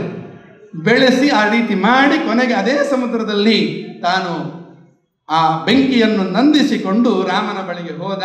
ರಾಮನ ಬಳಿಗೆ ಹೋದ ನಂತರ ಎಂಥ ಹನುಮನ ಭಕ್ತಿ ಅಂತಂದರೆ ಗೊತ್ತಾಗತ್ತೆ ಇಲ್ಲ. ರಾಮಚಂದ್ರ ಏನು ಕೊಟ್ಟ ಒಮ್ಮೊಮ್ಮೆ ಈ ಘಟನೆಗಳೆಲ್ಲ ಕೆಲವು ನೆನೆಸಿಕೊಂಡಾಗ ಅಂತರ್ಮುಖಿಯಾಗಿ ನೆನೆಸಿಕೊಂಡಾಗ ಒಂದೊಂದು ನಮ್ಗೆ ಯಾವಾಗ ಸಿಗತ್ತೆ ಇದು ಅಂತ ಅನಿಸ್ತದೆ ಕೆಲವೊಮ್ಮೆ. ಕೃಷ್ಣ ಉದ್ಧವನಿಗೆ ಮಾಡಿದ ಭಕ್ತಿ ಪ್ರೀತಿ, ಉದ್ಧವನ ಮೇಲೆ ಹೆಂಡತಿ ಮಕ್ಕಳು ದ್ವಾರಕ್ಕೆ 16,108 ಬಂಗಾರದ ಅರಮನೆಗಳನ್ನೂ ಬಿಟ್ಟು, 16,108 ಹೆಂಡಂದ್ರನ್ನು ಬಿಟ್ಟು, ಅಷ್ಟು ಲಕ್ಷ ಮಕ್ಕಳನ್ನು ಬಿಟ್ಟು ಎಲ್ಲರನ್ನೂ ಕಳಿಸಿ ಕೃಷ್ಣ ಕೊನೇ ಕಾಲದಲ್ಲಿ ಹೆಚ್ಚು ಸಮಯ ಬೆಳೆದು ಯಾರ ಜೊತೆಗೆ ಇದ್ದ ಗೊತ್ತಾ? ಉದ್ಧವನ ಜೊತೆಗೆ, ತನ್ನ ಬಾಲ್ಯ ಸ್ನೇಹಿತ. ಆ ಉದ್ಧವನ ನೆನೆಸ್ಕೊಂಡಾಗೆಲ್ಲ ಕೂಡ ಒಮ್ಮೊಮ್ಮೆ ಅನಿಸ್ತದೆ, ನಾನು ಉದ್ಧವನಾಗಿರ್ಬಾರ್ದ, ಯಾವಾಗ ಆಗ್ತೇನೆ ಆ ಯೋಗ ನನಗೆ ಯಾವಾಗ ಬರುತ್ತೆ? ಯಾಕೆಂದರೆ ದೇವರ ಒಂದು ಕವಿ ಹೇಳ್ತಾನೆ, ನಾನು ಕಲ್ಲು ಆಗ್ಲಿಕ್ಕೂ ಯೋಗ್ಯತೆ ಇಲ್ಲ ನನಗೆ, ರಾಮಚಂದ್ರ ತುಳಿಯುವ ಕಲ್ಲು. ಒಂದು ವೇಳೆ ಕಲ್ಲಾಗಿ ಬಿಟ್ಟಿದ್ರೆ ರಾಮನ ಪಾದವಾದರೂ ಸ್ಪರ್ಶ ಆಗ್ತಿತ್ತೋ ಏನೋ ಗೊತ್ತಿಲ್ಲ. ಇವತ್ತಿನ ದಿವಸ ಎಲ್ಲೆಲ್ಲಿ ಹುಡುಕೊಂಡು ಬಂದರು ರಾಮನ ಪ್ರತಿಮೆ ಕೆತ್ತನೆ ಮಾಡಲಿಕ್ಕೆ ಅಂತೇಳಿ, ನನ್ನ ಹನುಮನೂರಿನ ಕರ್ನಾಟಕ ರಾಜ್ಯದ ಕಲ್ಲೇ ಬೇಕಾಯಿತು. ತನ್ನ ಹೆಂಡತಿಯ ಜನಕಪುರದ ಕಲ್ಲುಗಳು ತಂದರೆ ಅದೆಲ್ಲ ಆಗಲಿಲ್ಲ ಅವನಿಗೆ, ರಾಮನಿಗೆ ಖುಷಿ ಆಗಲಿಲ್ಲ. ಎಣಿಸಿದ ಅಂತ ನಾವೇ ಆಲೋಚನೆ ಮಾಡೋದು, ಹೆಂಡತಿಯ ಮನೆಯಿಂದ ಅಂತ ಅಂದ್ಕೊಂಡು ಅದರಲ್ಲಿ ಆರಾಮದಲ್ಲಿರಬೇಕೆ ನನಗೆ ಬೇಡ, ನನ್ನ ಭಕ್ತನ ಮನೆಯಿಂದ ತಂದ ಪ್ರತಿಮೆಯಲ್ಲಿ ನಾನು ಇರ್ತೇನೆ ಅಂತ ಕಾಣುತ್ತೆ ಹೆಚ್ಚಿನ ಅಂಶ. ನಮ್ಮ ಕರ್ನಾಟಕದಿಂದಲೇ ಪ್ರತಿಮೆ ಕಲ್ಲು ಹೋಯ್ತಲ್ಲಿ. ಒಮ್ಮೊಮ್ಮೆ ಅನಿಸ್ತದೆ ಆ ಕಲ್ಲು ನಾನು ಆಗಬಾರ್ದಿತ್ತ. ಎಷ್ಟು ಯೋಗ ಆ ಕಲ್ಲಿಗೆ. ರಾಮ ಬಂದು ಆ ಮನೆಯಲ್ಲಿ ಕೊಡ್ತಾನೆ ಅಂತಂದ್ರೆ ಹನುಮಂತ ಹೋದ ಅಂತೆ. ಅದೇ ಚಿತ್ರಣ ಬರುತ್ತೆ ಈಗ. ಹನುಮಂತ ಹೋದ, ರಾಮ ಕಾಯ್ತಾ ಇದ್ದ. ರಾಮನೆದುರಿಗೆ ಹೋಗಿ ತಲೆ ಎತ್ತಿ ನೋಡಲಿಲ್ಲ ಅಂತ ವಾಲ್ಮೀಕಿಗಳು ವರ್ಣನೆ ಮಾಡ್ತಾರೆ. ಎದುರಿಗೆ ಹೋಗಿ ಬಗ್ಗಿ ಕೂತ್ಕೊಂಡ. ರಾಮನ ಪಾದಗಳೇ ಕಾಣ್ತಾ ಇತ್ತವನಿಗೆ. ಪಾದದ ಮೇಲೆ ಹನುಮಂತ ತನ್ನ ಕಣ್ಣಲ್ಲಿ ನೀರು ತಂದು ಪಾದವನ್ನು ತೊಳೆದ ಅಂತ ಹೇಳ್ತಾರೆ. ಹೇಗೆ ಖುಷಿಯಲ್ಲಿ ಅದನ್ನು ಹೇಳ್ತಾರೆ, ರಾಮಚಂದ್ರ ಹೇಳಿದ ಅಂತೆ. ರಾಮಚಂದ್ರ ಏನೂ ಕೇಳಲಿಲ್ಲ, ಯಾಕೆ ಅಳ್ತಿದ್ದಿ ಏನೂ ಕೇಳಲಿಲ್ಲ. ಅವನಿಗೆ ಅರ್ಥ ಆಯ್ತಂತೆ. ಹೇಗೆ ಅಂತಂದ್ರೆ, ಆ ಕಣ್ಣಿಂದ ಇವನ ಕಾಲಿಗೆ ಬಿದ್ದ ನೀರು ತಂಪಿತ್ತಂತೆ. ನಮ್ಮಲ್ಲಿ ಹಾಗೆ ನಮ್ಮ ಜೀವನ ಬರ್ತದೆ, ಅನುಭವಿಸ್ತೇವೆ. ದುಃಖದಿಂದ ಬಂದ ಕಣ್ಣೀರು ಅಂತಾದ್ರೆ ಮುಟ್ಟಿ ನೋಡಿ ಬಿಸಿ ಇರುತ್ತೆ. ಆನಂದದಿಂದ ಇವತ್ತು ಆಗುವಂಥ ಕಣ್ಣೀರು ಏನು ಬರ್ತದೆ, ಅದು ಆನಂದದ ಬಾಷ್ಪ, ಅದು ತಂಪಿರುತ್ತೆ. ಯಾಕೆ? ಮನಸ್ಸು ತಂಪಾಗಿದೆ, ಉಲ್ಲಾಸಭರಿತವಾಗಿದೆ. ಹನುಮಂತನ ಕಣ್ಣಲ್ಲಿ ಆ ರೀತಿ ನೀರು ಬಂತಂತೆ. ರಾಮನ ಪಾದಕ್ಕೆ ಬಿತ್ತಂತೆ. ರಾಮ ಎಣಿಸಿಕೊಂಡ, ನನ್ನ ಹನುಮ ನನ್ನ ಕೆಲಸ ಮಾಡಿಕೊಂಡು ಬಂದ ಅಂತ. ಮಾತಿಲ್ಲ ನೋಡಿ, ಇಬ್ಬರಲ್ಲಿ ಮಾತಿಲ್ಲ, ಬರೀ ಕ್ರಿಯೆಯಿಂದಲೇ ಇಬ್ಬರು ಮಾತಾಡಿಕೊಳ್ತಾರೆ. ಅದು ಸ್ವಾಮಿ ಭೃತ್ಯನ ಸಂಬಂಧ ಅಂತ ಹೇಳ್ತಾರೆ. ಹನುಮ ಆ ರೀತಿ ಮಾಡಿದ ನಂತರ ಅವಳು ಕೊಟ್ಟ ಅಂಗುಲೀಯಕವನ್ನು ಕೊಡ್ತಾನೆ, ರಾಮಚಂದ್ರನ ಪಾದಗಳಲ್ಲಿ ಇಡ್ತಾನೆ ಅಂತ. ಕೈಗೂ ಕೊಳ್ಳಿಲ್ಲ, ತಾನು ಭೃತ್ಯ ಅಂತ ಭಾವನೆ, ರಾಮನನ್ ಒಡೆಯ. ಪಾದದ ಹತ್ರ ಇಡ್ತಾನೆ ಹನುಮ. ರಾಮಚಂದ್ರ ಏನು ಮಾಡಿಯಾನು ಹೇಳ್ತಾನೆ, ಎಬ್ಬಿಸ್ತಾನೆ ಹನುಮಂತನನ್ನು. ಹನುಮ, ನೀನು ಮಾಡಿದ ಉಪಕಾರಕ್ಕೆ ಪ್ರತ್ಯುಪಕಾರವಾಗಿ ಏನನ್ನೂ ಕೊಡ್ಲಿಕ್ಕೆ ಸರಿತೂಗುವಂತ ಗಿಫ್ಟ್ ನನ್ನಲ್ಲಿಲ್ಲ ಮಾರಾಯ. ಇದು ಯಾರು? ತ್ರೈಲೋಕ್ಯಾಧಿಪತಿ ಅಯೋಧ್ಯಾಧಿಪತಿ ರಾಮಚಂದ್ರನ ಬಾಯಲ್ಲಿ ಬಂದ ಮಾತು. ಅಂದ್ರೆ ಹನುಮ ಮಾಡಿದ ಸೇವೆ ಎಂಥದ್ದು? ನಿರ್ವ್ಯಾಜವಾದ ಸೇವೆ, ಯಾವ ಫಲಾಪೇಕ್ಷೆ ಇಲ್ಲದೆ ಮಾಡಿದ ಸೇವೆ. ರಾಮದೇವರು ನಮ್ಮಿಂದ ಅದನ್ನು ಬಯಸ್ತಾರೆ. ನಾವು ಅದಕ್ಕೆ ತಯಾರಾಗಿ ನಿಂತು ಮಾಡಿದ ಕಾರ್ ಸೇವೆ ಮಾಡಿದಂತಹ ಪ್ರಾಣ ಕಳ್ಕೊಂಡ ವ್ಯಕ್ತಿಗಳು ನಿಜವಾಗಿ ನಿರ್ವ್ಯಾಜ ಸೇವೆ ಮಾಡಿದವರು. ಆದ್ದರಿಂದ ಈ ಕ್ಷಣದವರೆಗೂ ಇಡೀ ದೇಶದಲ್ಲಿ ಅವರ ಹೆಸರು ನಾವು ನೆನೆಸ್ತೇವೆ. ರಾಮಚಂದ್ರ ಸ್ವೀಕಾರ ಮಾಡ್ತಾನೆ. ಹನುಮ ಮಾಡಿದ ಸೇವೆಗೆ ರಾಮ ಹೇಳ್ತಾನೆ, ನೀನು ಮಾಡಿದ ಸೇವೆಗೆ ಸರಿಯಾಗಿ ಏನೋ ಮಾಡ್ಲಿಕ್ಕೆ, ರಾಮಂ ಸುರೇಶ್ವರ ಮಗಣ್ಯ ಗುಣಾಭಿರಾಮಂ ಸಂಪ್ರಾಪ್ಯ ಸರ್ವ ಕಪಿವೀರ ವರೈ ಸಮೇತ ಚೂಡಾಮಣಿಂ ಪಮರಜ ಪದಯೋರ್ನಿದಾಯ ಸರ್ವಾಂಗಕೈ ಪ್ರಣತಿಮಶ್ಚ ಚಕಾರ ಭಕ್ತಿಯ. ಭಕ್ತಿಯಿಂದ ಅಷ್ಟ ಅಂಗಗಳನ್ನೂ ಕೂಡಿ ಸಾಷ್ಟಾಂಗ ನಮಸ್ಕಾರ ಮಾಡಿದ ಅಂತೆ ಹನುಮ.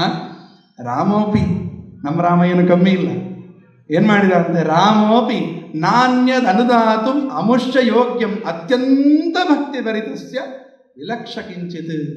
ರಾಮ ನೋಡಿದ ಅಂತೆ, ರಾಮನ ಕಣ್ಣಲ್ಲಿ ನೀರು ತರಿಸಿದ್ದು ಅಂದ್ರೆ ಹನುಮ ಬಿಟ್ಟರೆ ಬೇರೆ ಯಾರೂ ಇಲ್ಲ. ತೃಪ್ತಿಯಿಂದ ರಾಮಚಂದ್ರ ಕಣ್ಣಲ್ಲಿ ನೀರು ಹಾಕಿ ಅವನು ಹೇಳ್ತಾನೆ, ನಿನಗೆ ನೀನು ಮಾಡಿದ ಸೇವೆಗೆ ಸರಿಯಾಗಿ ಕೊಡ್ಲಿಕ್ಕೆ ಏನು ನನ್ನ ಹತ್ರ ಇಲ್ಲ, ನಾನೊಬ್ಬ ಇದ್ದೇನೆ ಹನುಮ, ಬಾ ಆಲಿಂಗನ ಮಾಡಿಕೊಳ್ತೇನೆ, ನನ್ನನ್ನು ನಾನು ನಿನಗೆ ಕೊಟ್ಟುಕೊಳ್ತೇನೆ ಅಂತ ಆಲಿಂಗನ ಮಾಡಿದಾಗ ಯಾರಿಗೆ ಸಿಗತ್ತೆ ಈ ಆಲಿಂಗನ? ಈ ಆನಂದ ಯಾರಿಗೆ ಸಿಗತ್ತೆ ಹೇಳಿ? ನಮಗೂ ಕೆಲವೊಮ್ಮೆ ಜೀವನದಲ್ಲಿ ಮನಸ್ಸಿಂದ ಪ್ರಾರ್ಥನೆ ಮಾಡಿದರೆ, ರಾಮ ಕೃಷ್ಣರಲ್ಲಿ ಎಷ್ಟು ಕೋಟಿಗಟ್ಟಲೆ ಜನರ ಪ್ರಾರ್ಥನೆಯೋ ಗೊತ್ತಿಲ್ಲ, ಎಷ್ಟು ವರ್ಷಗಟ್ಟಲೆ ಪ್ರಾರ್ಥನೆಯೋ ಗೊತ್ತಿಲ್ಲ. ಮನಸ್ಸಿಂದ ಮಾಡಿದ್ದಕ್ಕೆ ರಾಮಚಂದ್ರ ಕೇಳಿದ, ನನ್ನ ಊರಿನ ನನ್ನ ರಾಮನ ಮನೆಯಲ್ಲಿ ರಾಮ ಇವತ್ತು ವಾಸ ಮಾಡೋದನ್ನು ಈ ಕಣ್ಣಲ್ಲಿ ನೋಡುವಂಗೆ ಆಯಿತು. ಯಾಕೆ? ಇಷ್ಟು ಕೋಟಿಗಟ್ಟಲೆ ಜನ ಮನಸ್ಸಿಂದ ಮಾಡಿದ ಪ್ರಾರ್ಥನೆಯ ಫಲ ಅದು. ನಮಗೂ ಬೇಕು ಅಂತಂದ್ರೆ ಇದೇ ರೀತಿ ಪ್ರಾರ್ಥನೆ ಮಾಡಿದರೆ ರಾಮಚಂದ್ರ ಏನನ್ನು ಕೊಡೋದು ಬೇಡ, ತನ್ನಂತಾನು ನಮ್ಗೆ ಕೊಟ್ರೆ ಸಾಕು, ಬೇಕಾದಷ್ಟಾಯ್ತು. ಕಿಮಲಭ್ಯಂ ಭಗವತಿ ಪ್ರಸನ್ನೇ ಶ್ರೀನಿಕೇತನೆ.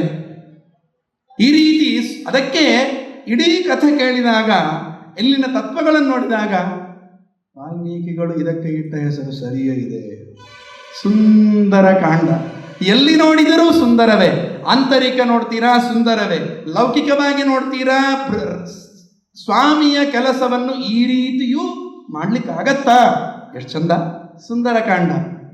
ಅಂತರ್ಮುಖಿಯಾಗಿ ನೋಡ್ತೀರ, ಒಬ್ಬ ಭಕ್ತನಾಗಿ ನಾನು ನೋಡ್ತೇನೆ ರಾಮನನ್ನು, ಈ ಸುಂದರಕಾಂಡವನ್ನು.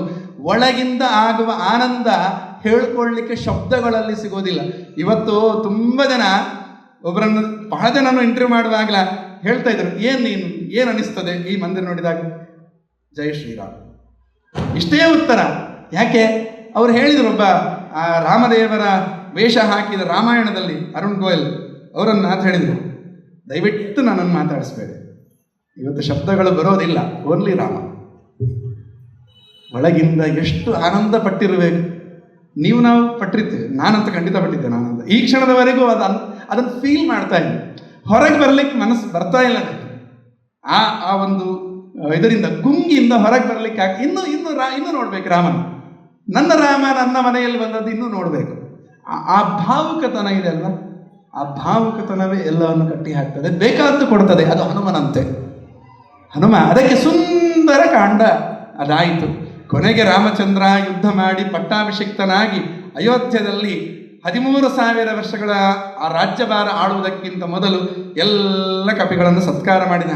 ಇವತ್ತು ನಮ್ಮ ಪ್ರಧಾನಿಗಳು ಹಾಗೆ ಮಾಡಿದರು, ಅದನ್ನು ತೋರಿಸ್ಲಿಲ್ಲ ಲೈವಲ್ಲಿ. ಎಲ್ಲ ಮುಗಿದ ನಂತರ ಯಾರ್ಯಾರು ಈ ಮಂದಿರ ಕಟ್ಟಲಿಕ್ಕೆ ಇಷ್ಟು ಒದ್ದಾಡಿದ್ದಾರೆ ಎಲ್ಲ ಕಾರ್ಮಿಕರನ್ನು ಕೂಡಿಸಿ, ಯಾವ ರಾಜ ಮಾಡ್ತಾನ್ರಿ, ಯಾವ ಪ್ರಧಾನಿ ಮಾಡ್ತಾನೆ, ಎಲ್ಲರನ್ನು ಕೂಡಿಸಿ ಚೈರಲ್ಲಿ ತಾನು ಬಂದು ಒಂದು ಪುಟ್ಟಿಯಲ್ಲಿ ಹಿಡ್ಕೊಂಡು ಎಲ್ಲ ಪುಷ್ಪಗಳ ತಂದು ಅವರ ಮೇಲೆ ಅವರಿಗೆ ಸತ್ಕಾರ ಮಾಡಿ ಹೋದ ಅಂತ ಹೇಳ್ತಾರೆ. ಇದಕ್ಕಿಂತ ದೊಡ್ಡದ ಆ ಕಾರ್ಮಿಕರಿಗೆ ಏನು ಬೇಕು ಹೇಳಿ, ಆ ಕೆಲಸದವ್ರಿಗೆ ಏನು ಬೇಕು? ಯೋಗ. ರಾಮನ ಮಂದಿರ ಕೆಲಸ ಮಾಡಿದೆ. ಮೊನ್ನೆ ಇತ್ತೀಚೆಗೆ ಕಟ್ಟುವಾಗಲೇ ಗರ್ಭಗುಡಿ ಮಾತ್ರ ಆಗಿತ್ತು, ಹೋಗಿದ್ದೆ ಸ್ವಾಮಿಯರೊಟ್ಟಿಗೆ. ಆಗ ಅಲ್ಲಿರುವವರು ಎಷ್ಟೋ ಜನ ಕರ್ನಾಟಕದವರು ಇದ್ದಾರೆ, ಕನ್ನಡ ಮಾತಾಡೋರು. ಅವರು ಒಂದೇ ಹೇಳ್ತಾರೆ, ನಿಮ್ಗೆ ಎಷ್ಟು ಕೊಡ್ತಾರೆ, ಏನು ಅಗ್ರಿಮೆಂಟ್ ಆಗಿದೆ, ಸ್ಯಾಲ್ರಿ ಎಷ್ಟು ಅಂತೆಲ್ಲ. ಎಲ್ಲರೂ ಹೇಳೋದೇನು ಗೊತ್ತಾ, ಇಂಜಿನಿಯರ್ಸ್ ಎಲ್ಲ ಲಕ್ಷಗಟ್ಟಲೆ ಸಂಪಾದನೆ ಮಾಡುವ ತಾಕತ್ತಿಲ್ಲವರೇ ಎಲ್ಲರೂ ಒಳ್ಳೊಳ್ಳೆ ಟೆಕ್ನಾಲಜಿ ಎಲ್ಲ ಉಪಯೋಗ ಮಾಡುವವರು. ಎಂತ ಹೇಳಿದರು ಗೊತ್ತಾ, ನನಗೆ ನಾಚಿಕೆ ಆಯಿತು.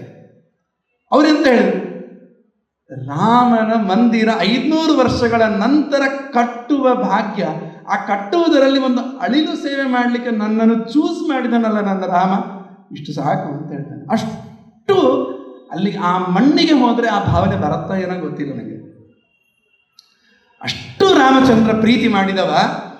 ಅಯೋಧ್ಯೆಯಲ್ಲಿ ಸಿಂಹಾಸನದ ಮೇಲೆ ಕೂತ ಮೇಲೆ ಎಲ್ರಿಗೂ ಸತ್ಕಾರ ಮಾಡಿದ, ಎಲ್ಲ ಕಪಿಗಳಿಗೆ ಬೇಕಾದ್ದನ್ನು ಕೊಟ್ಟ. ಹನುಮ ಮಾತ್ರ ಮುಂದೆಯೇ ಬರಲಿಲ್ಲ ಅಂತೆ. ಅವನು ಪಾದದ ಹತ್ರ ಕೂತವನು ಪಾದ ತಲೆನೇ ಎತ್ತಲಿಲ್ಲ. ರಾಮ ಹೇಳ್ತಾನೆ, ತನ್ನ ಕೊರಳಲ್ಲಿರುವ ಮುತ್ತಿನ ಹಾರವನ್ನು ತೆಗೆದು ಸೀತೆಗೆ ಕೊಡ್ತಾನೆ. ನಾನು ಕರೆದ್ರೆ ಬರುವುದಿಲ್ಲವಾ, ನಿನಗೆ ಕೊಡ್ತೇನೆ. ಇಷ್ಟು ಕಪಿಗಳಲ್ಲಿ ನಿನಗೆ ಯಾವ ಕಪಿ ಅಂದರೆ ಇಷ್ಟ ಆಯ್ತು ಅವನಿಗೆ ಕೊರಳಿಗೆ ಹಾಕು ನೀನು. ತಾಯಿ ಸ್ಥಾನದಲ್ಲಿ ಕೂತವಳು, ಅವಳಿಗೆ ಗೊತ್ತಿರ್ತದೆ ಯಾವ ಮಗ ಏನು ಮಾಡಿದ್ದಾನೆ ಅಂತ ಗೊತ್ತಿದೆ ಅವಳಿಗೆ. ಆ ರಾಮನಿಗೇನು ಅಪ್ಪನಿಗೇನು ಗೊತ್ತಿಲ್ಲ ಅಂತಲ್ಲ, ಆದರೆ ತಾಯಿಯ ಮೂಲಕ ಕೆಲಸ. ನಾವು ಅಷ್ಟೇ ತಾನೆ, ನಮ್ಗೇನಾದರೂ ಬೇಕು ಅಂತಂದರೆ ಅಪ್ಪನಿಂದ ಕೇಳಲಿಕ್ಕೆ ನಮ್ಗೆ ಹೆದರಿಕೆ, ನಾವು ಅಷ್ಟೇ. ಅಪ್ಪನೂ ಅಷ್ಟೇ, ನೇರವಾಗಿ ನಮ್ಗೆ ಕೊಡೋದೇ ಇಲ್ಲ. ನಾವು ಥ್ರೂ ಅಮ್ಮ ಅಷ್ಟೇ, ನಮ್ಮ ಚಾನಲೇ ಅದು. ಅಮ್ಮನ ಮೂಲಕನೇ ಹೋಗ್ತೇವೆ, ಅಮ್ಮನ ಮೂಲಕನೇ ಬರುತ್ತೆ ನಮಗೆಲ್ಲವೂ ಕೂಡ. ಅದೇ ರೀತಿ ರಾಮಚಂದ್ರ ತನ್ನ ಮಗ ಹನುಮಂತನಿಗೆ ಮಾಡಿದ ಉಪಕಾರ ಏನು, ಹೆಂಡತಿ ಕೊಟ್ಟ ಅಂತೆ ಸೀತೆಗೆ ಹಾಕು ಅಂತೇಳಿ. ಸೀತೆ ಅಷ್ಟು ಜನ ನಿಂತಿದ್ರು. ಸುಗ್ರೀವ ಅನ್ಕೊಂಡಿದ್ದ ನನಗೇ ಬರುತ್ತೆ ಅಂತ. ನೋಡಿದ್ಲು ಎಲ್ಲಿ ಹೆಜ್ಜೆನೆ ಮುಂದೆ ಹಾಕಲಿಲ್ಲ, ಯಾಕೆ ಪಕ್ಕದಲ್ಲೇ ಕೂತ್ಕೊಂಡಿದ್ದಾನೆ. ಅವನಿಗೆ ಕೊರಳಿಗೆ ಹಾಕಿದ್ಲಂತೆ, ಹನುಮ ಬಾ ಇಲ್ಲಿ ಅಂತ. ಮಗ ಯಾಕೆ ಹನುಮ ಕೇಳಿದ, ಇನ್ನೂ ಏನು ಬೇಕು ಕೇಳು ಅಂತ ರಾಮಚಂದ್ರ ಕೇಳಿದಾಗ, ಏನು ಬೇಡ, ಇದು ಕೂಡ ಬೇಡ, ಒಮ್ಮೆ ನನ್ನ ಕೊರಳಿಗೆ ಬಿತ್ತು ಅಂತಂದ್ರೆ ನಂದು ಎಂಬ ಮೋಹ ಬರುತ್ತೆ ನನಗೆ, ಬೇಡ, ನನಗೇನೂ ಬೇಡ, ನಾನು ಹಿಂಗೆ ಚಂದ, ನನಗೇನು ಕೊಡಬೇಡ, ಐಹಿಕ ಸುಖ ಏನು ಕೊಡಬೇಡ ಅಂತ ಹೇಳಿದ. ಆದ್ರೂ ಇಲ್ಲ, ನೀನು ಕೇಳಲೇಬೇಕು ಅಂತ ತಾಯಿ ಒತ್ತಾಯ ಮಾಡಿದ್ದಕ್ಕೆ ಒಂದು ಕೇಳ್ತಾನೆ. ಅದು ಎಲ್ಲಿ ಹೆಚ್ಚು ಉಲ್ಲೇಖ ಆಗೋದಿಲ್ಲ. ಹನುಮಂತ ತಾನಾಗಿ ಬೇಡಿದ ಒಂದು ಫಲ. ಪ್ರವರ್ಧತಾಂ ಭಕ್ತಿರಲಂ ಕ್ಷಣೆ ಕ್ಷಣೆ ತ್ವಯೀಶಮೇ ಕ್ರಾಸ ವಿವರ್ಜಿತ ಸದಾ. ಹನುಮಂತ ಕೇಳಿದ ವರ, ಅಪ ರಾಮ, ನಿನ್ನ ಮೇಲೆ ನನಗೆ ಎಷ್ಟು ಭಕ್ತಿ ಈಗ ಇದೆ, ಈ ಭಕ್ತಿ ಯಾವ ಕ್ಷಣಕ್ಕೂ 1 ಇಂಚು ಕಮ್ಮಿ ಆಗಬಾರ್ದು. ಅಷ್ಟು ಮಾತ್ರ ಅಲ್ಲ, ಬರೀ ಕಮ್ಮಿ ಆಗಬಾರ್ದು ಅಂದರೆ ಇದೇ ಲೆವೆಲಲ್ಲಿ ಇರಬೇಕು ಅಂತಲ್ಲ, ಮತ್ತೆ ಕ್ಷಣಕ್ಕೂ ಜಾಸ್ತಿ ಆಗಬೇಕೇ ವಿನಃ ಈ ಲೆವೆಲಲ್ಲಿ ಇರಬಾರ್ದು, ಕಮ್ಮಿನೂ ಆಗಬಾರ್ದು, ಅಷ್ಟು ಕೂಡ ಸಾಕು ಅಂತ ಹೇಳಿದ. ರಾಮನಿಗೆ ತೃಪ್ತಿಯಾಗಿ ಈ ಕ್ಷಣದವರೆಗೂ ಕೂಡ 9 ಖಂಡಗಳಲ್ಲಿ, ನಮ್ಮ ಭರತಖಂಡದ ಸುತ್ತ 9 ಖಂಡದಲ್ಲಿ ಒಂದು ಕಿಂಪುರುಷ ಖಂಡ, ಆ ಖಂಡದಲ್ಲಿ ಈ ಕ್ಷಣದವರೆಗೂ ಹನುಮ ರೂಪದಿಂದ ಪೂಜೆ ಮಾಡ್ತಾನೇ ಇದ್ದಾನೆ ಹನುಮ. ರಾಮ ಒಂದು ರೂಪದಿಂದ ಅಲ್ಲಿ ಇದ್ದೇ ಇದ್ದಾನೆ ಈ ಕ್ಷಣದವರೆಗೂ. ಆ ದೊಡ್ಡ ಯೋಗ ಹನುಮನಿಗೆ ಈ ಕ್ಷಣದಕ್ಕೆ ಚಿರಂಜೀವಿ ಹನುಮ. ಹೀಗೆ ಹನುಮ ರಾಮರ ಬಾಂಧವ್ಯ, ಆ ಸುಂದರಕಾಂಡ ಅಷ್ಟು ಮಾತ್ರ ಅಲ್ಲ, ನಾವು ಇಡೀ ರಾಮಾಯಣ ಅಲ್ಲಲ್ಲಿ ಎಲ್ಲಿ ಮುಟ್ಟಿ ನೋಡಿದರೂ ನಮಗೆ ಆ ಸ್ವಾಮಿ ಭೃತ್ಯ ಹೇಗಿರಬೇಕು, ನಾನು ನನ್ನ ಸ್ವಾಮಿ ರಾಮಚಂದ್ರನ ಬಳಿಗೆ ಹೋಗಬೇಕಾದ್ರೆ ಯಾವ ರೀತಿ ಇರಬೇಕು ಎನ್ನುವುದು ಕೊಟ್ಟಿರುವಂಥ ದೊಡ್ಡ ಗ್ರಂಥ. ರಾಮನೇ ಸುಳ್ಳೋ ಸತ್ಯನೋ ಅಂತ ವಾದ ಮಾಡುವಂಥ ಈ ಕಾಲದಲ್ಲಿ ಈಗೆಲ್ಲರಿಗೂ ಅನುಭವಕ್ಕೆ ಬಂದಿರಬೇಕು. ಇವತ್ತು ಬೆಳಿಗ್ಗೆ ಒಬ್ಬ ಬಂದಿದ್ದ, ಯಾರು ಇಷ್ಟು ವರ್ಷ ಆ ಯಾತ್ರೆ ಈ ಯಾತ್ರೆ ಅಂತ ಮಾಡಿಕೊಂಡು ರಾಹು ಆಗಿ ತಿರುಗಾಡಿಕೊಂಡು ಇದ್ನ, ಅವ ಇವತ್ತು ನಾನು ಮಂದಿರಕ್ಕೆ ಹೋಗಬೇಕು ಅಂತ ಆಸೆ ಇದೆ, ಬಿಡುವುದಿಲ್ಲ ಇವರು ಅಂತ ಗಲಾಟೆ ಮಾಡ್ಲಿಕ್ಕೆ ಶುರು ಮಾಡಿದ್ದೀನಿ. ಯಾರು ಕೇಳುವುದೇ ಇಲ್ಲ, ಕಿವಿಯೇ ಕೊಡ್ತಾ ಇಲ್ಲ ಯಾರು ಕೂಡ. ರಾಮನ ವಿರೋಧ ಮಾಡಿದರೆ ಯಾವ ರೀತಿ ಅವನಿಗೆ ಸಮಸ್ಯೆ ಆಗ್ತದೆ ಎಂಬುದು ನಿದರ್ಶನ. ಈಗ ಹೇಳಿ, ರಾಮ ಸತ್ಯನೋ ಸುಳ್ಳು ಗೊತ್ತಾಗತ್ತೆ. ಈ ರೀತಿ ನಮ್ಮ ರಾಮ ಹನುಮ ಅಂತ ರಾಮಚಂದ್ರ ನನ್ನ ಊರಿಗೆ ಅಯೋಧ್ಯಾಧಿಪತಿ ಅಂತ ಈಗ ಹೇಳಲಿಕ್ಕೆ ಹೆಮ್ಮೆಯಿಂದ ಹೇಳ್ತೇನೆ ನಾನು. ಯಾಕೆ ಇಷ್ಟವರೆಗೆ ನೋಡಿರಲಿಲ್ಲ ನಾನು ಅಯೋಧ್ಯಾಧಿಪತಿ ಅಂತ ಹೇಳಲಿಕ್ಕೆ. ಅಯೋಧ್ಯೆಯಲ್ಲಿ ಅಧಿಪತಿಯೇ ಇರಲಿಲ್ಲ, ಅಧಿಪತಿಯೇ ಟೆಂಟಲ್ಲಿ ಕೂತ್ಕೊಂಡಿದ್ದ. ಈಗ ಹಾಗಲ್ಲ, ನಮ್ಮ ರಾಮನಿಗೆ ಇನ್ನು ಮೇಲೆ ಟೆಂಟ್ ಪ್ರಸಂಗವೇ ಇಲ್ಲ. ಭವ್ಯವಾದ ಮಂದಿರ, ಎತ್ತರದ ಮಂದಿರದಲ್ಲಿ ರಾಮ ನಿಂತಿದ್ದಾನೆ. ಆ ರಾಮನ ಮುಖ ಆಗ ಹೇಳಿದ ಹಾಗೆ ರಾಮ, ಹೆಸರೇ ರಾಮ ಅಷ್ಟೇ, ಬೇರೆ ಏನು ಶಬ್ದಗಳು ಬರೋದಿಲ್ಲ. ಹೀಗೆ ಅಂತಹ ರಾಮಚಂದ್ರ ಅಲ್ಲಿಗೆ ಬಂದದ್ದು. ಚಂದ್ರ ಹೇಗೆ ಆಹ್ಲಾದಕಾರಕ, ಅದಕ್ಕಿಂತೂ ಹೆಚ್ಚಿನ ಆಹ್ಲಾದಕಾರಕ ನಮ್ಮ ಈ ರಾಮಚಂದ್ರನ ಮುಖ. ಆದ್ದರಿಂದ ನಾವು ಇವತ್ತಿನ ದಿವಸ ಪ್ರಾರ್ಥನೆ ಮಾಡುವುದೆಂಥದ್ದು, ಒಂದು ಒಳ್ಳೆಯ ವಾತಾವರಣ.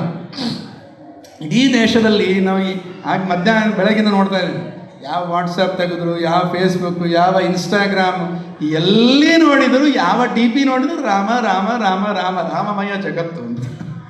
ಇಲ್ಲಿ ಮಾತ್ರ ಅಲ್ಲ, ಹೊರ ದೇಶದಲ್ಲಿ ಕೂಡ ಎಲ್ಲ ಟೈಮ್ ಸ್ಕ್ವೇರಲ್ಲಿ ಕೂಡ ಮಧ್ಯಾಹ್ನ 3:30 ಗಂಟೆ ಎಲ್ಲಿಯಾದರೂ ಉಂಟು. ನಮಗೆ ಮಧ್ಯಾಹ್ನ ಅಂತಂದರೆ ಅವರಿಗೆ ಮಧ್ಯರಾತ್ರಿ. ಅಮೆರಿಕದಲ್ಲಿ ಮಧ್ಯರಾತ್ರಿ ಆದರೂ ಕೂಡ 1,00,000 ಜನ ಅಲ್ಲಿಗೆ ಬಂದು ನಿಂತುಕೊಂಡು ನೋಡಿದ್ದಾರೆ ನಮ್ಮ ರಾಮನ ಪಟ್ಟಾಭಿಷೇಕ ಅಂತಂದರೆ ನನ್ನ ರಾಮ, ನನ್ನ ಹಿಂದುತ್ವದ ವೈಶಿಷ್ಟ್ಯ ಎಷ್ಟರ ಮಟ್ಟಿಗೆ ಬೆಳೆದು ನಿಂತಿದೆ ಅಂತ ಹೆಮ್ಮೆಯಿಂದ ಎಡೆ ತಟ್ಟಿ ಹೇಳಿಕೊಳ್ಳುವಂಥ ದಿನ ನಮಗೆ ನಮ್ಮ ರಾಮ ಕೊಟ್ಟಿದ್ದಾರೆ, ನಮ್ಮ ಹನುಮ ಕೊಟ್ಟಿದ್ದಾರೆ.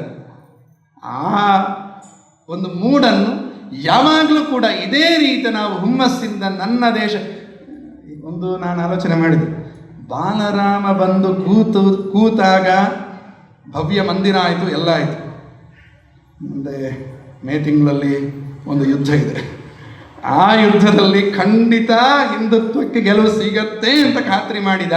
ಇಷ್ಟು ಮಾತ್ರ ಅಲ್ಲ, ಆಮೇಲೆ ಏನೋ ಇಷ್ಟು ವನವಾಸ ಬಂದಿತ್ತು, ಆಮೇಲೆ ಬಂದು ಸಾಮ್ರಾಜ್ಯಾಧಿಪತಿಯಾದ ರಾಮಚಂದ್ರ ಮಾತ್ರ 13,000 ವರ್ಷಗಳ ವಿಶ್ವಗುರು ಆಗಿದ್ದ, ನಮ್ಮ ದೇಶವನ್ನು ಮಾಡಿದ್ದ ರಾಮಚಂದ್ರ. ಈಗ ಇಷ್ಟು 75 ವರ್ಷಗಳ ಕಾಲ ವನವಾಸ ಆಯಿತು ನಮಗೆ. ಅಲ್ಲ, ರಾಮನ ವಿಷಯದಲ್ಲಿ 500 ವರ್ಷ ವನವಾಸ ಆಯಿತು. ಈಗ ರಾಮ ಬಂದು ಕೂತಿದ್ದಾನೆ. 13,000 ಅಲ್ಲ, ನೀವು ಲೆಕ್ಕ ಮಾಡಿಕೊಳ್ಳಿ, ಮಲ್ಟಿಪ್ಲೈ ಮಾಡಿಕೊಳ್ಳಿ. 12 ವರ್ಷ ವನವಾಸ ಮಾಡಿದ್ದಕ್ಕೆ 13,000 ವರ್ಷ ಅಂತಾದರೆ 500 ವರ್ಷ ವನವಾಸ ಮಾಡಿದ್ದಾನೆ. ಎಷ್ಟು ಲಕ್ಷ ವರ್ಷ ನೀವೇ ಮಲ್ಟಿಪ್ಲೈ ಮಾಡಿಕೊಳ್ಳಿ. ಅಷ್ಟು ವರ್ಷಗಳ ಕಾಲ ನನ್ನ ಭಾರತ ವಿಶ್ವಗುರುವಾಗಿ ಇಡೀ ಜಗತ್ತಿಗೆ ಮಾದರಿಯಾಗಿ ನಿಲ್ಲುವಂಥ ತಾಕತ್ತು ರಾಮನೇ ನಿಂತು ಮಾಡಿಸಿಕೊಳ್ತಾನೆ ಎಂಬ ವಿಶ್ವಾಸ ನಾವು ಇಟ್ಕೊಳ್ಬೇಕು. ಅದೇ ರೀತಿ ನಾವು ಪ್ರಾರ್ಥನೆ ಮಾಡಿಕೊಳ್ಬೇಕು. ನಂದೊಂದು ಕ್ರಮ ಇದೆ. ನಾವು ಪ್ರಾರ್ಥನೆ ಮಾಡುವಾಗ ಹೇಗಿರಬೇಕು? ದೇವ, ದೇಶ, ದೇಹ, ಅಕ್ಷರಗಳು ಗೊತ್ತಾಗುತ್ತೆ ನಮಗೆ. ದೇ ಎಂಬುದು ಒಂದೇ. ಪಕ್ಕದಲ್ಲಿರುವಂಥದ್ದು ನೀವು ಆಲ್ಫಾಬೆಟಿಕಲ್ ಆರ್ಡರ್ ನೋಡ್ಕೊಂಡು ಬನ್ನಿ. ಮೊದಲು ಬರೋದು ಯಾವುದು? ವಕಾರ. ಮೊದಲು ಶಾ ಬರೋದಿಲ್ಲ, ಮೊದಲು ಹಾ ದೇಹ ಬರುವುದಿಲ್ಲ, ಮೊದಲು ದೇವ. ನಾವು ಯಾವುದಕ್ಕೋಸ್ಕರ ಬದುಕಬೇಕು? ದೇವನಿಗಾಗಿ. ಯಾಕೆ? ಅವನಿಂದ ಈ ರೀತಿ ನಮಗೆ ಜನ್ಮ ಸಿಕ್ಕಿದೆ. ಇಷ್ಟು ಒಳ್ಳೆಯ, ನಾವಿಷ್ಟು ಮಾತಾಡ್ತೇವೆ, ಇಷ್ಟು ಖುಷಿ ಪಡ್ತೇವೆ, ಅನುಭವಿಸ್ತೇವೆ, ಖುಷಿ ಇಷ್ಟೆಲ್ಲ ಆಗ್ತದೆ. ಯಾರಿಂದ ಬಂತು? ದೇಹ ಇದ್ದದ್ರಿಂದ. ದೇಹ ಯಾರು ಕೊಟ್ಟ? ಅಮ್ಮ ಕೊಟ್ಲಾ? ಅಪ್ಪ ಕೊಟ್ಟನ? ಯಾರು ಕೊಟ್ಟರು? ಒಳಗೆ ಗರ್ಭದಲ್ಲಿ ಇರುವಾಗ ಇಂತಿಂಥ ಕೈಗಳು ಇಷ್ಟೇ ಇರಬೇಕು, ಕಣ್ಣಿಷ್ಟೇ ಇರಬೇಕು, ಕಾಲಿಷ್ಟೇ ಇರಬೇಕು ಅಂತ ವ್ಯವಸ್ಥೆ ಮಾಡಿ ಕೊಟ್ಟವ ಯಾರು? ಹಸು ಹುಲ್ಲನ್ನು ತಿಂದರೆ ಹಾಲಾಗಿ ಬರುತ್ತೆ. ಆ ಹಸುವಿನ ಹೊಟ್ಟೆಯಲ್ಲಿ ಆ ಮಿಷನ್ ಇಟ್ಟವ ಯಾರು? ಎಲ್ಲಿಯಾದರೂ ಉಂಟಾ? ಹುಲ್ಲು ತಗೊಂಡ್ರೆ ನೆನಪಾಗತ್ತೆ ನನಗೆ, ಬಟಾಟ ಕೊಟ್ಟರೆ ಬಂಗಾರ ಆಗಿರುತ್ತೆ ಅಂತ ಹೇಳಿದ ಒಬ್ಬ ಇದ್ದ ಹುಚ್ಚ. ಅದೇ ರೀತಿ ಎಲ್ಲಾದರೂ ಮಾಡಲಿಕ್ಕಾಗತ್ತ? ನಾನು ತಿನ್ನುವುದು ಅನ್ನ, ಸಾರು, ಮಜ್ಜಿಗೆ ಎಲ್ಲ ತಿಂತೇನೆ. ಆದರೆ ನನ್ನ ದೇಹದಲ್ಲಿರೋದು ರಕ್ತ ಮಾಂಸಗಳು. ಯಾವುದಾದ್ರೂ ಒಂದು ಟೆಕ್ನಾಲಜಿ ಉಂಟಾ? ಅನ್ನ ಕೊಟ್ಟರೆ ಮಾಂಸವಾಗಿ ರಕ್ತವಾಗಿ ಹೊರಗೆ ಬರೋದಂತ ಯಾವುದಾದ್ರೂ ಉಂಟಾ? ಅದು ನಂದು ಇದೆ, ದೇಹ ಇದೆ, ಹಸು ಇದ್ದಾಳೆ. ಇಷ್ಟೆಲ್ಲ ಇದ್ದದ್ದು ಯಾರು ಮಾಡಿದರು ಅಂತ ಒಮ್ಮೆ ಆಲೋಚನೆ ಮಾಡಿದರೆ ರೋಮಾಂಚನ ಆಗತ್ತೆ, ಹೌದಲ್ಲ? ಇಷ್ಟು ವರ್ಷ ನಾವು ಅದನ್ನು ಮರ್ತೇ ಬಿಟ್ವಾ? ಇಷ್ಟು ಒಳ್ಳೆ ದೇಹ. ಸ್ವಾಮಿಗಳು ಯಾವಾಗಲೂ ಹೇಳ್ತಾರೆ, ಒಂದು ಕಾಲು ಇರುವಾಗ, ಯಾವುದೇ ಅವಯವ ತಗೊಳ್ಳಿ, ಅದು ಇರುವಾಗ ನಮಗೆ ಅದರ ಬೆಲೆ ಗೊತ್ತಾಗೋದಿಲ್ಲ. ಅದ್ರ ಹೋಯಿತು ಅಂತಂದರೆ ನಾವು ಮತ್ತೆ ಏನೇ ಸ್ಟಿಚ್ ಹಾಕಿ, ಎಂಥದ್ದೇ ಫ್ರ್ಯಾಕ್ಚರ್, ಎಂಥದ್ದೇ ಸಿಮೆಂಟ್ ಹಾಕಿದ್ರು ಕೂಡ ಮೊದಲನಾಗೆ ಮಾಡಲಿಕ್ಕಾಗತ್ತ? ಸಾಧ್ಯನೇ. ನನಗೆ ಕಾಲು ಫ್ರ್ಯಾಕ್ಚರ್ ಆಗಿತ್ತು. ಸ್ವಾಮಿಗಳು ಮೊದಲೇ ಹೇಳ್ತಾ ಇದ್ರು, ಓಡಬೇಡ, ಜಾಗ್ರತೆ ಜಾಗ್ರತೆ. ಗುರುಕುಲದಲ್ಲಿದ್ದಾಗ ಮಾತು ಕೇಳುತ್ತಿರಲಿಲ್ಲ, ಅವಸರ, ಹಾಗಾದ್ದು ಹುಮ್ಮಸ್, ಅದು ಬಿಸಿ ರಕ್ತ ಅಂತ ಹೇಳ್ತೇವಲ್ಲ, ಓಡ್ತಿದ್ದೆ, ಒಮ್ಮೆ ಬಿದ್ದೆ, ಕಾಲು ಮುರ್ಕೊಂಡೆ. ಆಮೇಲೆ ಈ ಕ್ಷಣದವರೆಗೂ ಕೂಡ ಮೊದಲು ಯಾವ ರೀತಿ ನಡೀತಾ ಇದ್ದೆ ಆ ರೀತಿ ಎಂಥದ್ದು ಮಾಡಿದರೂ ಈಗಾಗೋದಿಲ್ಲ. ಅರ್ಥ ಮಾಡಿಕೊಳ್ಬೇಕು ನಾವು. ದೇವರ ಸೃಷ್ಟಿ ಮಾಡಿದ್ರಲ್ಲಿ ಒಂದು ಹೇರ್ಲೈನ್ ಕ್ರ್ಯಾಕ್ ಅಂತ ಹೇಳ್ತೇವೆ, ಒಂದು ಕೂದಲಷ್ಟು ನರಗಳು ಆಚೀಚಾದರೂ ಕೂಡ ನಮಗೆ ಮೊದಲಂಗೆ ಮಾಡಲಿಕ್ಕೆ ಮ್ಯಾನುಫ್ಯಾಕ್ಚರ್ ಮಾಡಲಿಕ್ಕೆ ಆಗೋದಿಲ್ಲ ಅಂತಂದಮೇಲೆ ದೇವರು ಎಷ್ಟು ದೊಡ್ಡವ, ನಾನು ಎಷ್ಟು ಚಿಕ್ಕವ. ಇಷ್ಟು ಒಳ್ಳೆ ದೇಹ ಕೊಟ್ಟಿದ್ದಾನೆ, ಕೈ, ಕಾಲು, ಕಣ್ಣು, ಮೂಗು, ಬಾಯಿ ಎಲ್ಲವನ್ನು ಅರ್ಥ ಮಾಡಿಕೊಳ್ಳುವ ಮನಸ್ಸು ಕೊಟ್ಟಿದ್ದಾನೆ, ಭಾವಿಸುವ ತಾಕತ್ತು ಕೊಟ್ಟಿದ್ದಾನೆ, ಜ್ಞಾನ ಕೊಟ್ಟಿದ್ದಾನೆ. ಇದಕ್ಕೆ ನಾವು ಪ್ರತಿಯಾಗಿ ಏನು ಮಾಡ್ತೇವೆ? ದೇವರು ಏನು ಬೇಡ, ನೀನು ಮನಸ್ಸು ಕೊಡು ಸಾಕು ಅಂತ ಹೇಳಿದ. ಅದನ್ನು ಕೊಡಲಿಕ್ಕೂ ನಾವು ಹಿಂಜರಿತೇವೆ.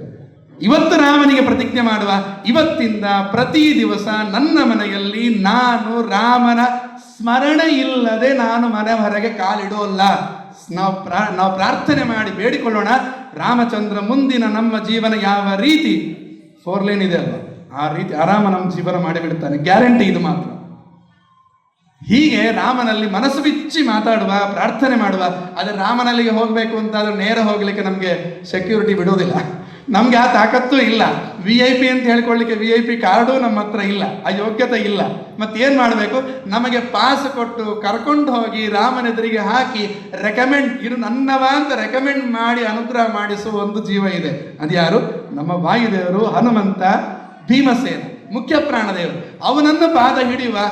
ಒಂದಲ್ಲ ಒಂದು ದಿವಸ ಕರ್ಕೊಂಡು ರಾಮನ ಪಾದಕ್ಕೆ ತಾನು ಬಿದ್ದ ಹಾಗೆ ಹಾಕ್ತಾನೆ. ರಾಮನ ಕಣ್ಣು ದೃಷ್ಟಿ ನಮ್ಮ ಮೇಲೆ ಬೀಳತ್ತೆ, ನಾವು ಉದ್ಧಾರ ಆಗ್ತೇವೆ. ಆಚಾರ್ಯ ಮಧ್ವರೊಂದು ಹೇಳ್ತಾರೆ, ರಾಮನ ನೋಟ ಹೇಗಿತ್ತು, ಇಡೀ ರಾಮ ಬರಬೇಕಾಗಿಲ್ಲ ನಮಗೆ.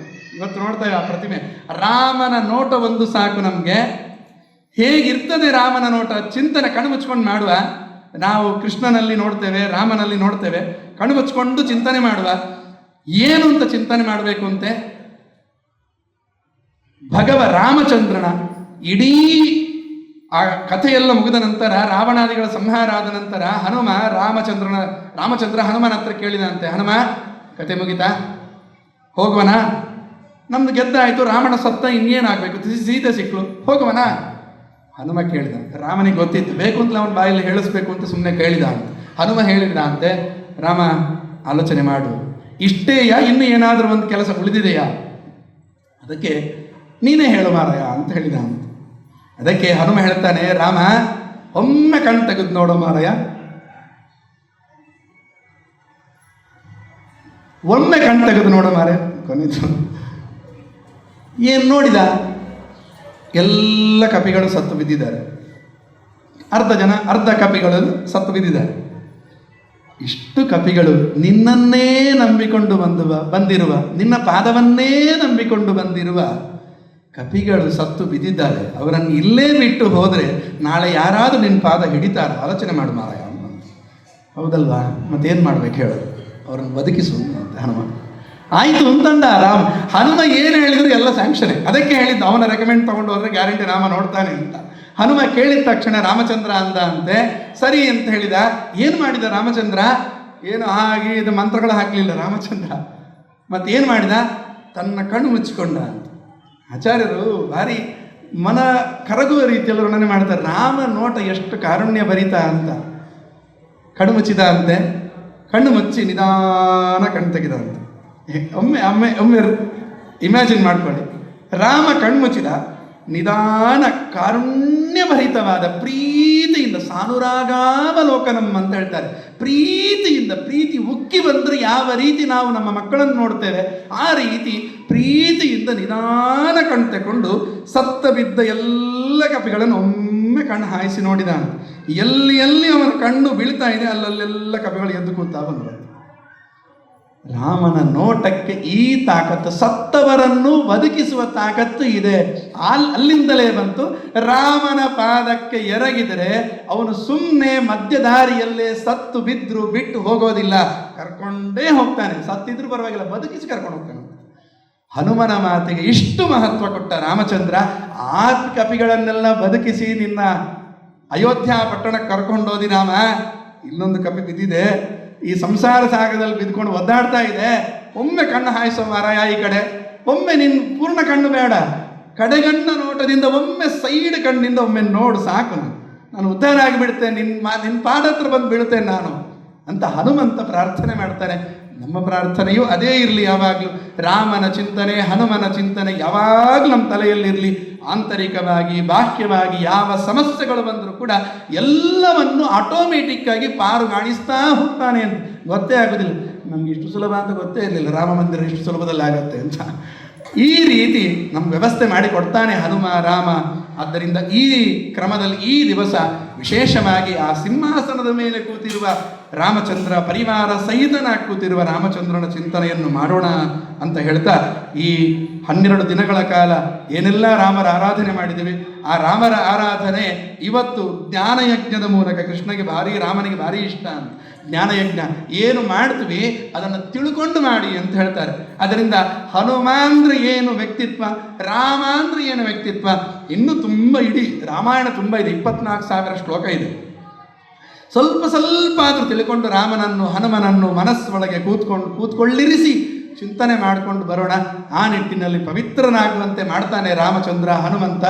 ಆ ನಿಟ್ಟಿನಲ್ಲಿ ನಮ್ಮನ್ನು ಕೂಡ ಆ ಎತ್ತರಕ್ಕೆ, ಜ್ಞಾನ ಮಟ್ಟಕ್ಕೆ ಎತ್ತರಕ್ಕೆ ಕರ್ಕೊಂಡು ಹೋಗ್ತಾನೆ. ನಮ್ಮ ಮಾತು ಕೇಳ್ತಾನೆ. ನಮಗೂ ಜೀವನಕ್ಕೆ ಬೇಕಾಗಿರ್ತಕ್ಕಂಥ ಎಲ್ಲವೂ ಕೇಳಬೇಕಾಗಿಲ್ಲ, ಕೇಳದೆ ತಾಯಿಯಾಗಿ ಕೇಳಿದಾಗ ಕೇಳದೇ ಇರುವುದಾಗಿ ಏನೇನು ಯಾವ ಸಮಯಕ್ಕೆ ಬೇಕು ಅದನ್ನು ಕೊಟ್ಟು ನಿಜವಾಗಿ ಚಕ್ರವರ್ತಿ ಅನಿಸಿಕೊಳ್ತಾನೆ ನಮ್ಮ ರಾಮಚಂದ್ರ ಅಂತ ಹೇಳ್ತಾ ಅವನಲ್ಲಿ ಪ್ರಾರ್ಥನೆ ಮಾಡಿಕೊಂಡು ಈ ಎಲ್ಲವನ್ನು ಕೂಡ ಆ ಹನುಮನ ಅಂತರ್ಯಾಮಿಯಾದಂತಹ ರಾಮಚಂದ್ರನ, ಅಯೋಧ್ಯಾಧಿಪತಿ ರಾಮಚಂದ್ರನ ಪಾದಾರವಿಂದಗಳಿಗೆ ಸಮರ್ಪಣೆ ಮಾಡೋಣ. ಮಾಡಿದ ನಂತರ ಎಲ್ಲವೂ ಕೂಡ ಏನೇನು ದೀಪ ಹಚ್ತೇವೆ, ದೀಪದಿಂದ ಬರೀ ದೀಪ ಹಚ್ಚಿದ್ರೆ ಅಲ್ಲ, ಯಾಕೆ ಹೇಳಿದ್ರು ಆಮೇಲೆ ಗೊತ್ತಾಗತ್ತೆ. ದೀಪ ಅಂದರೆ ಜ್ಞಾನಕ್ಕೆ ಸಂಕೇತ. ಮನುಷ್ಯನಾಗಿದ್ದ ಮೇಲೆ ಜ್ಞಾನ ಪಡ್ಕೊಳ್ಳೇಬೇಕು. ಆದ್ದರಿಂದ ದೀಪ ಹಚ್ಚಿ ಉತ್ತರ ದಿಕ್ಕಿಗೆ ಒಂದು ಪ್ರಾರ್ಥನೆ ಮಾಡಿ ನಿಂದ್ರೋಣ ಇವತ್ತು. ಆ ದೀಪದ ಬೆಳಗಿನಿಂದ ನಮ್ಮ ಒಳಗಿರುವ ಅಜ್ಞಾನವೆಂಬ ಕತ್ತಲನ್ನು ರಾಮಚಂದ್ರ ನಾಶ ಮಾಡಿ ಜ್ಞಾನವನ್ನು ಕೊಟ್ಟು ಈ ಜೀವನ ಸಾರ್ಥಕ ಆಗುವಂತೆ ಮಾಡಲಿ ಅಂತ ಪ್ರಾರ್ಥನೆ ಮಾಡ್ತಾ ಶ್ರೀಕೃಷ್ಣಾರ್ಪಣಮಸ್ತು. ಒಮ್ಮೆ ಜೈ ಶ್ರೀರಾಮ್. ರಾಮನ ಅಯೋಧ್ಯಾಧಿಪತಿ ಶ್ರೀರಾಮಚಂದ್ರ ಮಹಾರಾಜ್ ಕಿ